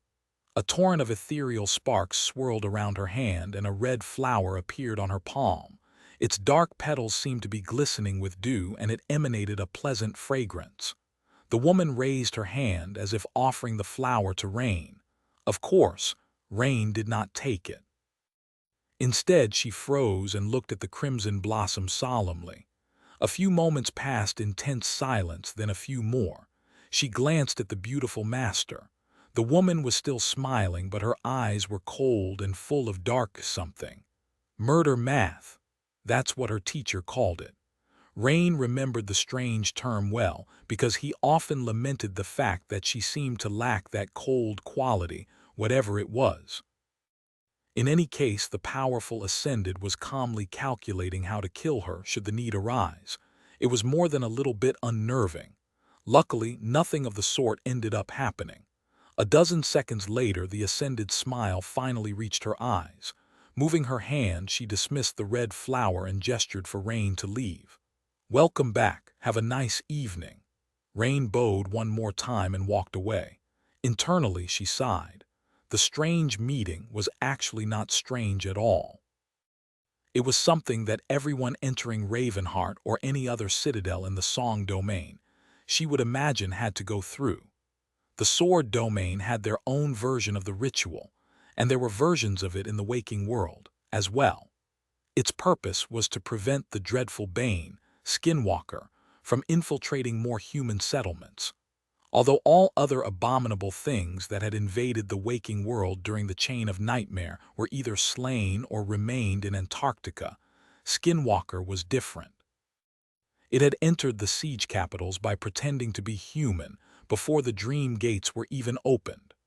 Once there, Skinwalker spread like a curse. There were little details about how it had been stopped, but Rain heard that the government forces led by Wake of Ruin and the great clans had joined forces to eradicate the creature. The sovereigns emerged, and Lady Nephis returned from the third nightmare with 5 other saints just in time. Eventually, they managed to prevent Skinwalker from spreading to the rest of the quadrants, but they had not managed to destroy it completely. Today, Skinwalker was like a nightmare that haunted all of humanity. Its vessels were somewhere out there, in the shadows, hiding in the vast reaches of the dream realm or in the poisonous wilds of the waking world. Worst of all, the creature had learned and adapted, its act becoming almost indistinguishable from normal humans. Several citadels had already fallen after being infiltrated by Skinwalker, and if rumors were true, several cities in the eastern quadrant had as well. That was why there were new security measures everywhere humans lived, aimed at preventing similar tragedies from happening again. Apart from the appearance of the Dream Gates and the great wave of colonization that followed, the existence of Skinwalker had caused the single most significant change, perhaps, in how humans lived after the Chain of Nightmares. So, Rain didn't mind being checked while entering Ravenheart.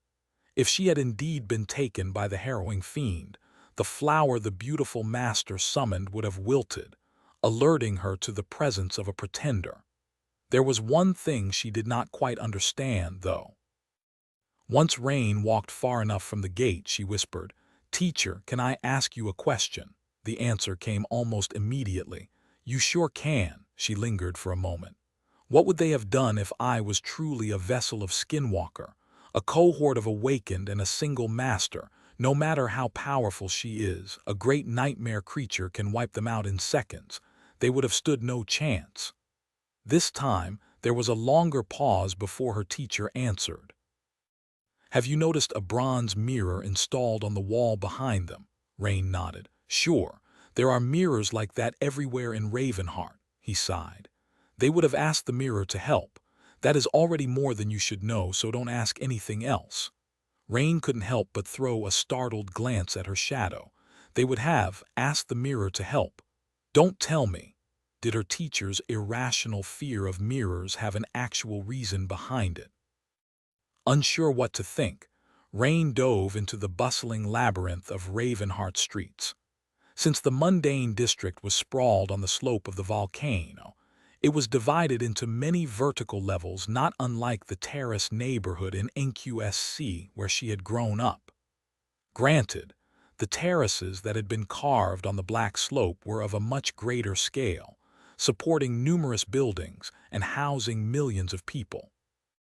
The lower levels were where most of the work took place, while the higher levels were mostly residential. Additionally, the more affluent neighborhoods were situated closer to the Great Bridge, while the poorer ones were situated further from it. Rain's parents lived in one of the former, while her own den was in one of the latter. Actually, it was not too far from the city gate, which felt like a blessing today. Dead tired, Rain found her way home, unlocked the door, and finally dropped the heavy pack.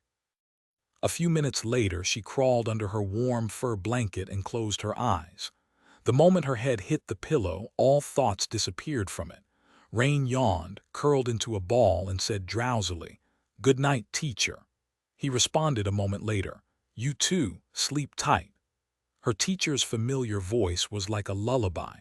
Knowing that he would protect her if anything happened at night, Rain allowed herself to relax and comfortably fell into the embrace of sleep.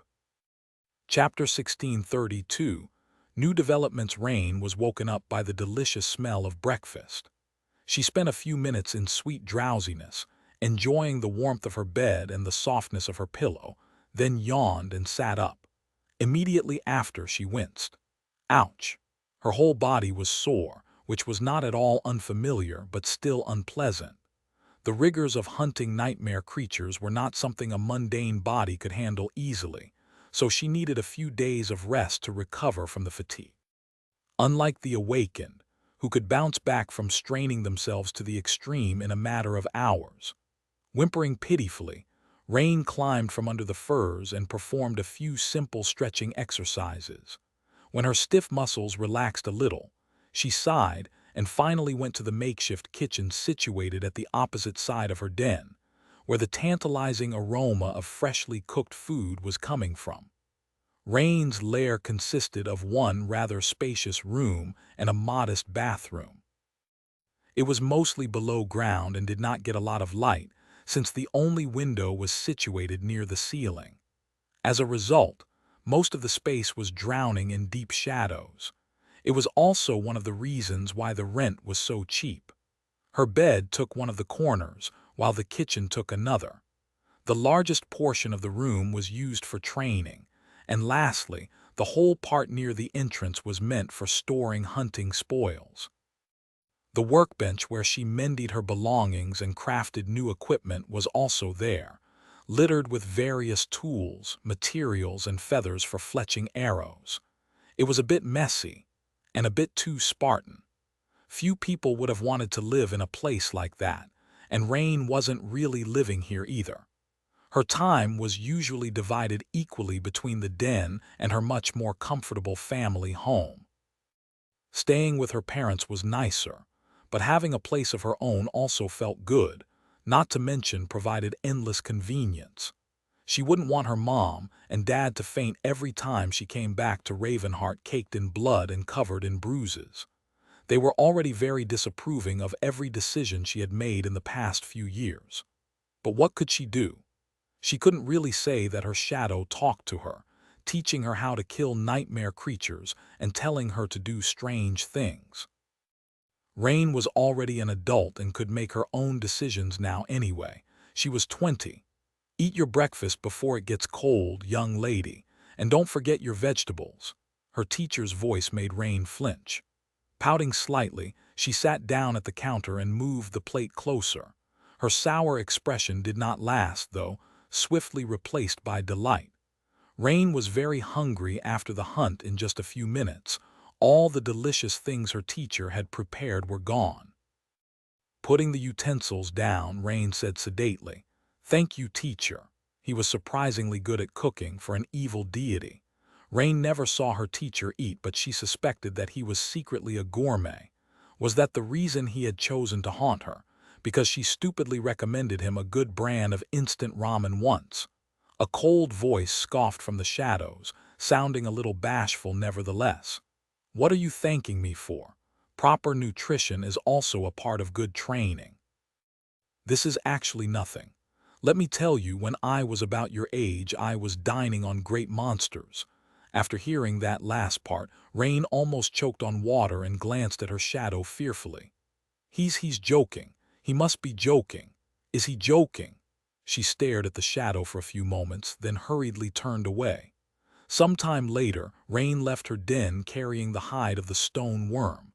She had left most of her weapons behind, but kept the takai in a scabbard at her belt. No matter how safe the streets of Ravenheart were, she never parted with her sword. There were a few errands Rain had to run. First, she went to the town hall of the mundane district to report the completion of the mission. The stone worm had been harassing the farmers in the lowlands for a few weeks, so there was a reward set by the authorities for its extermination, which Rain now received with a wide smile. There were a lot of tasks and missions issued by the town hall every day. Most issues were handled by the retainers of the royal clan or the servants of one of the vassal clans, but there were always things they didn't have time or numbers to handle promptly. Therefore, anyone could take on a task or two and receive a corresponding reward. The town hall also handled many private missions, so there was never a lack of opportunities for unaffiliated talents. Of course, only Awakened took the combat missions. Unsurprisingly, Rain turned heads every time she came here, and every clerk knew her by name. She had long learned to ignore the stares. After receiving the reward, Rain studied the mission board for a while.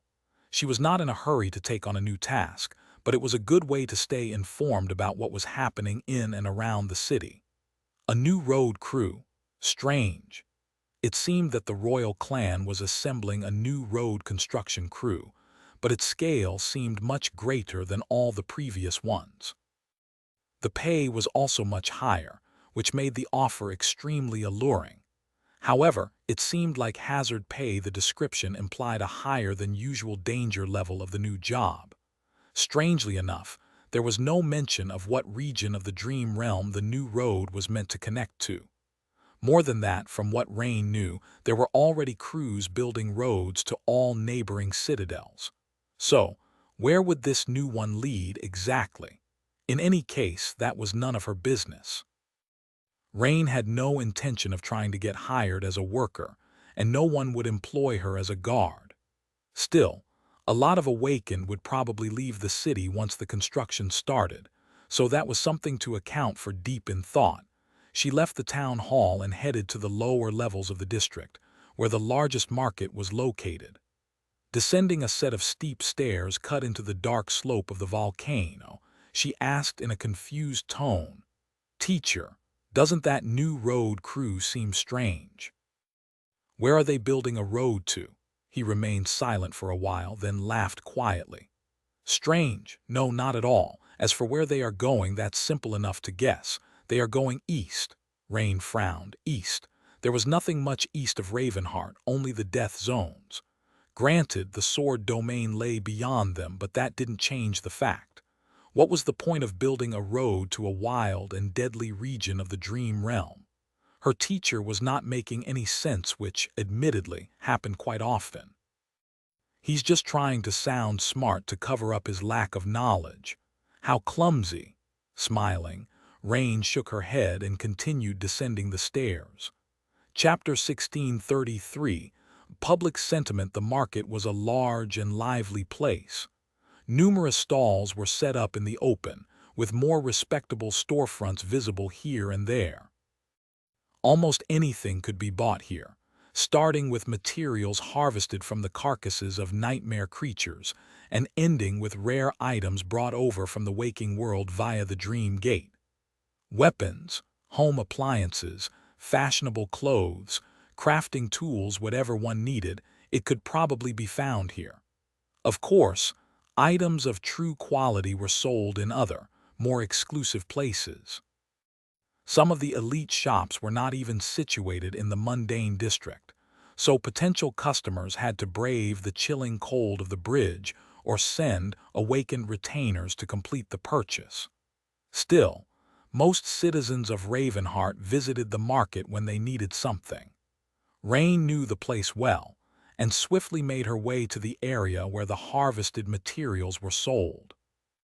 After haggling with a familiar merchant, she sold off the stone worm hide and weighed her coin purse in her hand, full of satisfaction. With this payment and the reward she had received in the town hall, Rain was flush with money. Best of all, she had managed to bring the stone worm down without suffering any wounds, so she didn't even need to hire a healer. Healers were rare and therefore prohibitively expensive. Awakened warriors were the ones habitually sustaining injuries, but they also had a lot of spending power. Rain did not, so most of the money she had made in the past years ended up going toward her medical expenses. But not today. Whistling joyously, she left the market and made her way to one of the many public baths in Ravenheart. Due to the volatile nature of the region, there were numerous hot springs here, and soaking in them had quickly become the favorite pastime of the citizens. If there was such a thing as tourism in the dream realm, the capital of Song would definitely have been a popular destination due to its hot springs, maybe in the future. Before entering the bathhouse, Rain stopped in a dark alley behind it. A shadow separated from her own and settled in the darkness, then waved casually. Leaving her teacher alone, she proceeded inside to enjoy some privacy. Soon, having taken a shower, Rain submerged her weary body into the hot water and felt the many pains bothering her dissolve in it. There were many mystical minerals in the mountains surrounding Ravenheart, so these springs were supposed to have healing effects. She didn't know how true that statement was exactly, but visiting the baths was definitely both pleasant and reinvigorating. She had mostly come here to clean herself, though. It wouldn't do to come home covered in sweat, grime, and the stench of blood. The cleaner and fresher Rain looked in front of her parents, the less they would worry about her. So she made a habit of visiting a bathhouse after every hunt. Still, it wouldn't harm anyone if she soaked in the hot water a bit more, and maybe a bit more, and maybe a bit more. After all, was she pressed for time? No, as Rain was relaxing with her eyes closed, she couldn't help but hear bits and pieces of conversations that other people were having around her.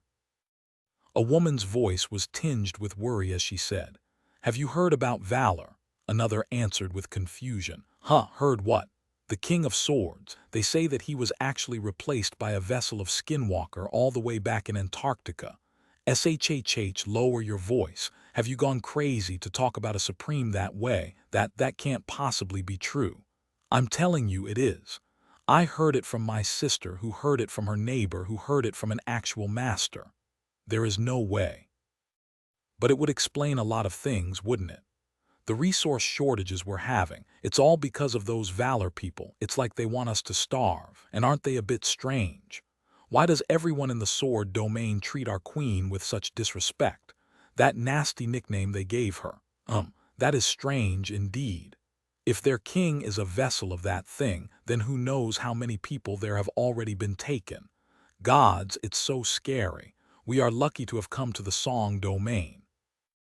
I hope they stay far away from us. But my cousins are in the sword domain. You must tell them to be careful then." Rain shook her head and slid deeper into the water to block out the hushed conversation. Aren't they being ridiculous? Strangely enough, that ridiculous rumor was quite persistent. She had heard some version of it many times already, almost as if someone was spreading it on purpose. On the other hand, some hostility between the two domains was inevitable. They were both still dependent on the waking world, after all, which meant that there was a competition for resources. And competition bred resentment, especially when one's livelihood was at stake. Resentment, in turn, bred these kinds of rumors. Plus, a vast majority of mundane humans living in the dream realm had come from Antarctica. They were traumatized and anxious, sometimes letting fear get the better of them. In any case, the public opinion of the sword domain was slowly changing for the worse in Ravenheart. There was nothing like that 4 years ago, but now, such sentiments were not uncommon. Why can't they just be happy that someone else is doing well? Rain threw the two scaredy women out of her head and tried to enjoy herself in peace. Eventually, she emerged from the bathhouse looking as smooth and pink as a newborn baby.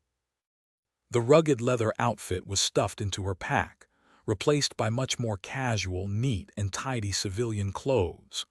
The frightful monster huntress was gone, replaced by an innocent and lovely young woman.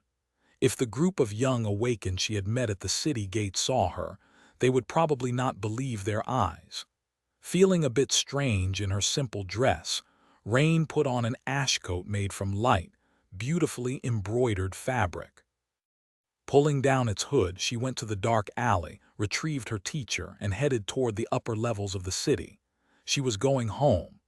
Chapter 1634, Scenic View. Rain stopped at a popular bakery and spent a good chunk of her coins on a set of delicious pastries. Her younger siblings were moody teenagers now, but she still liked to pamper them when she got the chance, or at least try to.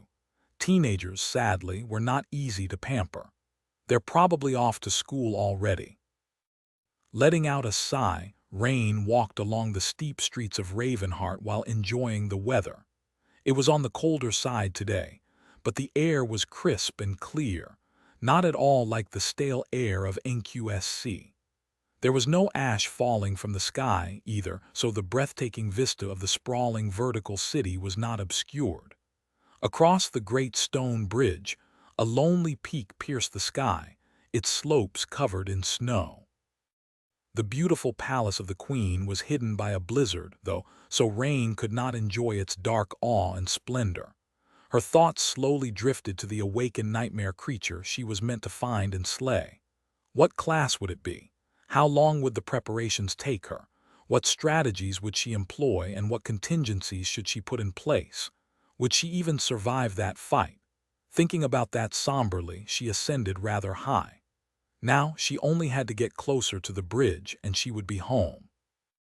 But before Rain reached the neighborhood where her parents lived, she noticed a crowd of people gathered on one of the scenic observation platforms. She stopped to listen to what they were talking about, curious to find out what the matter was. Their voices sounded excited. "Are you sure that he is coming back today?" "I'm sure. He already delivered the last of this year's sleepers to the cities in the south. There's nothing left for him to do but return." "I'm so excited." "I missed the day he departed, so I didn't see." "I saw. I want to see it again, though." Rain tilted her head, confused. Who were they waiting for? Her teacher suddenly mumbled in a subdued tone. "Gods, how is it even worse now?" Did she imagine it, or did his voice sound a little grumpy? Before Rain could ask, though, a swift shadow suddenly streaked across the city. She looked up just in time to see a wondrous creature sailing through the sky.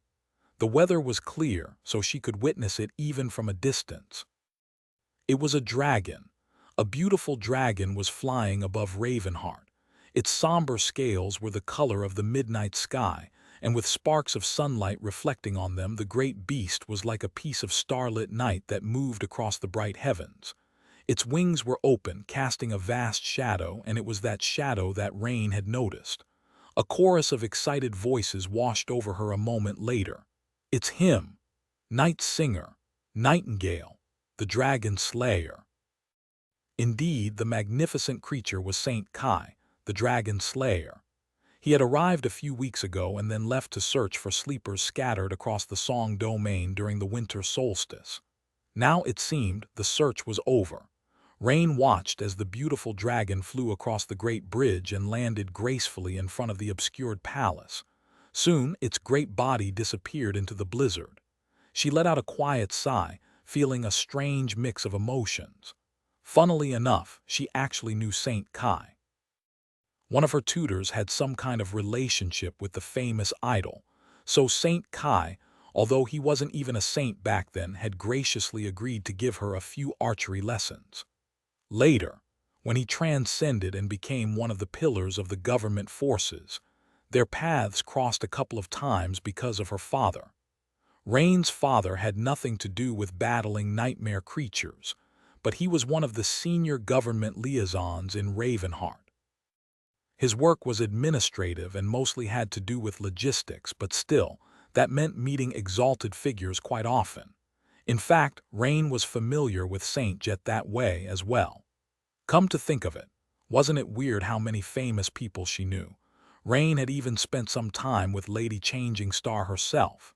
Of course, she was most comfortable with Effie, Saint raised by wolves, who for some reason used to live just a couple of houses down the street, back in NQSC.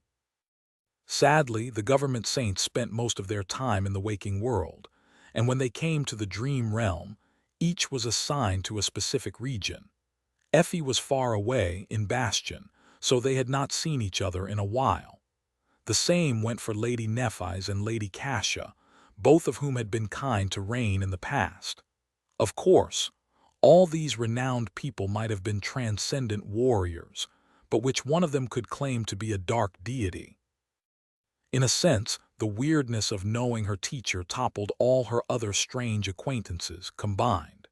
In any case, Rain was just that, a passing acquaintance in the lives of these exalted figures. She doubted they really remembered her, let alone had thought about her sometimes.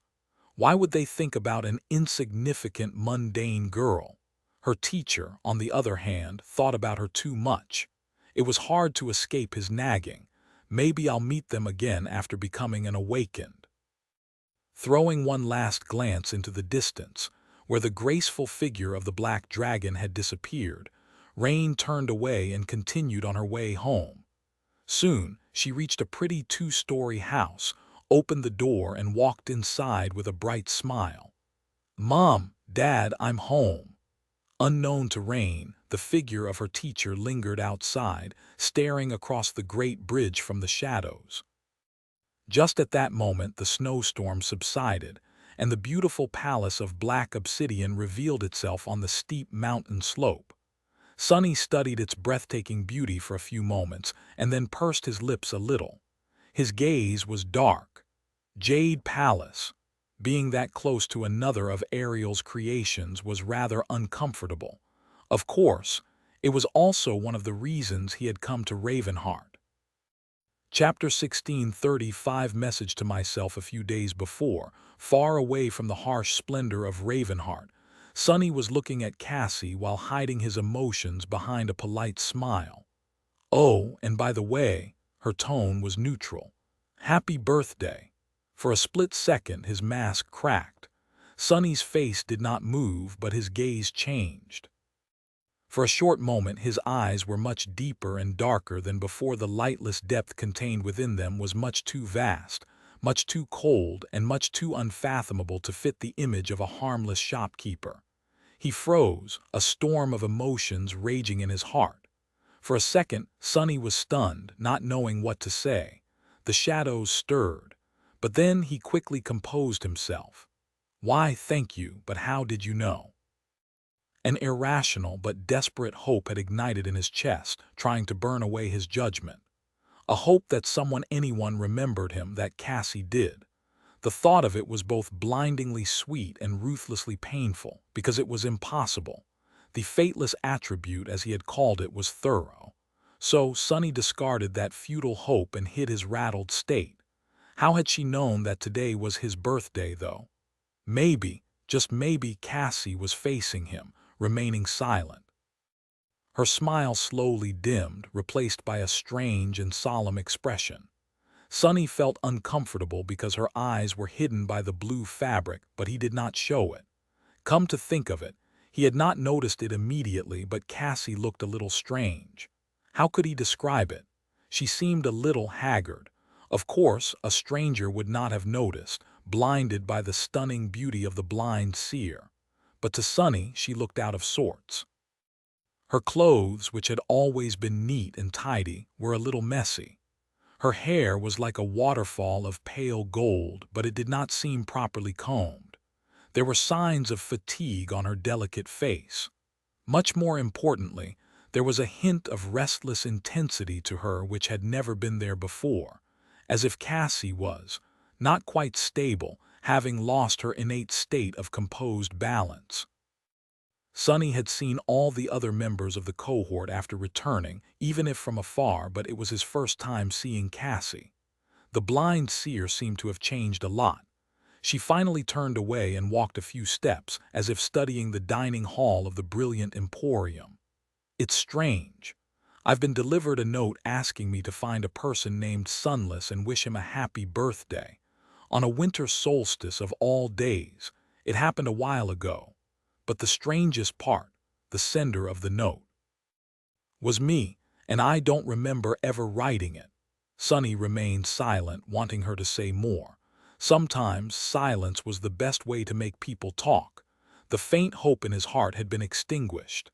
Cassie did not remember, however. She seemed to have known that she would not remember, and therefore she had made arrangements for them to meet before the third nightmare. He suddenly felt stifled. Cassie traced her fingers across one of the tables and turned her head slightly. Sunless is a rather peculiar name, so I didn't think that finding him would be difficult. But to my surprise, that person didn't seem to exist. Not in the government databases, academy records, or the archives of the great clans. You might not know it, Master Sunless, but I am a rather knowledgeable person. One might even say that there's no one better at collecting information than me. Sunny tilted his head a little. Oh, he knew. That is indeed strange. His voice was pleasant and even. She smiled. A person named Sunless had not existed in either of the two worlds until this year when you found your way to Bastion. Naturally, I was curious, so I studied you a little. I hope you don't mind. Sunny hesitated. Even if he did mind, no one in their right mind would rebuke Song of the Fallen, a prominent saint and one of the most valued seneschals of the great clan Valor. Cassie turned her head left and right as if looking around. I must admit, you are a fascinating man. Not only do you seem to have appeared out of nowhere, but your establishment is even built inside of an ascended devil. How inventive. He tensed. Well, it wasn't a surprise. Cassie's dormant ability allowed her a measure of insight into all living things. Marvelous Mimic was not an exception, so she would have realized its nature as soon as she approached the brilliant emporium. And yet she had stepped into the maw of an ascended devil without much worry. Was it confidence or indifference? Sunny was not sure. He coughed. Ah, well, why not? My house might not be able to fly like your citadel, but it can walk. It's convenient. The more important question was, what did she see when looking at him? Weaver's mask was all the way in Godgrave, and while the nebulous mantle could hide his presence, it was nowhere near as potent at deflecting divination. Nevertheless, Sunny was not worried. He was mostly certain that Cassie's powers were based on a subconscious ability to perceive the strings of fate and sense when they were trembling. Since there were no strings of fate connected to him anymore, she should be powerless against him. As if to confirm his thoughts, Cassie spoke calmly. Do you know what I sense when I look at you, though? Nothing. You are like a black void, completely empty. Sunny raised an eyebrow. That is not something a man wants to hear on his birthday, Saint Cassia. She did not seem to have heard his words, continuing in the same tone. But this is perfect. This is exactly what I've been looking for. Oh, Master Sunless, You seem to be strangely well informed about my abilities, considering that you are not at all surprised to hear these things. Well, just in case, let me tell you, I used to be able to see the future." He hesitated for a while, a little startled by that statement. "Used to," Cassie nodded. "Yes. This ability of mine has been in complete disarray after my third nightmare. Not just mine, actually, all awakened with high affinity to fate are suffering a reduction in their ability to discern the future. Not that there are a lot of us. It is almost as if fate itself has been thrown into chaos." Sunny forced out a smile. "How terrible." She remained silent for a while, seemingly distracted. Then she said with a subtle hint of relief, "Yes, it has been rather terrible, and I've been trying to find the cause for the past 4 years without any success. So the message that I seem to have sent myself made me think that you might be of help, and won't just think that I am crazy." Cassie paused, then faced him and said tensely, "Master Sunless, how would you react if I told you that there is a man-shaped hole in the world?" Chapter 1636, Man-Shaped Void. Sunny remained motionless for a few moments. The expression on Cassie's face was tense and somber, defiant even, as if she was saying something that she had said many times already, only to be dismissed, or even branded as a lunatic. Sunny knew the feeling. He sighed, then pointed to the nearest table. "Have a seat. I sense that it's going to be a long conversation, so let me make you something to drink." He took a step back and retreated to the kitchen. He could have manifested an avatar instead, but really, Sunny needed a few minutes to collect himself. A man-shaped hole in the world. Indeed, to someone else, his absence would have felt like that. It was just that no one was able to remember witnessing the inexplicable void where a man named Sunless used to be. Cassie, however, although she didn't seem to know the solution, she had somehow pieced the problem together. She knew that something was wrong with her, with everyone else, and with the world itself. But no matter how hard she tried, she could not prove it. She couldn't even remember trying to solve the problem. That must have been maddening, not to mention the fact that her ability to perceive the future had suddenly betrayed her, leaving Cassie without another of her senses. The past 4 years must have been rough for her, and yet, selfishly, Sunny was glad. He shamefully felt a warmth in his heart. He wasn't quite remembered, but it felt so good for his absence to be witnessed by someone at least. A few minutes later, he emerged from the kitchen with a teapot and a couple cups. Cassie was sitting at one of the tables, waiting. Her exquisitely beautiful face was calm, but he could feel a hint of agitation underneath that facade. Placing a cup in front of her, Sunny poured the tea and sat down. "A man-shaped hole. You might want to explain, Saint Cassia." She took the cup and tilted her head a little. At that moment, Sunny realized that he had made a mistake. In an attempt to hide his rattled state, he had been acting much too calm throughout their conversation. No master would have been that calm in front of Song of the Fallen, let alone while hearing her say such outrageous things. He was suddenly unhappy with himself. What a glaring oversight. Since deceit was his craft, Sunny felt ashamed. Cassie touched the cup and traced its shape with her finger. When she spoke, her voice sounded even calmer than his. "Actually, it's not that strange. All of us, the members of Changing Stars cohort, have long realized that something had happened to us in the third nightmare. There are things that don't quite make sense, as if there are gaps in our memory. No, not gaps, it's like parts of our memories are corrupted. Not in the everlasting void kind of way, but rather in a very mundane way. Like what happens with old communicators." Sunny stared at her silently. His silence prompted her to continue. "However, there were a lot of bizarre things that happened to us in the nightmare, some of them much more so. And because it is almost impossible to remember that there is something that we have forgotten, we simply accepted it as fact and moved on after a while. That is how memory works anyway. People don't remember what they have forgotten, and therefore don't usually realize it."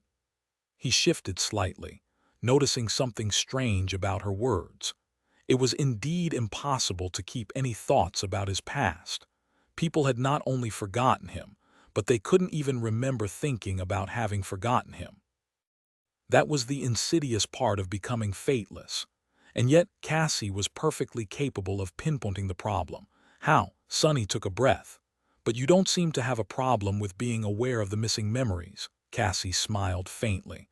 Hardly. It is very problematic, in fact, but my aspect is uniquely suited to remembering. My powers, you see, have to do with memories. I have a great level of control over my own memory, which has become much greater than before. I can also collect the memories of other people, or even replace and manipulate them. Sunny shivered. What an insidious power it was. It had to be a facet of Cassie's transformation ability then. She had not been capable of these things before, only torment was. He couldn't help but wonder if this was the first time they were having this conversation, even, or if Cassie had simply erased his memory of meeting her, who knew how many times before. But no, that should not have been the case. Even such a subtle power had to have a limit, and his rank and class would place him beyond that limit. Enough so, at least, for him to at least be aware of having been manipulated. Right. Oblivious to his subtle reaction or pretending not to notice it, Cassie continued. So, you might see how I would be more sensitive to anomalies in my memory. Which was why, unlike the others, I couldn't stop trying to get to the bottom of things. Especially because fate itself seemed to be in total chaos. He took a sip of his tea. I'm sorry, but what does fate have to do with any of this? Cassie's smile grew a little wider. Oh, everything, you see. I always wanted to destroy fate, to create a weapon that could cut it. I always wanted to, but strangely enough, I don't recall ever acting on my desire. You must think that I'm a really timid person. Sunny wanted to point out that confessing all these intimate things to a stranger was a bit odd, but decided against it and simply shook his head. Cassie's smile suddenly disappeared. Her tone turned colder as well. But I am not a timid person, Master Sunless, far from it, so I can't help but think that maybe I have actually succeeded in creating that weapon. It's just that I don't remember it. In any case, I spent years trying to place the missing pieces together and restore my memory. It was a bit of a hardship, to say the least. I failed to achieve my goal, but I did learn something. She took a deep breath. It's that the missing pieces form a person. Someone who was there with us in the tomb of Ariel, and maybe even earlier than that. A man who has been cut from the world as if he had never existed. Someone who was precious to us, to me. She leaned forward, almost overturning her tea. So, Master Sunless, before she could continue, he asked neutrally, you say that the missing pieces form a person. But why are you so sure that it is a man? It might very well be a woman, no.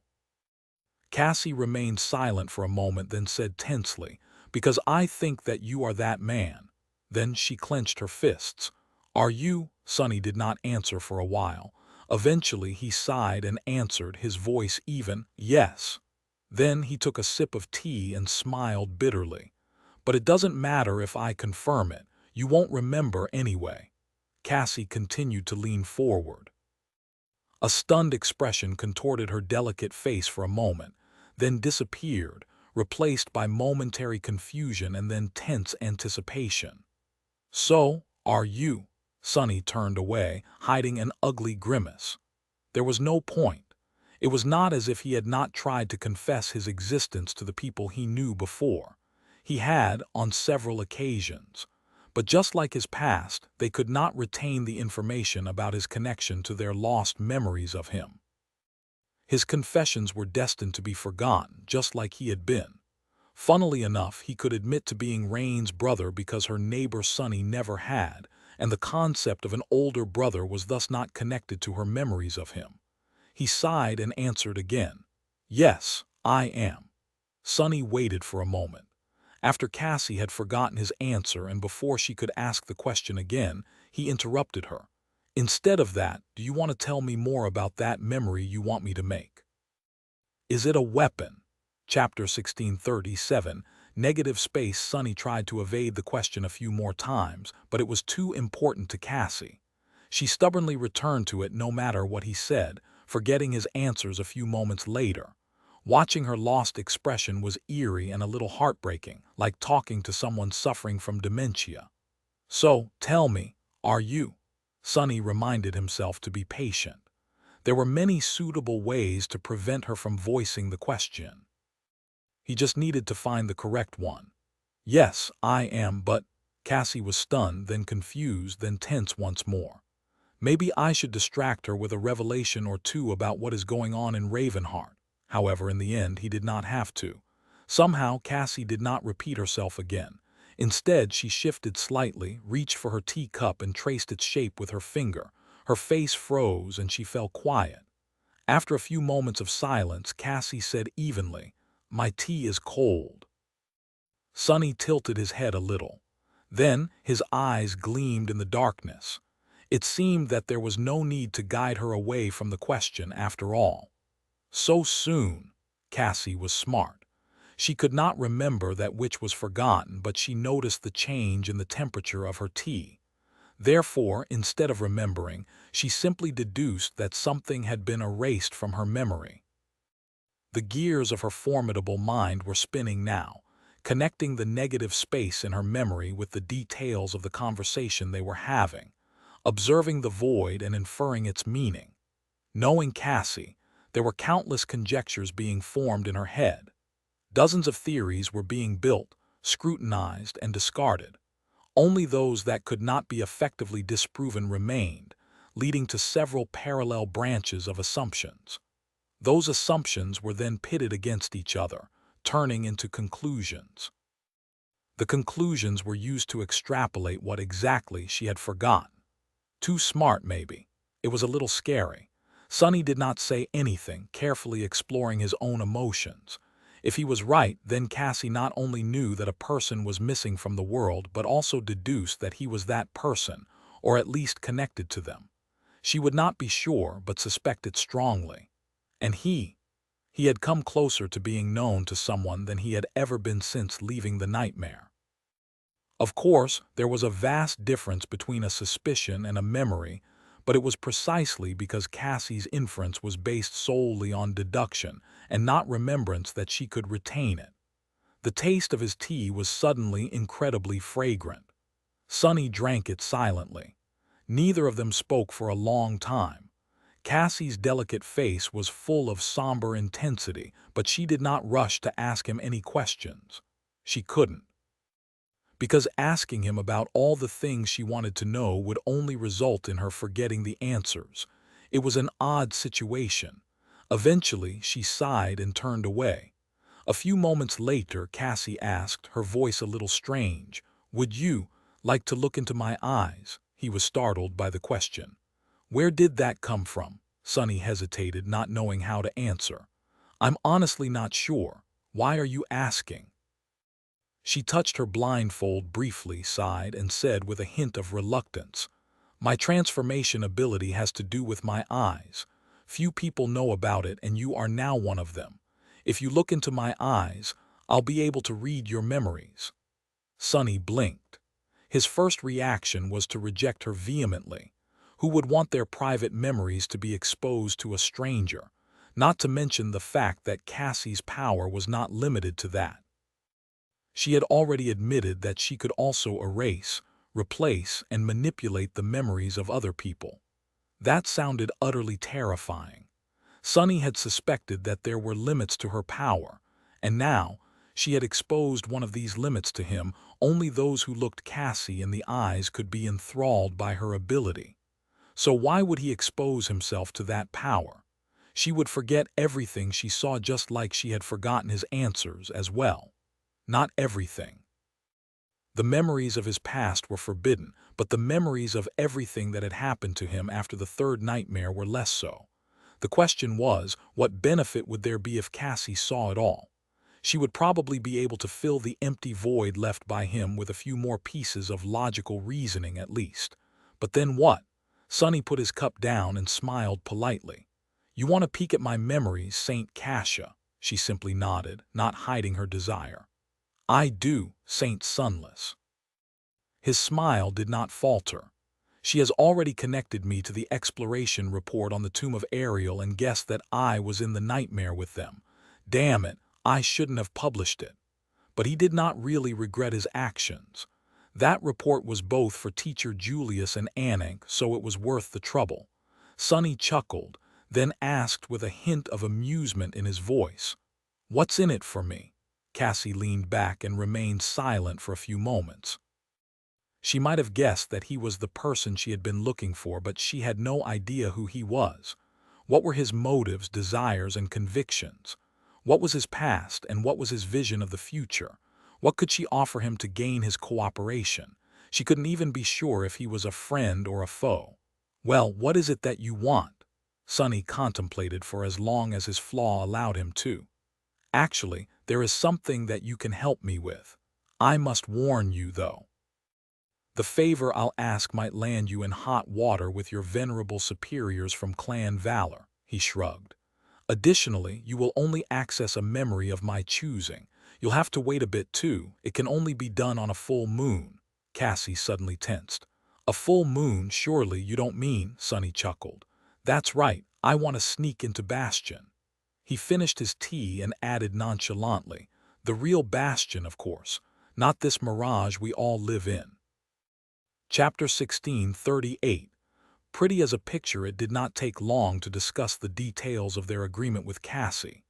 She was wary of him, somewhat, but Sonny held the overwhelming advantage in the negotiations.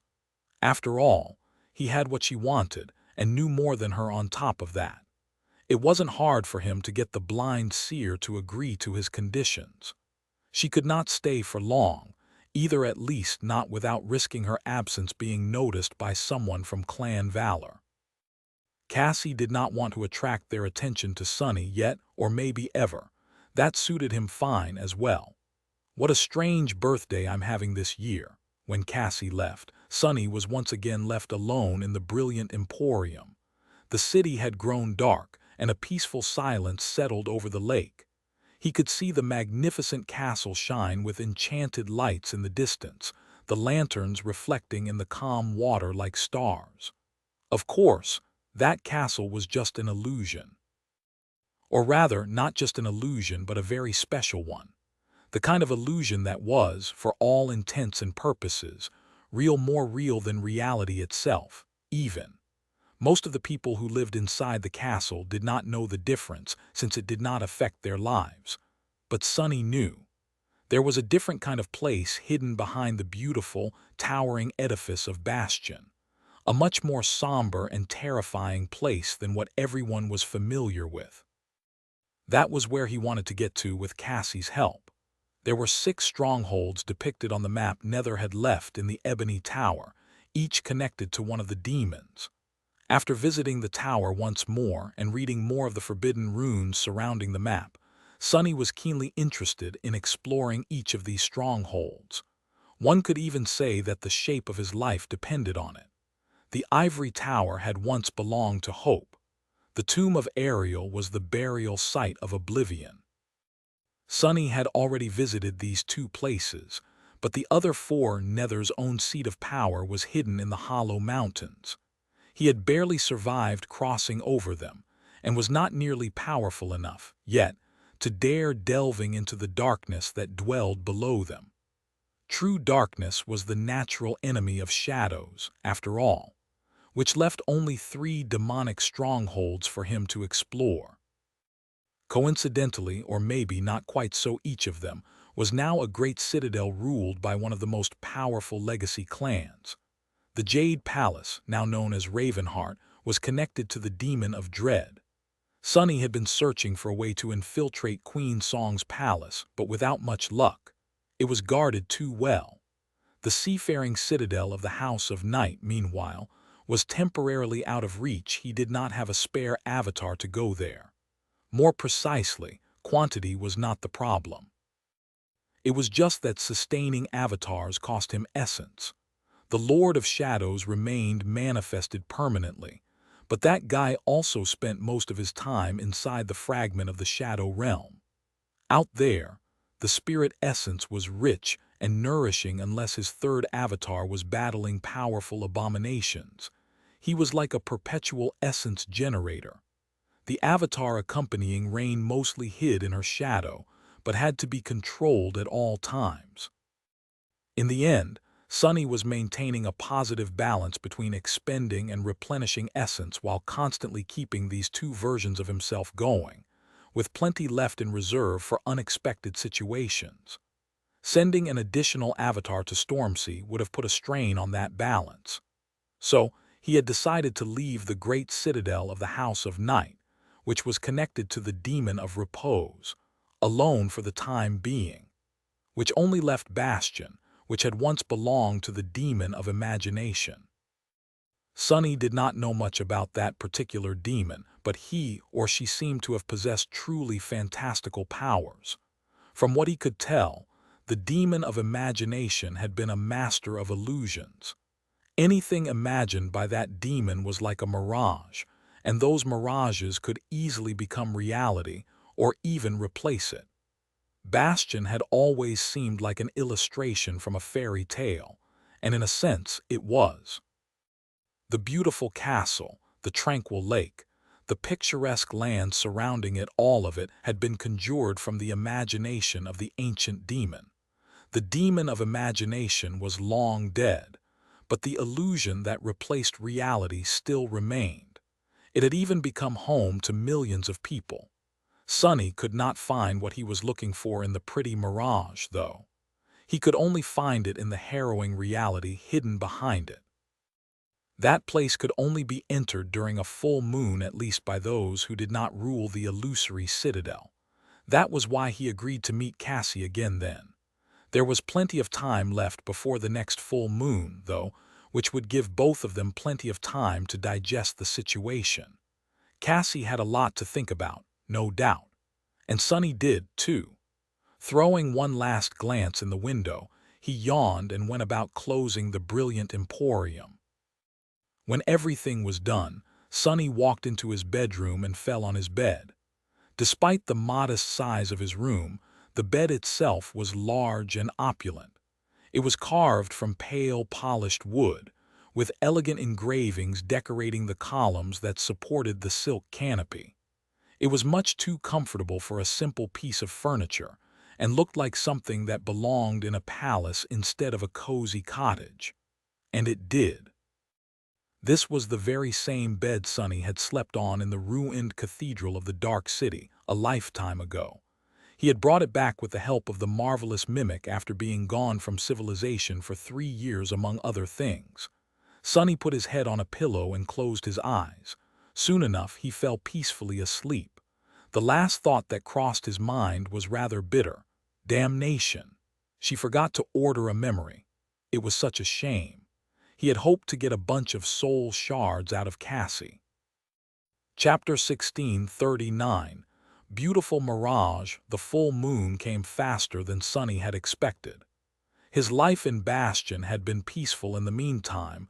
The brilliant Emporium Cafe enjoyed a steady stream of guests, while the Memory Boutique continued to stagnate with no customers. Sunny attended to the kitchen and minded his business.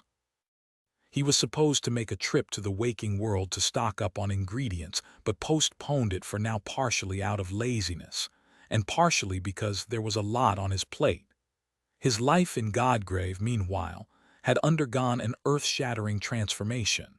Nephi's was there, and so he had no time for boredom. But that was the third avatar's problem. On the day of the full moon, Sunny let Aiko go home a bit earlier and closed the brilliant emporium. Then he walked through the crowded streets of Bastion and bought a ticket to a theater play. A troupe of awakened actors was performing a rendition of A Song of Light and Darkness. Sadly, Sunny only noticed the name of the play after being seated in the parterre. He covered his face with a palm and winced as if suffering from a toothache, but remained in his seat. Soon, excited members of the audience surrounded him from all sides. The lights were dimmed, the curtain was lifted, and the play began. No one noticed that a pale young man sitting in one of the first rows did not seem to have a shadow. At the same time, a different incarnation of Sunny was hiding in the darkness near the shore of the lake. It was already dark, and the pale moon was traveling across the starlit sky. The sight of it, the moon, the velvet sky, the silhouette of the magnificent castle, and the vast lake was beautiful beyond words. In fact, it seemed as if there were two moons, one lost in the distant heavens, the other drowning in the silent water. Making sure that no one was nearby, Sunny rose from the shadows and walked toward the shore. The incarnation in the theater was wearing the nebulous mantle, so he was only dressed in a mundane military bodysuit. The quintessence pearl was already summoned, resting in his mouth. He did not waste any time and dove into the water without making a splash. The lake took him into its cold embrace. Sunny allowed his body to become as heavy as a stone, sinking to the bottom. Once there, he extended his senses, turned into a shadow, and glided down a steep slope. The lake's surrounding bastion did not seem special from the shore, but it was immensely deep. By the time the slope lost most of its steepness, Sunny was already several kilometers below the surface. A mundane human would not have been able to withstand the pressure of the mass of water, but it was easy for someone like him, especially because he remained incorporeal. The easy part stopped there, though, because these waters were not safe. There were echoes of powerful nightmare creatures patrolling the lake. As if that was not enough, there were also swords thrust into mud here, and there each of them serving as the eyes and ears of the master of this land. Supreme anvil of valor, the king of swords. Reaching the castle unnoticed was nearly impossible. However, Sunny had not wasted the last year in vain. He had thoroughly explored the lake, studying its guardians and mapping out the locations of Anvil's swords. By now, he was confident in his ability to reach the castle unnoticed. The castle was not his target anyway. Instead, it was the reflection of the moon traveling across the surface of the lake. He hid in the shadows and waited for a vast creature that looked like a giant silver eel to swim past him, then cautiously advanced forward. Changing direction, Sunny moved like a thief, effortlessly avoiding every security measure placed at the bottom of the lake by clan valor. By the time he reached the midpoint between the shore and the castle, the play his avatar was watching reached intermission. The other Sunny rose from his seat and went to the theater's cafe, making sure to be seen by as many people as possible. Of course, he kept to the dark corners to make the absence of his shadow hidden. The original Sunny hid at the bottom of the lake without moving. Proceeding further would be problematic. So, he was letting the reflection of the moon come to him instead. He was sure that someone like Bate would have been infuriated by such a statement, considering that, scientifically speaking, the position of the moon's reflection was supposed to depend on the perspective of the observer, but not of this moon in this lake and on this night. When it was time, Sunny made himself as light as a feather, assumed his human form, pushed off the bottom of the lake and swam up. The timing was calculated to a split second. The echoes patrolling the lake were far away, and no one would be able to notice his swift rise. As the pressure of the water lessened, the darkness surrounding him grew brighter. Soon, he was surrounded by ethereal radiance, as if swimming through moonlight. The moon itself was like a perfectly round silver disk hanging above Bastion. Its reflection was like a vast, radiant circle resting on the calm water. Breaking the surface a few meters away from it, Sunny swam forward and entered that circle. He was blinded by the light, and then the world changed.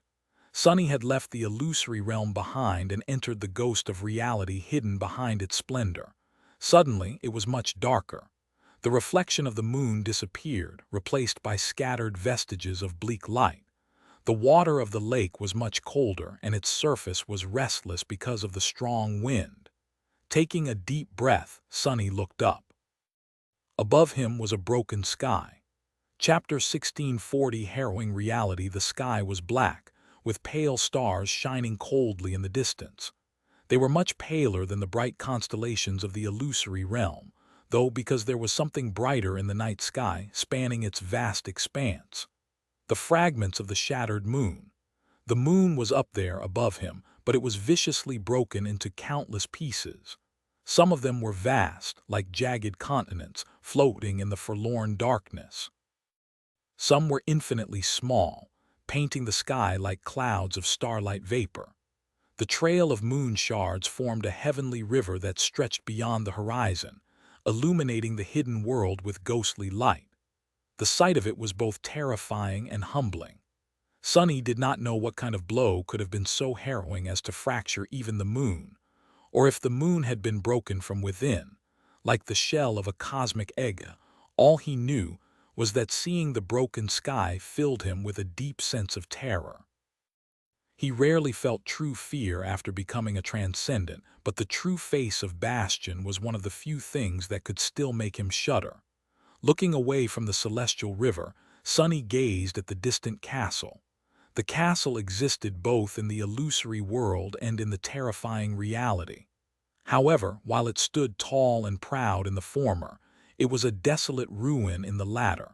The mighty walls had collapsed. The tall towers were toppled. Bastion was like a mountain of fractured white stones, the shape of a once magnificent citadel barely recognizable in its ghastly crookedness. Here and there, one could still recognize the lines of partially unscathed buildings and courtyards, but they only seemed like an epitaph on a towering gravestone. Across the lake, where the thriving city had been a moment before, a monumental wall of towering dark trees rose to the broken sky. The illusory bastion had been surrounded by a forest once, a forest that was one enormous living being, a horrid titan with which the Knights of Valor had waged war for decades. Eventually, it was Anvil, still a saint back then, who had destroyed it. But here in the hidden reality, the forest was untouched, and there were many creatures inhabiting it that were much more terrifying than that titan had been, because the real bastion was a death zone. In fact, there were dreadful beings dwelling in the deep, dark lake as well. There was one thing in common between the real bastion and the beautiful mirage created by the demon of imagination, though. Both in the illusory castle and the real castle, enchanted lanterns were shining softly in the darkness of the night. Granted, there were much fewer of them here. I need to hurry. The real lake was much more dangerous than its copy. Sunny was capable of facing its inhabitants in a battle, but he wasn't capable of doing so unnoticed. And so, he dove down once again, falling like a stone into the depths of the cold water. The bottom of the lake was much different in this hidden, true world. Out in the illusory bastion, it was rather mundane, covered by mud and rare stones. Here, though, a drowned city rested on the bottom of the lake. The graceful buildings were constructed from the same white stone as the castle, and their empty windows were like dark eyes that watched Sunny as he passed by. The city must have been beautiful once, but now it was cold and empty, with signs of horrible devastation visible on every street.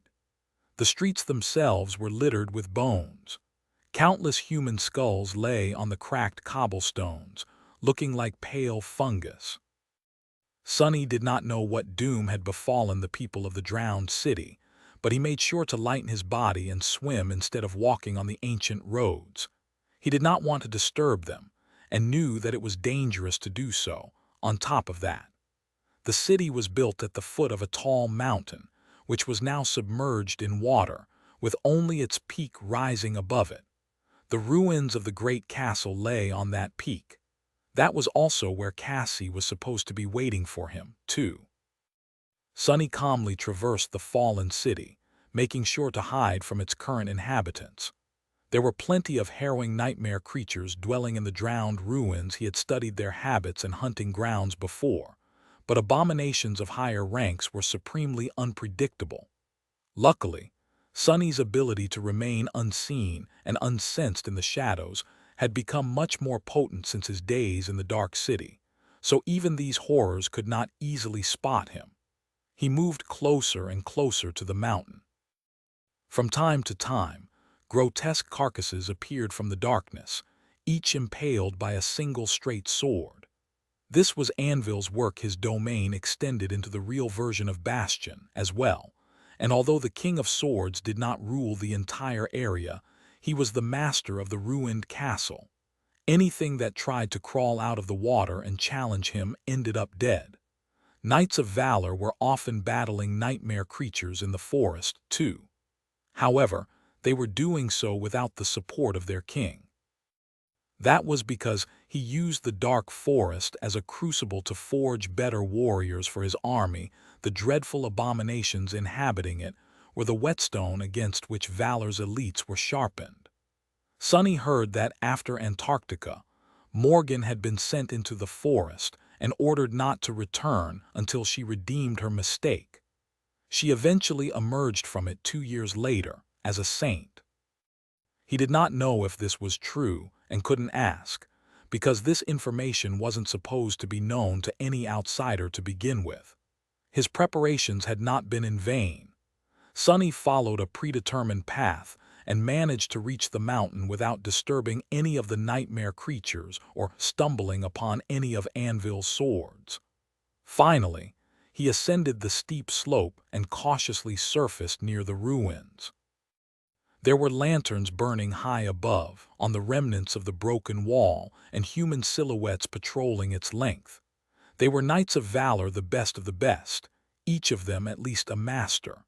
Another human silhouette was standing on the edge of a toppled tower that lay on the ground, its roof protruding into the lake. This one did not carry a luminous lantern, waiting patiently in the darkness. It was Cassie.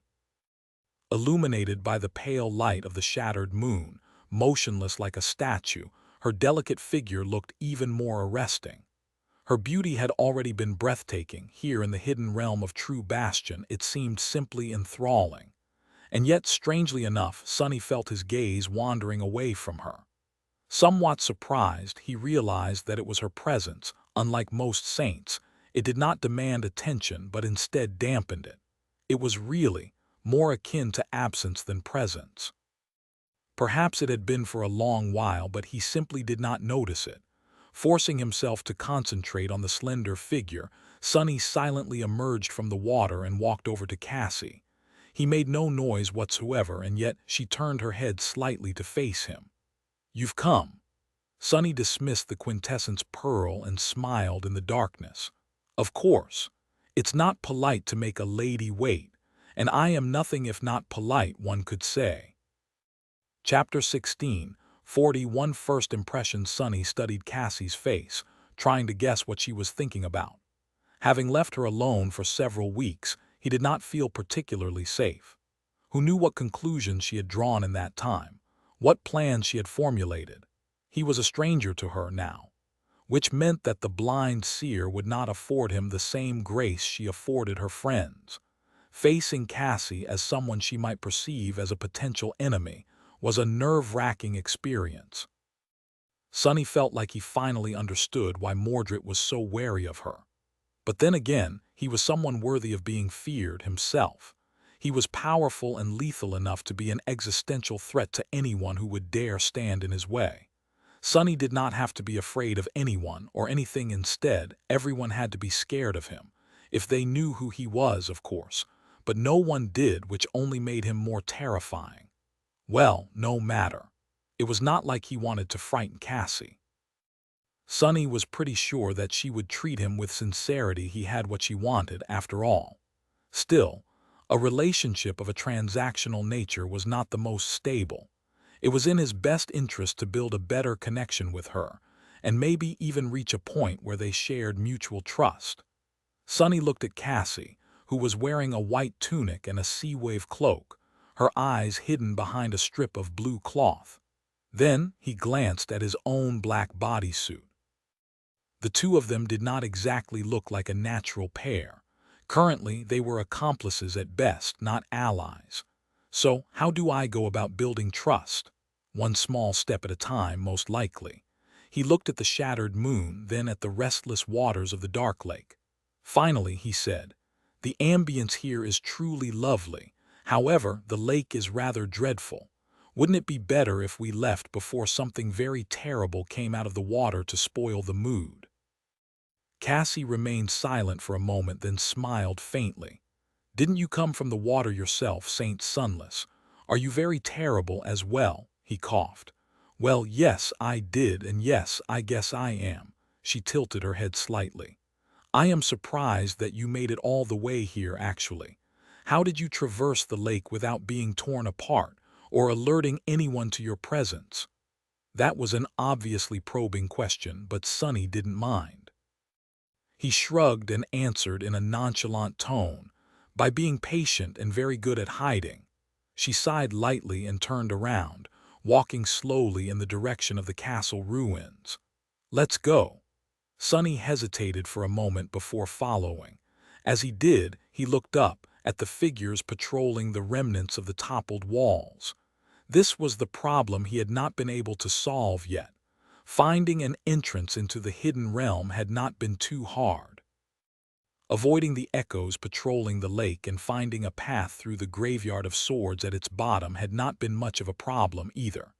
Even traversing the dark depths of the true lake, where great horrors dwelled, was well within his power. But getting inside the ruined castle itself was troublesome. There were many powerful knights of valor inside. There was the King of Swords himself, as well. Worse than that, the members of his clan were versed in runic sorcery. Their stronghold was protected by an array of enchantments that Sunny could not hope to unravel, let alone bypass silently.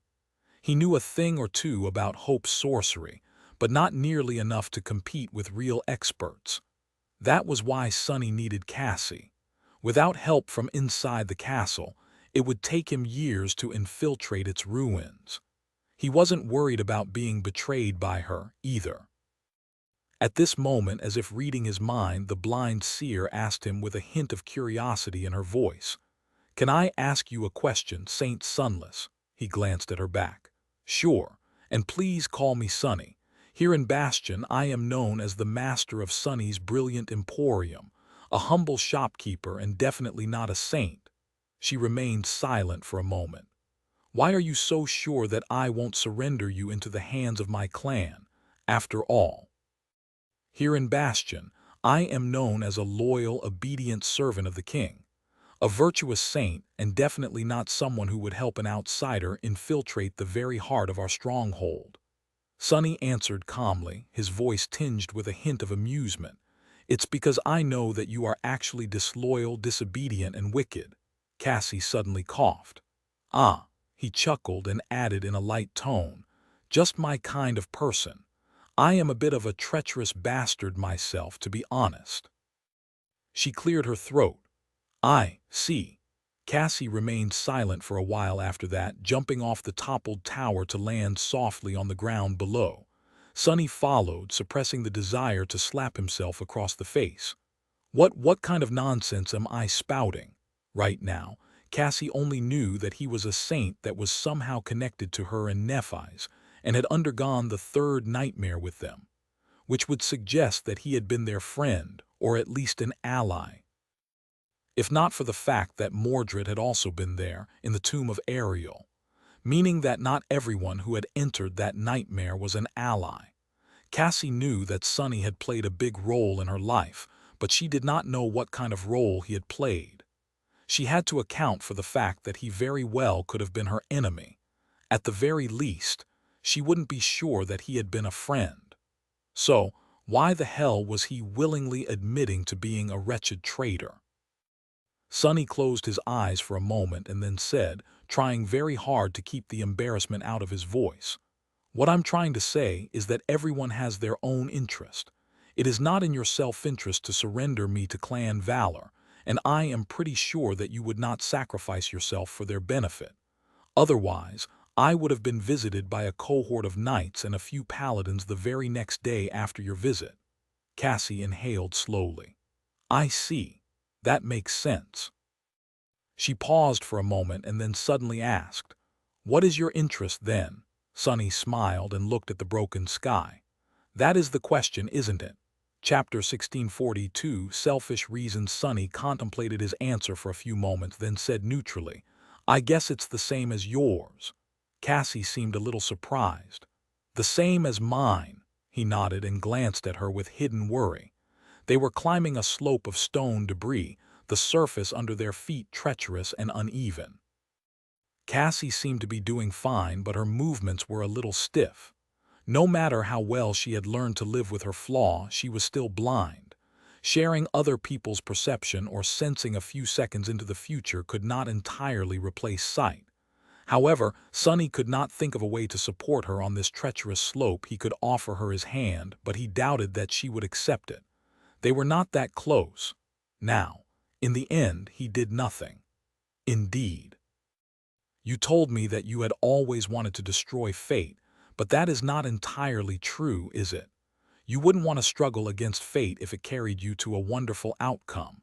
The outcome you saw must be terrible, so what you really want is to reach a desirable outcome, not destroy fate. The latter is merely a means to an end, while the former is the end. That is your interest." Sonny shrugged. "It is the same for me. My interest is to reach a desirable outcome." Cassie hesitated for a moment.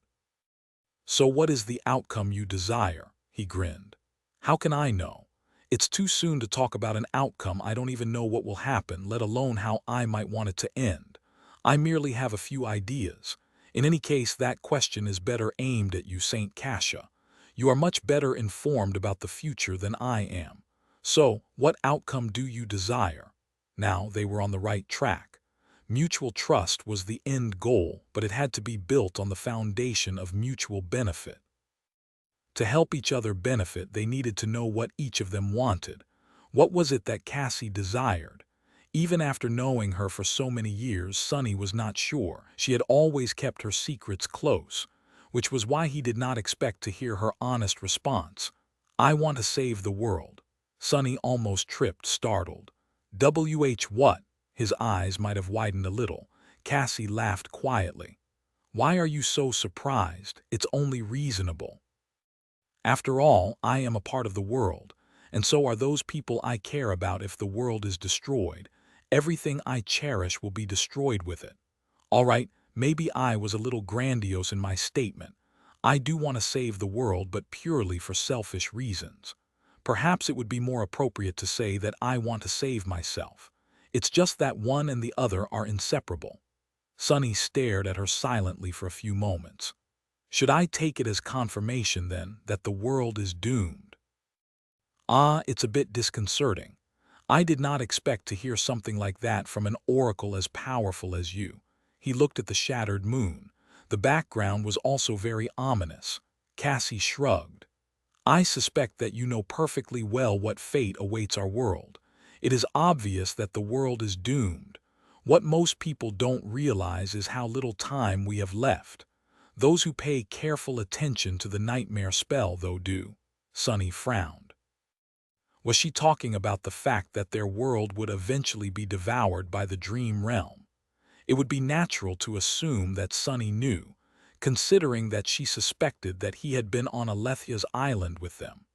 More than that, it was no secret the great clans had known as well, which was why they were focused on conquering a new world instead of trying to save the old one.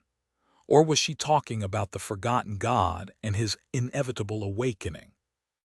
The moment that ancient being struggled free of its slumber, the very existence could come undone at the seams, and the everlasting void could be unleashed from its prison. Or were these two events inseparable as well? He grimaced. "So what are your immediate goals?" Cassie smiled faintly. "I don't think that we know each other well enough to share such details. Sonny, maybe I'll tell you another day after learning more about you from your memories." Sonny sighed. "Fair enough. As for my immediate goals, I'm not trying to doubt your competence, Saint Cassia, but how are you going to get me inside the castle? The guards, the runic array, the other safeguards the king must have put in place, you don't seem to be too concerned about any of these." Cassie was climbing several steps ahead from him, just a few meters from the more intact section of the wall. Once they reached it, there would be ascended warriors patrolling, and if any of them saw Song of the Fallen escorting an intruder into the stronghold of their clan, things would turn ugly. She was not going to just stride into the heart of Anvil's domain, was she? Cassie stopped for a moment, then continued climbing. Don't worry about it. I will keep my word. At the same time, she raised her hands and carefully pulled her blindfold off, tying it around one of her wrists. A few moments later, they were on top of the wall. There were enchanted lanterns installed on wooden posts, illuminating the ramparts. And there, just a few meters in front of them, three heavily armored masters were standing, staring at Cassie and Sunny with vigilant expressions. He could see dangerous flames igniting in their eyes.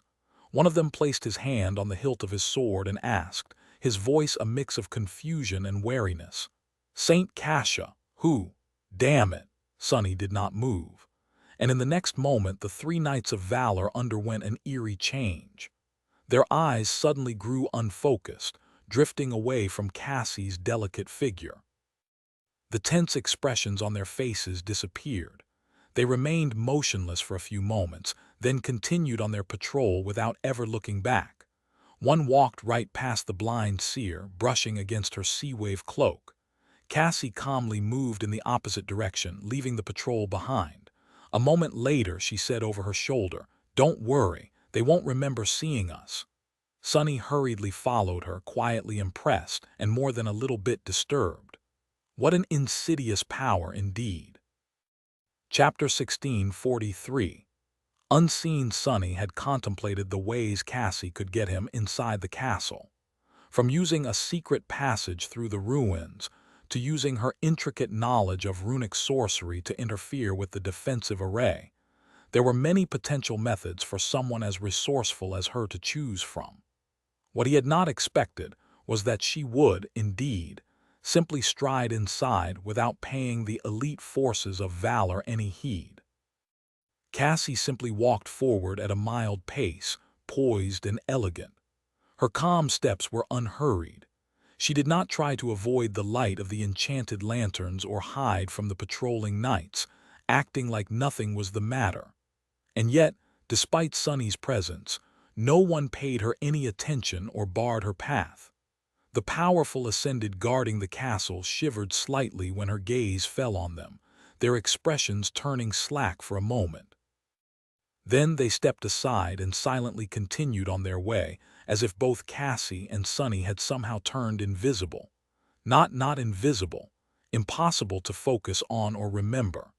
The memory of seeing the strange pair was completely erased from the minds of the elite warriors of valor, replaced by a false recollection of nothing notable happening. It was rather impressive and deeply disturbing. Sunny was walking behind Cassie, so he could not see her eyes. He wasn't sure he wanted to, either.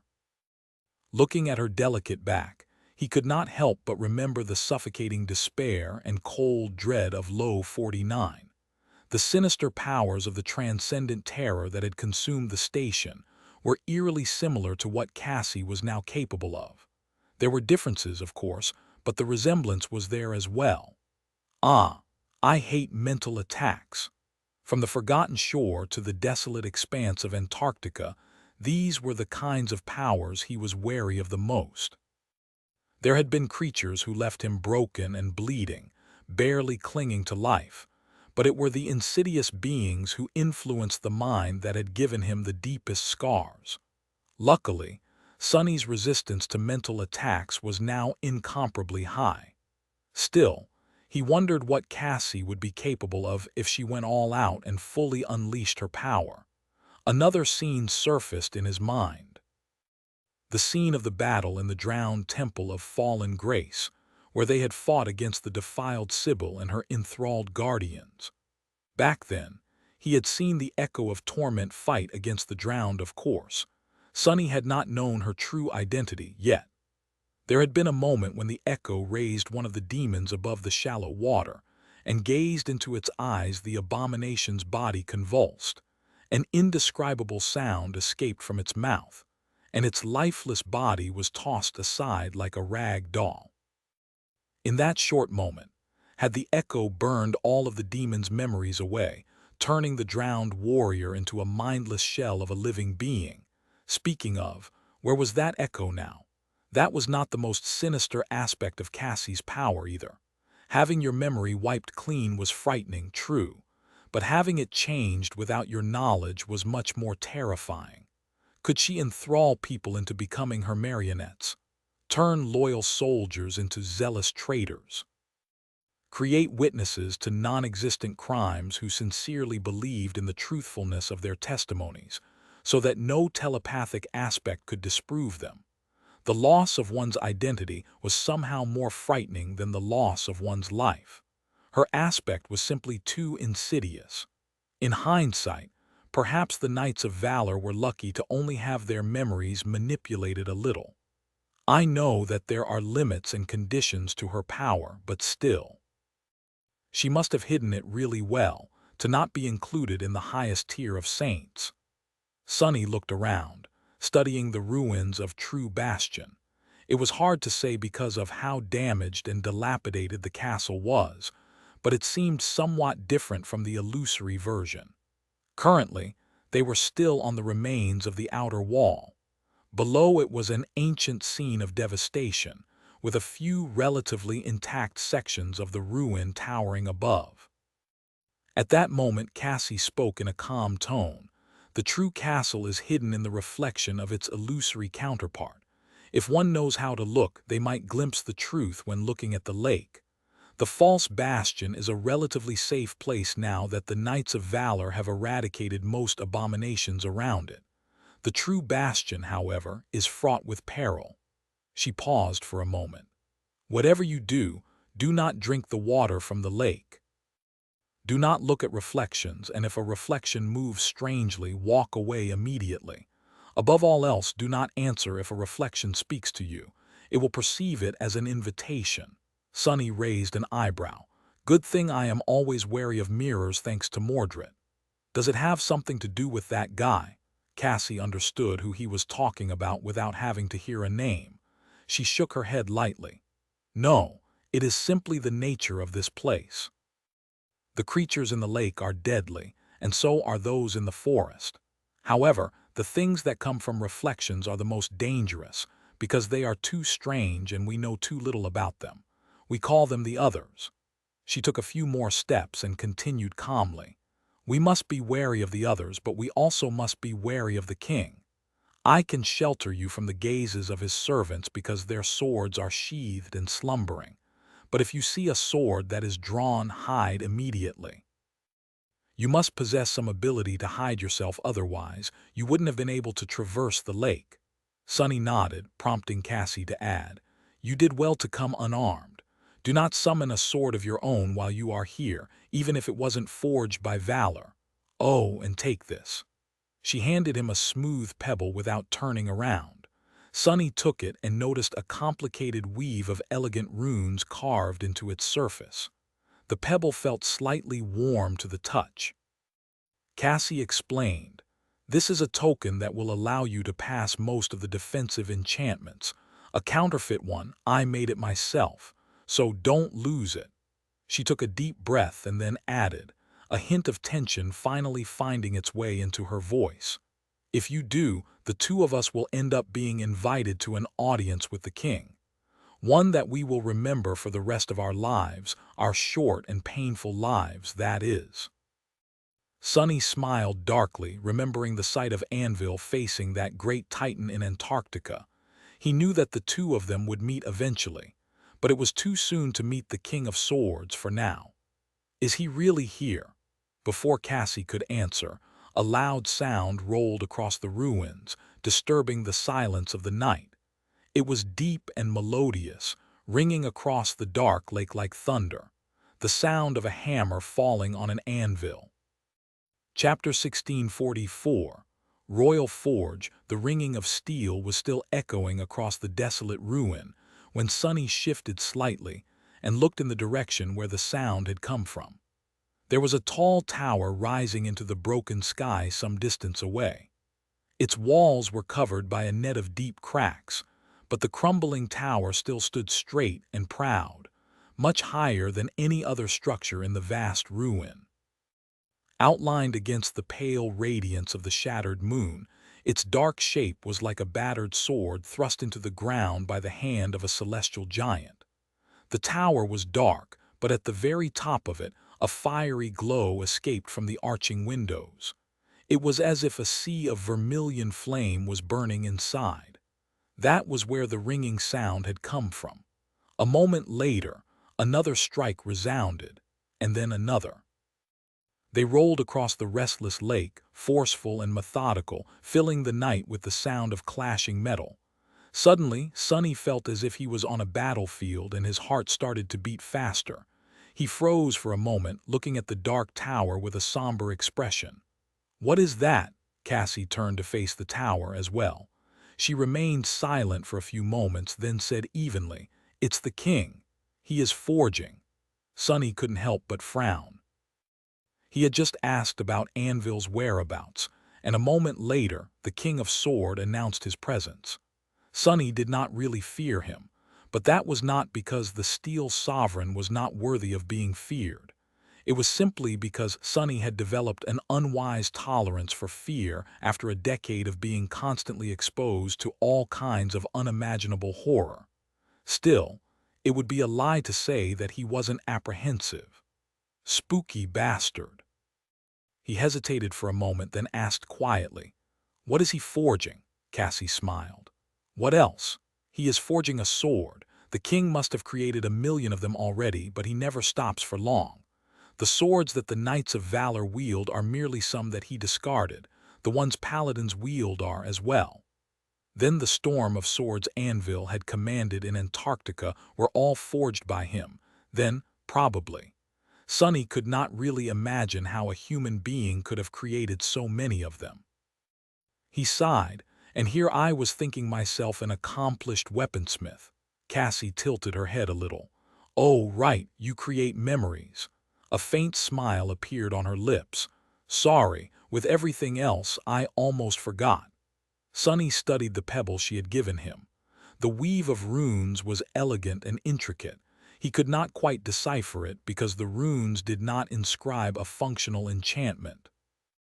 Instead, they made the pebble a part of a much larger one without comprehending the entire array. He wouldn't be able to comprehend the runes carved into the small stone. It was interesting, though.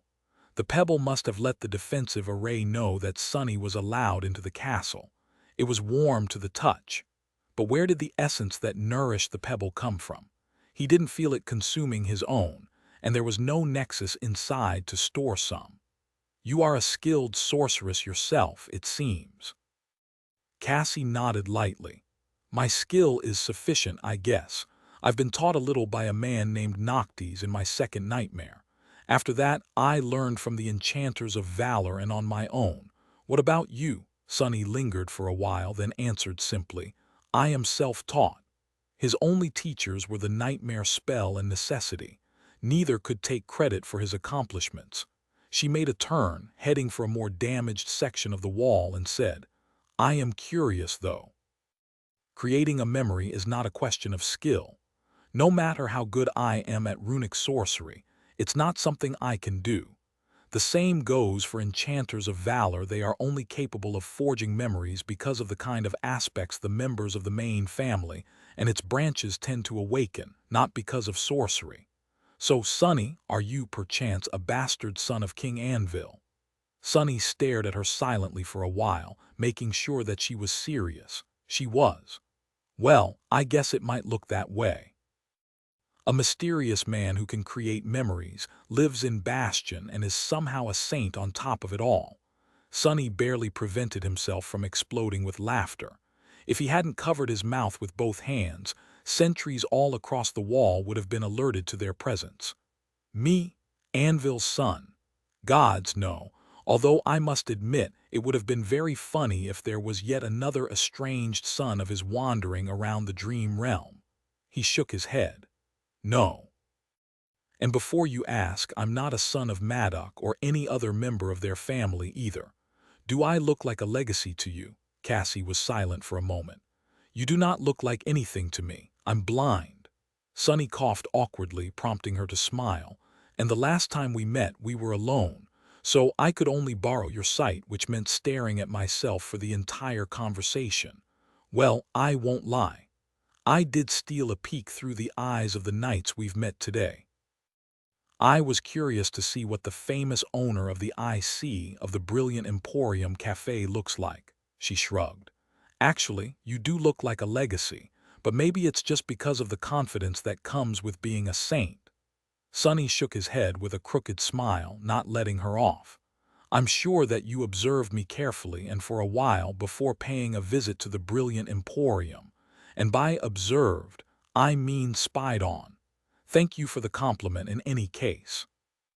This time it was Cassie's turn to cough. I'm right on the money. He enjoyed her slight embarrassment for a few moments, then said neutrally, I don't know much about how enchanters of valor create memories, but it is probably due to the war god's lineage.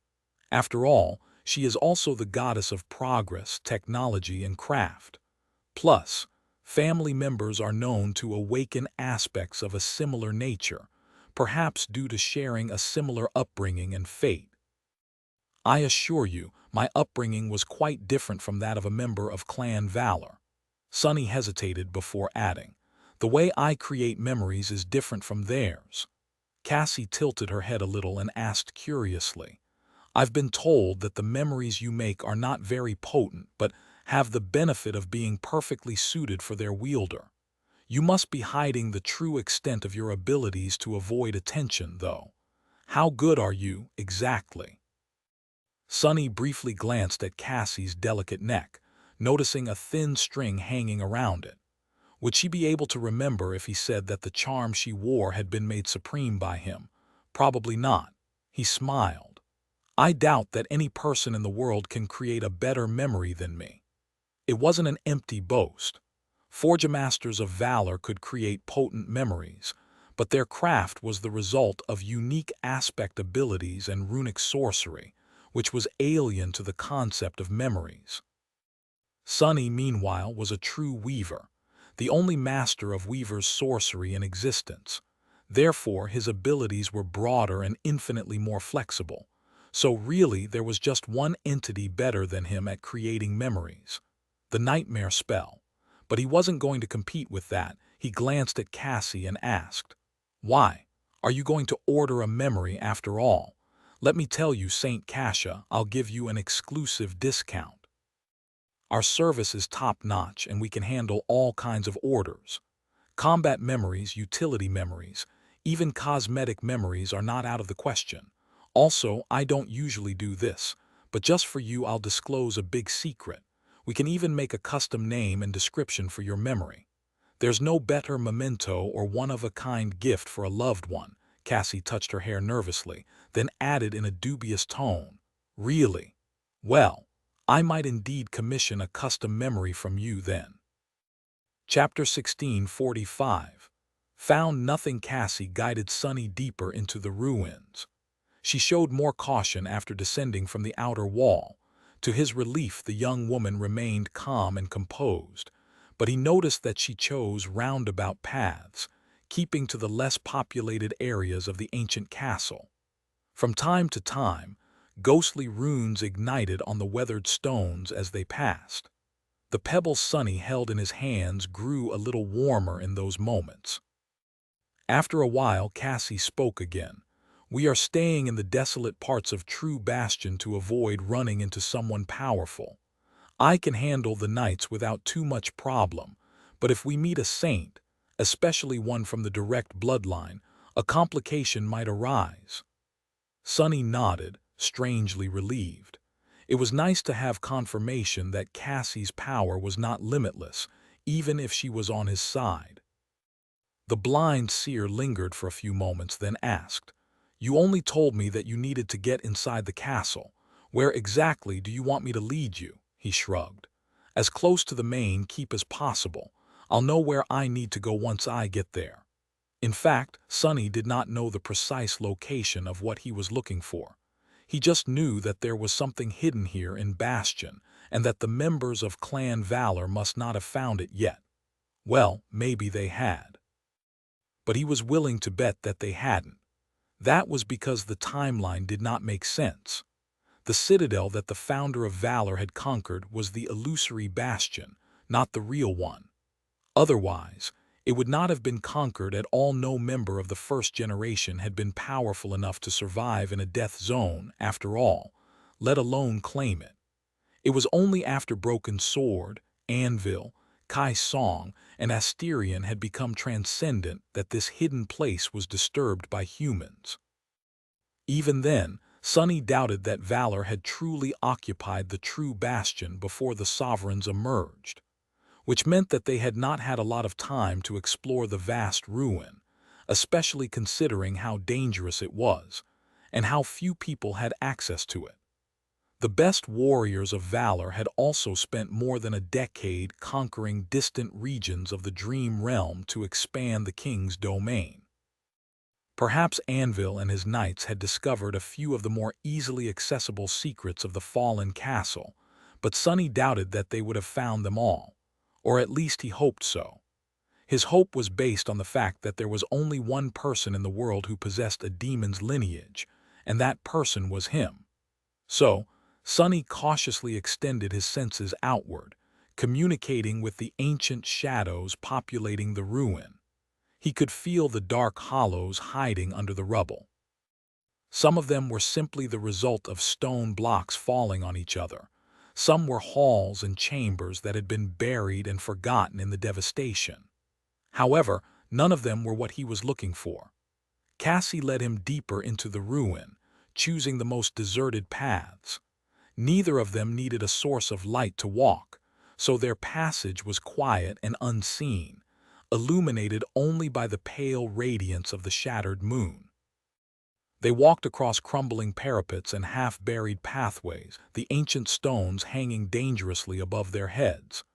Anvil's hammer continued to ring, steady and powerful like the beating of an emotionless steel heart. Sunny glanced at Cassie and said in a neutral tone, "It must be a real chore to sleep here." She seemed surprised. Who would be insane enough to sleep in a place like this? Then the young woman hesitated for a few moments and added with a sigh, "It is forbidden, actually. This land used to belong to the demon of imagination. Here, what you dream about might very well become reality. The last time a knight dozed off on the wall, we lost 4 masters to his nightmare."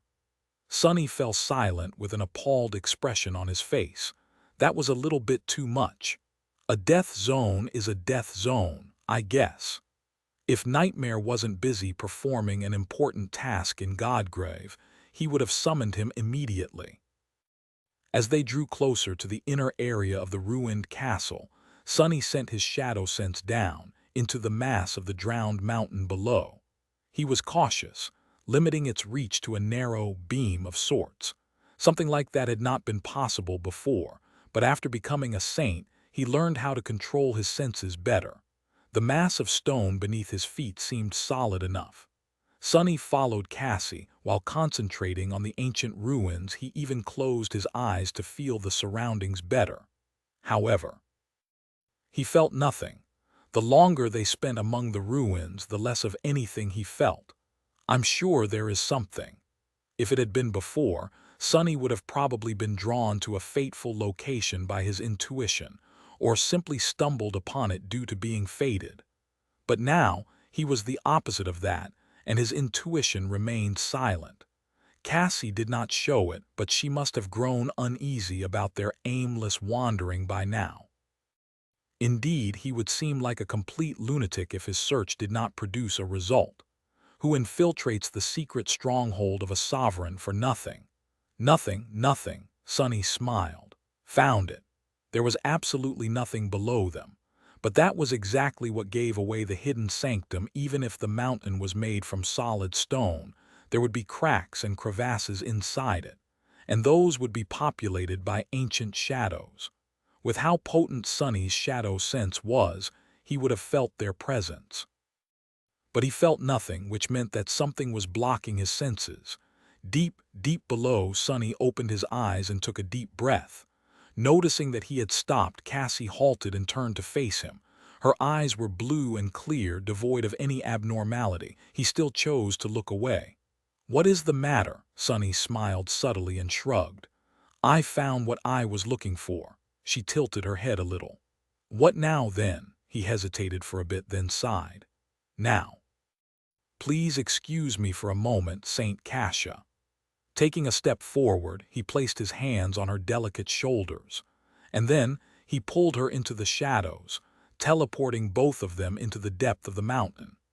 Chapter 1646, Dungeons and Demons. A moment later, the two of them were far below ground, with countless tons of stone hanging above their heads. If Sonny was not mistaken, the hidden sanctum he had found was most of the way to the bottom of the lake, at the very heart of the mountains. In the past, Sonny had not been able to carry living beings with him when stepping through the shadows, with the sole exception of Nephi's. It was different now that he was a saint, though. He could pull much heavier inanimate objects with him, as well as actual people. The latter were very cumbersome, though, consuming a lot of his essence. Especially those whose souls were vast and powerful. Teleporting Cassie with him, and to such a remote place, had drained a good portion of his reserves. Sonny sighed inwardly and tried to take a deep breath. There was nothing to inhale, though. A strangely calm voice resounded in his head, startling him. There is no air here. It was Cassie's voice. But why was she so calm? Sonny glanced at the blind seer with a hint of confusion, then shrugged and summoned the quintessence pearl. A few seconds later, a beautiful white pearl appeared in his hand. This time, Sonny did not place it in his mouth, keeping it between himself and Cassie. Soon the two of them were able to breathe again. Please stay close, Saint Cassia. Saints could keep their breath for much longer than mundane people, so neither of them had felt any discomfort in these few moments. Still, he had expected that Cassie would be at least a little startled. But then again, why would she be? Cassie did not receive visions of the future anymore, but her awakened ability was functioning perfectly fine. She must have known that Sonny would use Shadow Step a few seconds before he had, and saw him summoning the quintessence pearl before he ever did. Cassie usually acted in a way that made people forget about this ability of hers, but if one stopped to think about it, she had every conversation and witnessed every event twice. For as long as her awakened ability was active, it was all but impossible to surprise her, and she would have definitely kept it active while sneaking a suspicious saint into a sovereign stronghold. Her ascended ability, meanwhile, seemed to have undergone a change. Unless she was using a memory to communicate with him telepathically, it was that ability of hers that allowed her to talk to people she had marked. Sonny was well acquainted with this manner of conversation thanks to the Shroud of Dusk, so he wasn't worried about thinking an unwanted thought aloud. Convenient. No wonder Nephi's had seemed so well informed about his shadows when they met in the nameless temple. Cassie, meanwhile, looked like she was having similar thoughts. Facing Sonny, she tilted her head a little and asked, "A spatial movement ability?" He nodded. "Well, yes, something like that." She contemplated for a few moments, then said casually, Convenient." Sonny blinked. With that out of the way, he could finally look around. His shadow sense was rendered useless, so he could only rely on his sight now. The space where the two of them had found themselves was not very large and submerged in total darkness. Luckily, it was a mundane kind of darkness which did not pose an obstacle for him. They were in a small chamber. It was clearly artificial as opposed to naturally formed. The walls were smooth and polished, with no seams on their stone surface. The ceiling was high. There was nothing in the stone chamber, no furniture, no spiderwebs, no runic circles carved into the floor. There was only a tall door, which seemed to have been carved from a single piece of dark wood. Nevertheless, Sonny felt the same kind of discomfort he had felt once in the ebony tower when looking at it. The door seemed quite mundane, but it was also ever so slightly wrong. The handle was placed a bit too high, its shape was a bit off, the hinges were spaced strangely. It was as though it had been made for a being that resembled a human but was not quite human. A demon, perhaps. Cassie remained motionless, but he knew that she was studying the stone chamber through his eyes. A few moments later, she spoke. I know that it might be strange to only ask now, but Sonny, what exactly are you trying to find here? And where is here exactly? He smiled subtly. We are far below the castle at the heart of the mountain, in a place that the demon of imagination must have left behind. As for what I am searching for, it's simple. He took a careful step toward the door.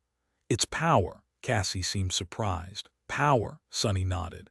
Haven't you heard St. Cassia? Knowledge is the origin of power. At least that was what the demon of fate thought, and I'm inclined to agree.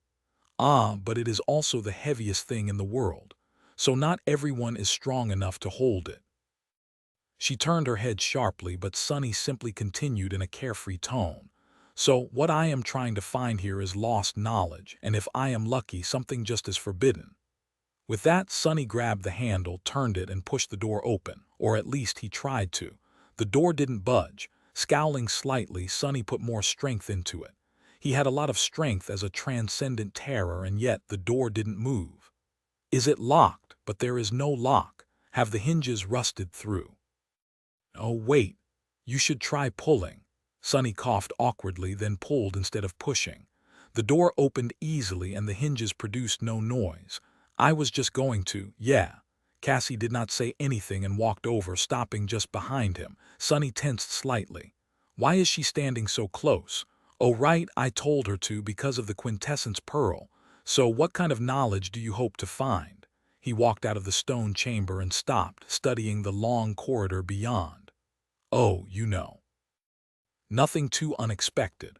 Why did the Doom War start? How did it end? Who won? How did the gods die? How did the demons die? Where are their corpses? Sonny took a deep breath and added nonchalantly, why was the nightmare spell created? What is its purpose? What happened to its creator? Simple stuff like that, of course. There was another goal Sonny was pursuing and another thing he wanted to find. The remaining parts of Weaver's forbidden lineage. He wanted them. He wasn't satisfied with only having an incomplete collection of fragments. Not anymore, at least.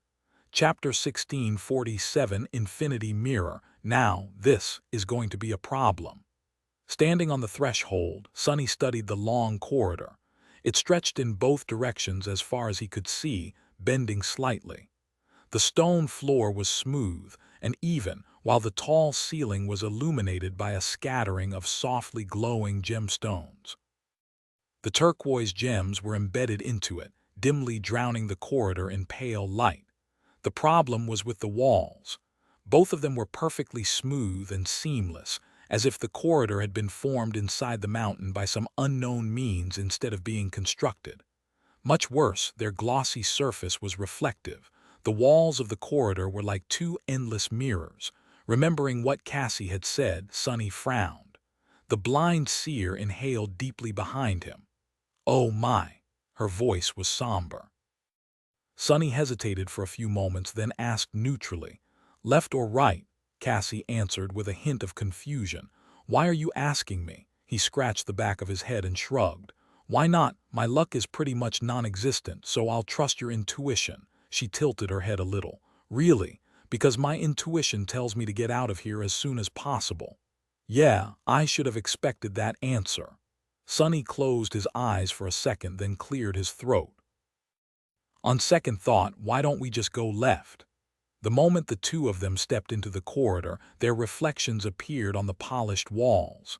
Since the two endless mirrors were positioned directly opposite each other, the reflections stretched into infinity, forming countless mirrored corridors. When Sonny took a step, a legion of his reflections took a step.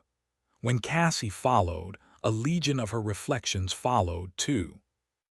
They were surrounded by a myriad of identical copies of themselves, marching in step with them on both sides. Suddenly, he felt very uneasy.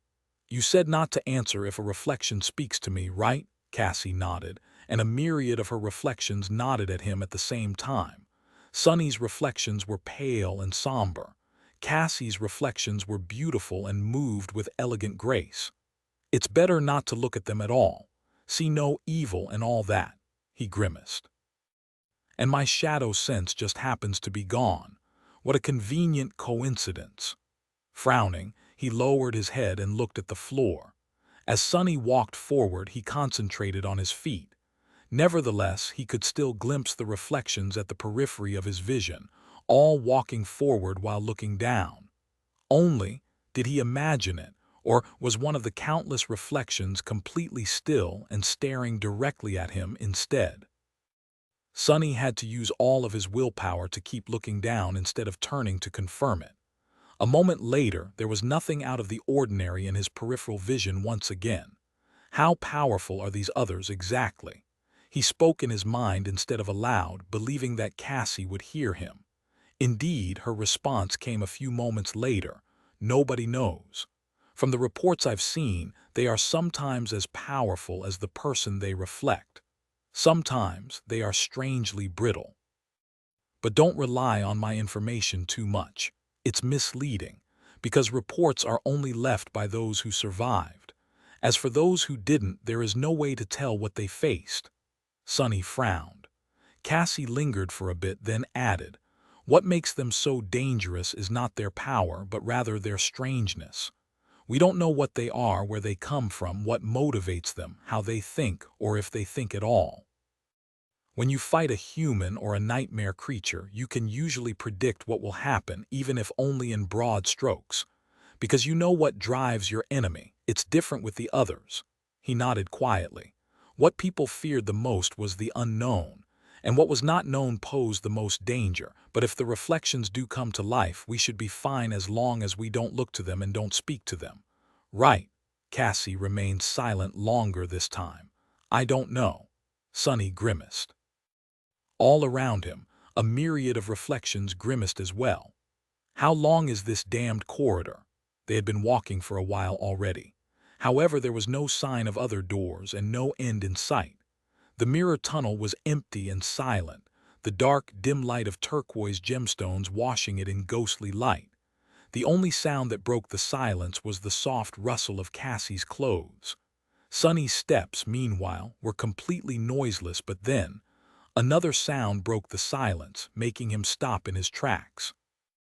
It was the quiet but unmistakable sound of a glass surface cracking. Sonny froze for a moment. "To hell with this." Turning around, he grabbed Cassie and immediately used Shadow Step to teleport back in the direction they had come. Without Shadow Sense, he could only jump as far as he could see after a swift series of consecutive jumps. Sonny returned them to the small stone chamber and shut the door, then slumped tiredly on the floor. Damn. I hate mirrors so much. Come to think of it, there had to be some connection between the reason he tended to avoid mirrors and this place. Mordred must have visited Bastion before being handed to Asterion. Had he perhaps encountered something strange here? Or maybe his mother? Cassie quietly straightened her clothes and sat down as well. Neither of them were physically tired, but being on edge for extended periods of time inevitably led to mental fatigue. She was silent for a while, then asked, "So, what now, Sonny?" "We turning back." He glanced at her darkly and remained motionless for a moment. Then he shook his head. "No." With that, Sonny raised his free hand and summoned another memory. A few moments later, a small lantern carved out of black stone appeared on his palm. Cassie turned her head and concentrated on it, a slight frown appearing on her face. "A lantern," he nodded. "Indeed, however, it is a very special one. This lantern does not produce light. Instead, it swallows it." What was a reflection? It was light that had been cast back. Therefore, much like shadows, reflections could not exist without light. Gritting his teeth, Sonny stood up and opened the door of the stone chamber again. At the same time, he opened the gate of the shadow lantern. A moment later, a torrent of shadows surged into the mirror corridor, flooding it with impenetrable darkness. Chapter 1648, Lost in Reflection. A torrent of shadows flowed into the corridor, submerging it in total darkness. The light of the glowing gemstones was swallowed and disappeared without trace, turning them bleak and lifeless. Sonny had summoned a swarm of vast and ancient shadows to do the job. These old shadows were unfathomable. It would have taken an equally potent source of light to dispel them. The gemstones had been created from the mind of the demon of imagination. True, perhaps they would have chased away the darkness if the shadows were alone. But they were in the presence of their lord, and that alone made them much more tyrannical. A few moments later, a long stretch of the corridor had turned completely lightless. The infinity mirror of its walls was now dull and empty. Nothing reflected on their dim surface, and no reflection haunted the hidden sanctum. Sonny let out a quiet sigh. Who knew that I would use this trick today? What he had done was not pure improvisation. Instead, it was one of the methods he had contemplated when thinking about how to deal with Mordred. Cassie seemed impressed. "These shadows obey you," Sonny shrugged. "If I treat them nicely." Wild shadows were like that. Most were devoted to Sonny, but some were obstinate and willful. The former would obey him out of affection or reverence, but the latter needed to be coaxed and enticed. "Let's go." The two of them returned to the corridor. It seemed much smaller without the countless reflections stretching endlessly into the ghostly distance. Claustrophobic, even still, Sonny felt much more at ease now than he had before. Cassie suddenly spoke, drawing his attention. "Are we going left again?" Sonny smiled. "That is a good question." "No, let's try right this time." They turned right and started walking at a measured pace. The shadows moved with them, keeping the corridor dark both ahead and behind. Just like that, Sonny and Cassie advanced forward for a while. Then they encountered an intersection. A similar corridor crossed the one they had been traversing, and so Sonny had another choice to make. He frowned slightly and decided to turn right again. The second corridor had a slight bend to it as well, so it was impossible to see far ahead. Some time later there was another intersection, and then another and another. Some intersections formed 4 paths, some only 3. There were even bizarre ones that had 6, 7, or 8 turns. There were dead ends as well, and corridors that led to one of the crossroads Sonny and Cassie had already passed. The corridors themselves weren't straight, either bending and twisting at unexpected angles. It was a mirror labyrinth. After a while, Sonny sighed and stopped, covering his face with a palm. In front of them was an open door leading to a small stone chamber, the same chamber they had left behind. "Have you noticed it?" Cassie's voice was calm. He lingered for a while, then nodded. "Yeah, damn it." Sonny had been counting his steps this whole time. It was hard to keep track because of how convoluted the maze of mirrors was, but he was certain of it. They had walked more in each direction than the width of the mountain was, which meant that the labyrinth was not beholden to the size of the mountain. It could be endless for all Sonny knew. Shaking his head, he leaned on the wall and summoned the endless spring. Drinking deeply from the beautiful glass bottle, he then handed it to Cassie. The young woman took the memory and frowned for a moment. Then, forgetting the meaning that it held, she brought it to her lips and then returned it to Sonny. "We can try again." He hesitated for a bit, then slowly shook his head. "No, we've been here for too long already. There is still some time before sunrise, but I won't be able to solve this maze quickly. This is going to be a long project." Cassie raised an eyebrow. "We have only agreed that I will bring you inside the castle once." Sonny smiled. "Yes, and I have only promised to show you one of my memories. Surely you want to see more, and I want to explore this place more. It works out perfectly, does it not? We can meet once a month during the full moon. This way, both of us will slowly gain the knowledge we desire." She hesitated. "I don't know how long I'll remain in Bastion, though. Maybe there is something else you want." His smile turned a little darker. "There are many things I want, Saint Cassia, but this is the deal I am offering." Cassie frowned, remained silent for a few moments, then nodded. "Fine. I will guide you inside the castle once again next month, in exchange for another memory." Sonny dismissed the endless spring and suppressed a chuckle. Why did she put on a show if we both knew that she would agree? "It's a date, then." He froze for a moment, then added hurriedly, "No, wait, it's not a date. I misspoke. It's an arrangement." "You know what I mean." Cassie observed him with a hint of amusement, then shrugged. As you wish. Now I think it's time for me to receive my payment, Sonny sighed. He had not been looking forward to this part. Fine. We have a bit of time left, so let's do it here. As long as he returned to the lake before sunrise, there was no safer place in Bastion than this labyrinth. Here, they were hidden from the king's gaze and no one would disturb them. I still hate it. Sonny led Cassie into the stone chamber, called the shadows back into the lantern, and closed the door. Then he sat on the floor, cross-legged. Cassie sat down in front of him and calmly looked him in the eyes, her back perfectly straight. One memory of your choosing. Sonny nodded slowly. She took a deep breath. Then think about what you want me to see. He did. The bitter cold, the dim twilight, the cracking of ice as he broke through it and climbed onto the desolate shore. The dark storm of seething emotions raging in his hollow heart.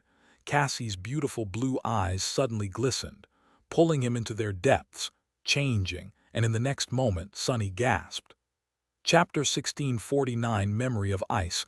A cold ocean washed the shore of a desolate land, its waves frozen and unmoving. The empty sky seemed dim and uncaring, the sun hidden behind a somber veil. The land itself was silent and forlorn, its lifeless expanse buried in snow.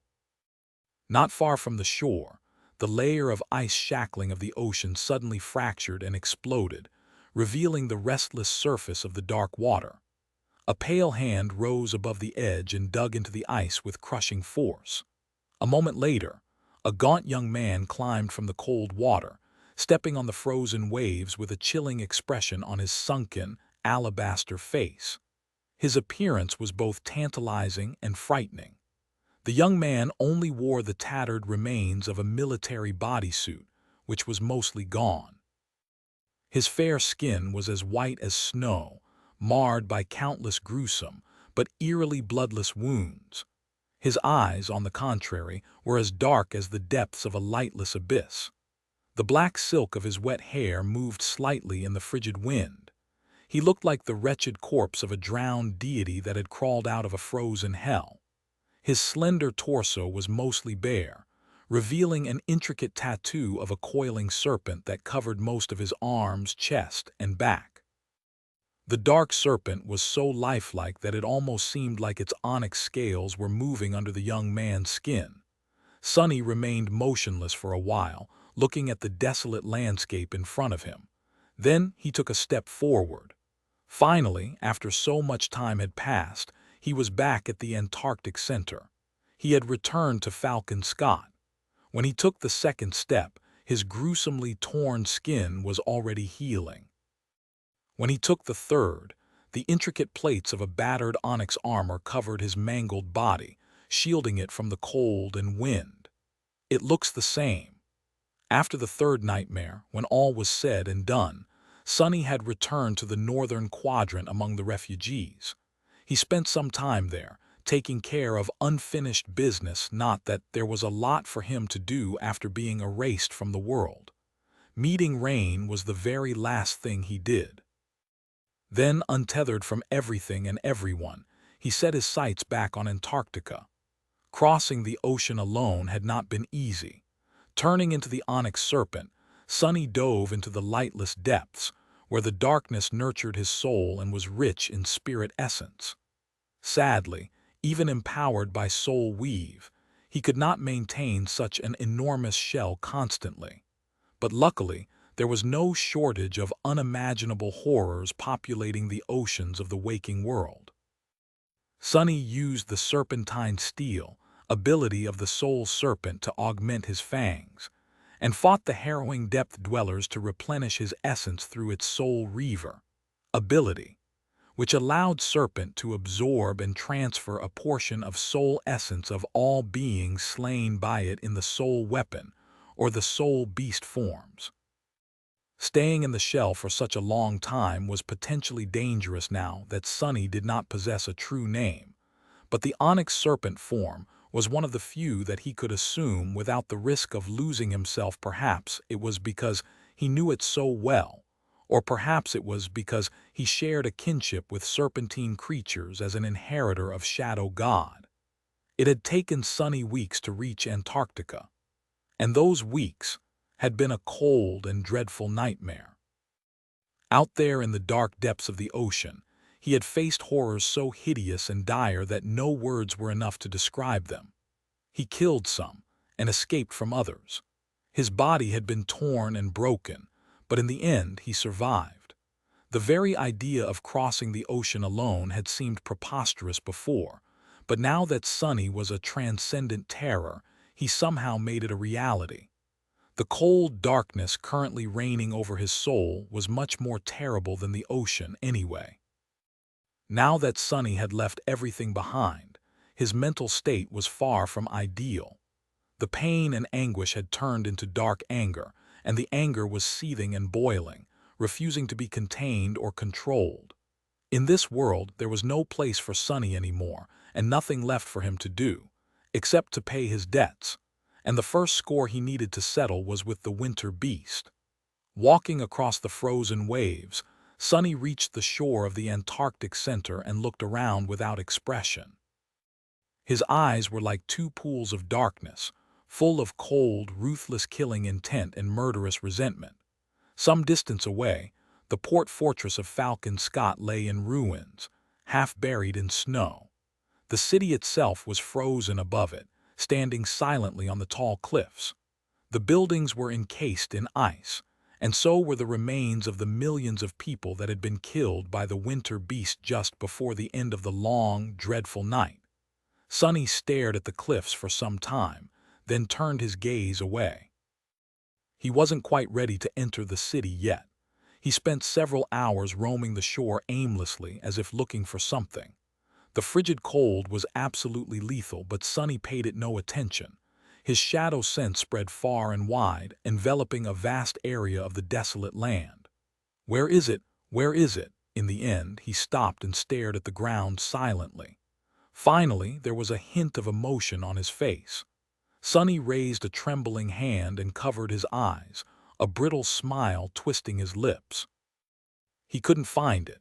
The grave where he had buried his soldiers. He had not been quite in right mind back then, and the terrain had been changed a lot by the snow and ice. So he simply did not know where the resting place of Belle, Dorn, and Samara was anymore. Ah, damn it! A stifled sound escaped from his mouth, and then Sunny angrily struck the rusted remains of a broken MWP that lay nearby, covered with snow. There was a thunderous boom, and the massive machine exploded. Jagged pieces of alloy shot into the distance like deadly shrapnel, while its torso was sent flying. It collided against the cliffs 100 or so meters away, causing an entire section of the cliffside to fracture and collapse in an avalanche of shattered rocks.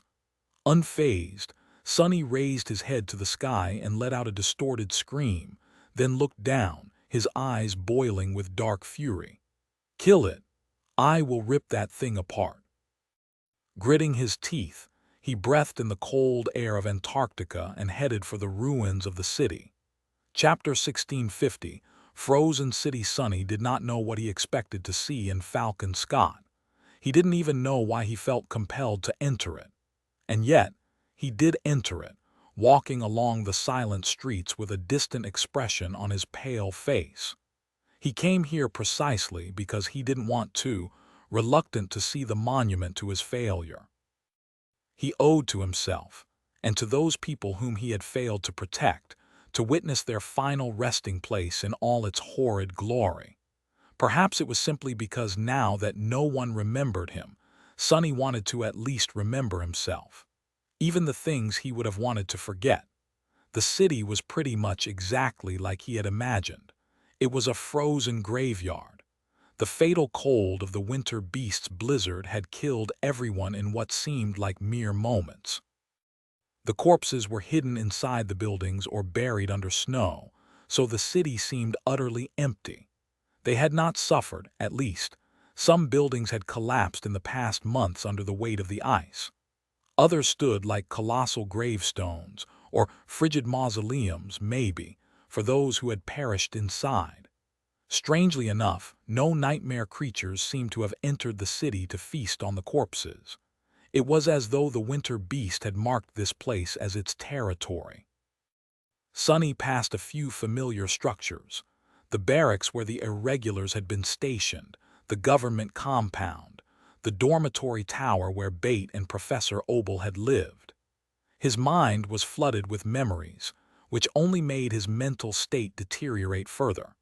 It was a strange thing to be alone.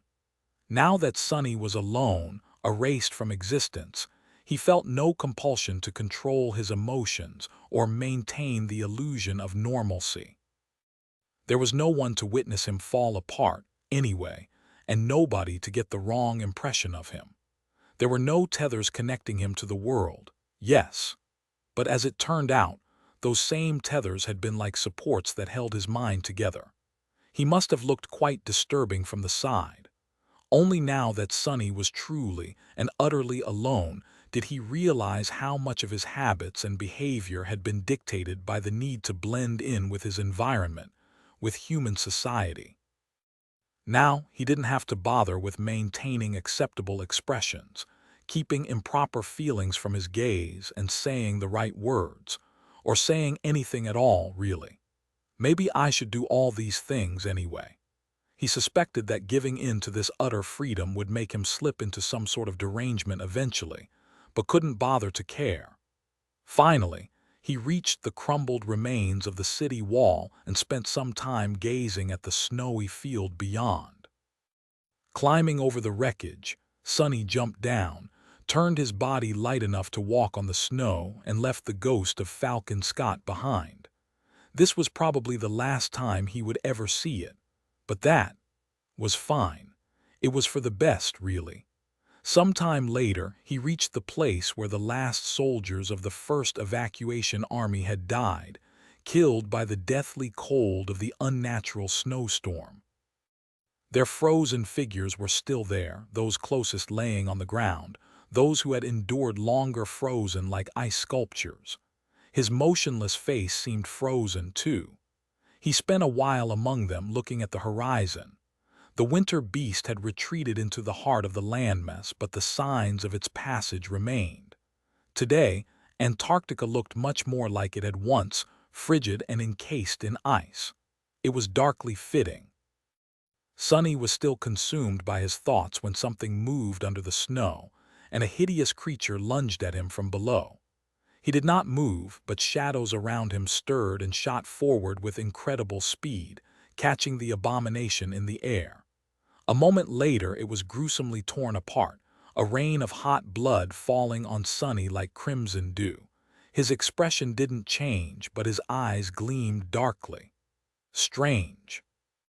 It was still strange to kill a nightmare creature and not hear the familiar voice of the spell announce its rank, class, and name.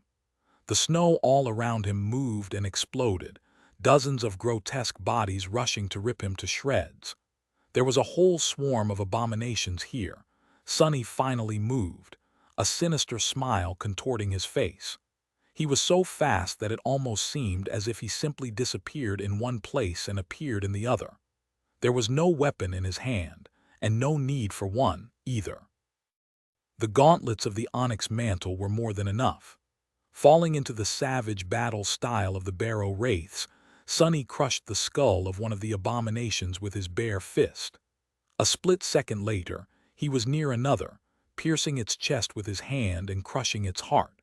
In a blink of an eye, he was already somewhere else, brutally tearing a monster's jaws apart. Sonny fought ruthlessly and methodically, destroying the nightmare creatures in the most swift and brutal fashion. No, it couldn't even be called a fight. He wasn't a fighter right now, he was a butcher, or a ruthless executioner at best. It took him no more than 12 seconds to obliterate the entire swarm. By the time he was done, the blood covering his onyx armor had already turned to ice. The nightmare creatures were dead, but not all of them. He had left one alive. Now, the massive beast was writhing on the snow, struggling to burrow into it as shadows held it in place. There was no escape from Sonny, but the abomination was still desperately trying to run away. Turning his head, Sonny studied the ugly creature and then took a step toward it. "Where are you going? Who allowed you to leave?" Approaching the abomination, he crouched beside it and stared into its frenzied eyes with a smile. The creature's terrifying maw was less than a meter away from his face, but Sonny didn't care. "You chose a wrong day to exist, wretch. Ah, but it's for the best. It's exactly what I need." He outstretched one hand, sensing the soul serpent slither forth. Soon, a torrent of darkness flowed from his fingers onto the snow, forming into a massive shadow. That shadow was not a great serpent, however. Instead, it took the form of a towering creature that had two stumpy legs, an emaciated, hunched torso, and disproportionately long, multi-jointed hands, two of them, each ending with a set of horrifying bone claws, and another two, these ones shorter, ending with almost human-like fingers. Its body was covered in ragged, inky black fur, and there were 5 glossy black eyes on its head. Beneath them, a terrible maw crowding with razor-sharp teeth was half open, as though in anticipation. Viscous drool was running down the creature's chin and dripping into the snow. The most unnerving part, though, were the strange shapes endlessly moving, worm-like, under the creature's skin. It was the Mountain King. Or rather, a version of the Mountain King that looked as if it had been dipped into a pool of liquid darkness. Sonny's cold smile widened a little, his dark eyes gleaming with sinister will. "Go on, this one will be the first." Serpent took a heavy step forward and grabbed the struggling abomination with its powerful hand. Then, one of the worm-like larvae moving under his skin crawled from under his claws and burrowed into the monster's flesh. The nightmare creature froze for a moment and then let out a chilling wail. A moment later, its body contorted in a terrible convulsion. Sonny grinned darkly. "But not the last. No, not at all.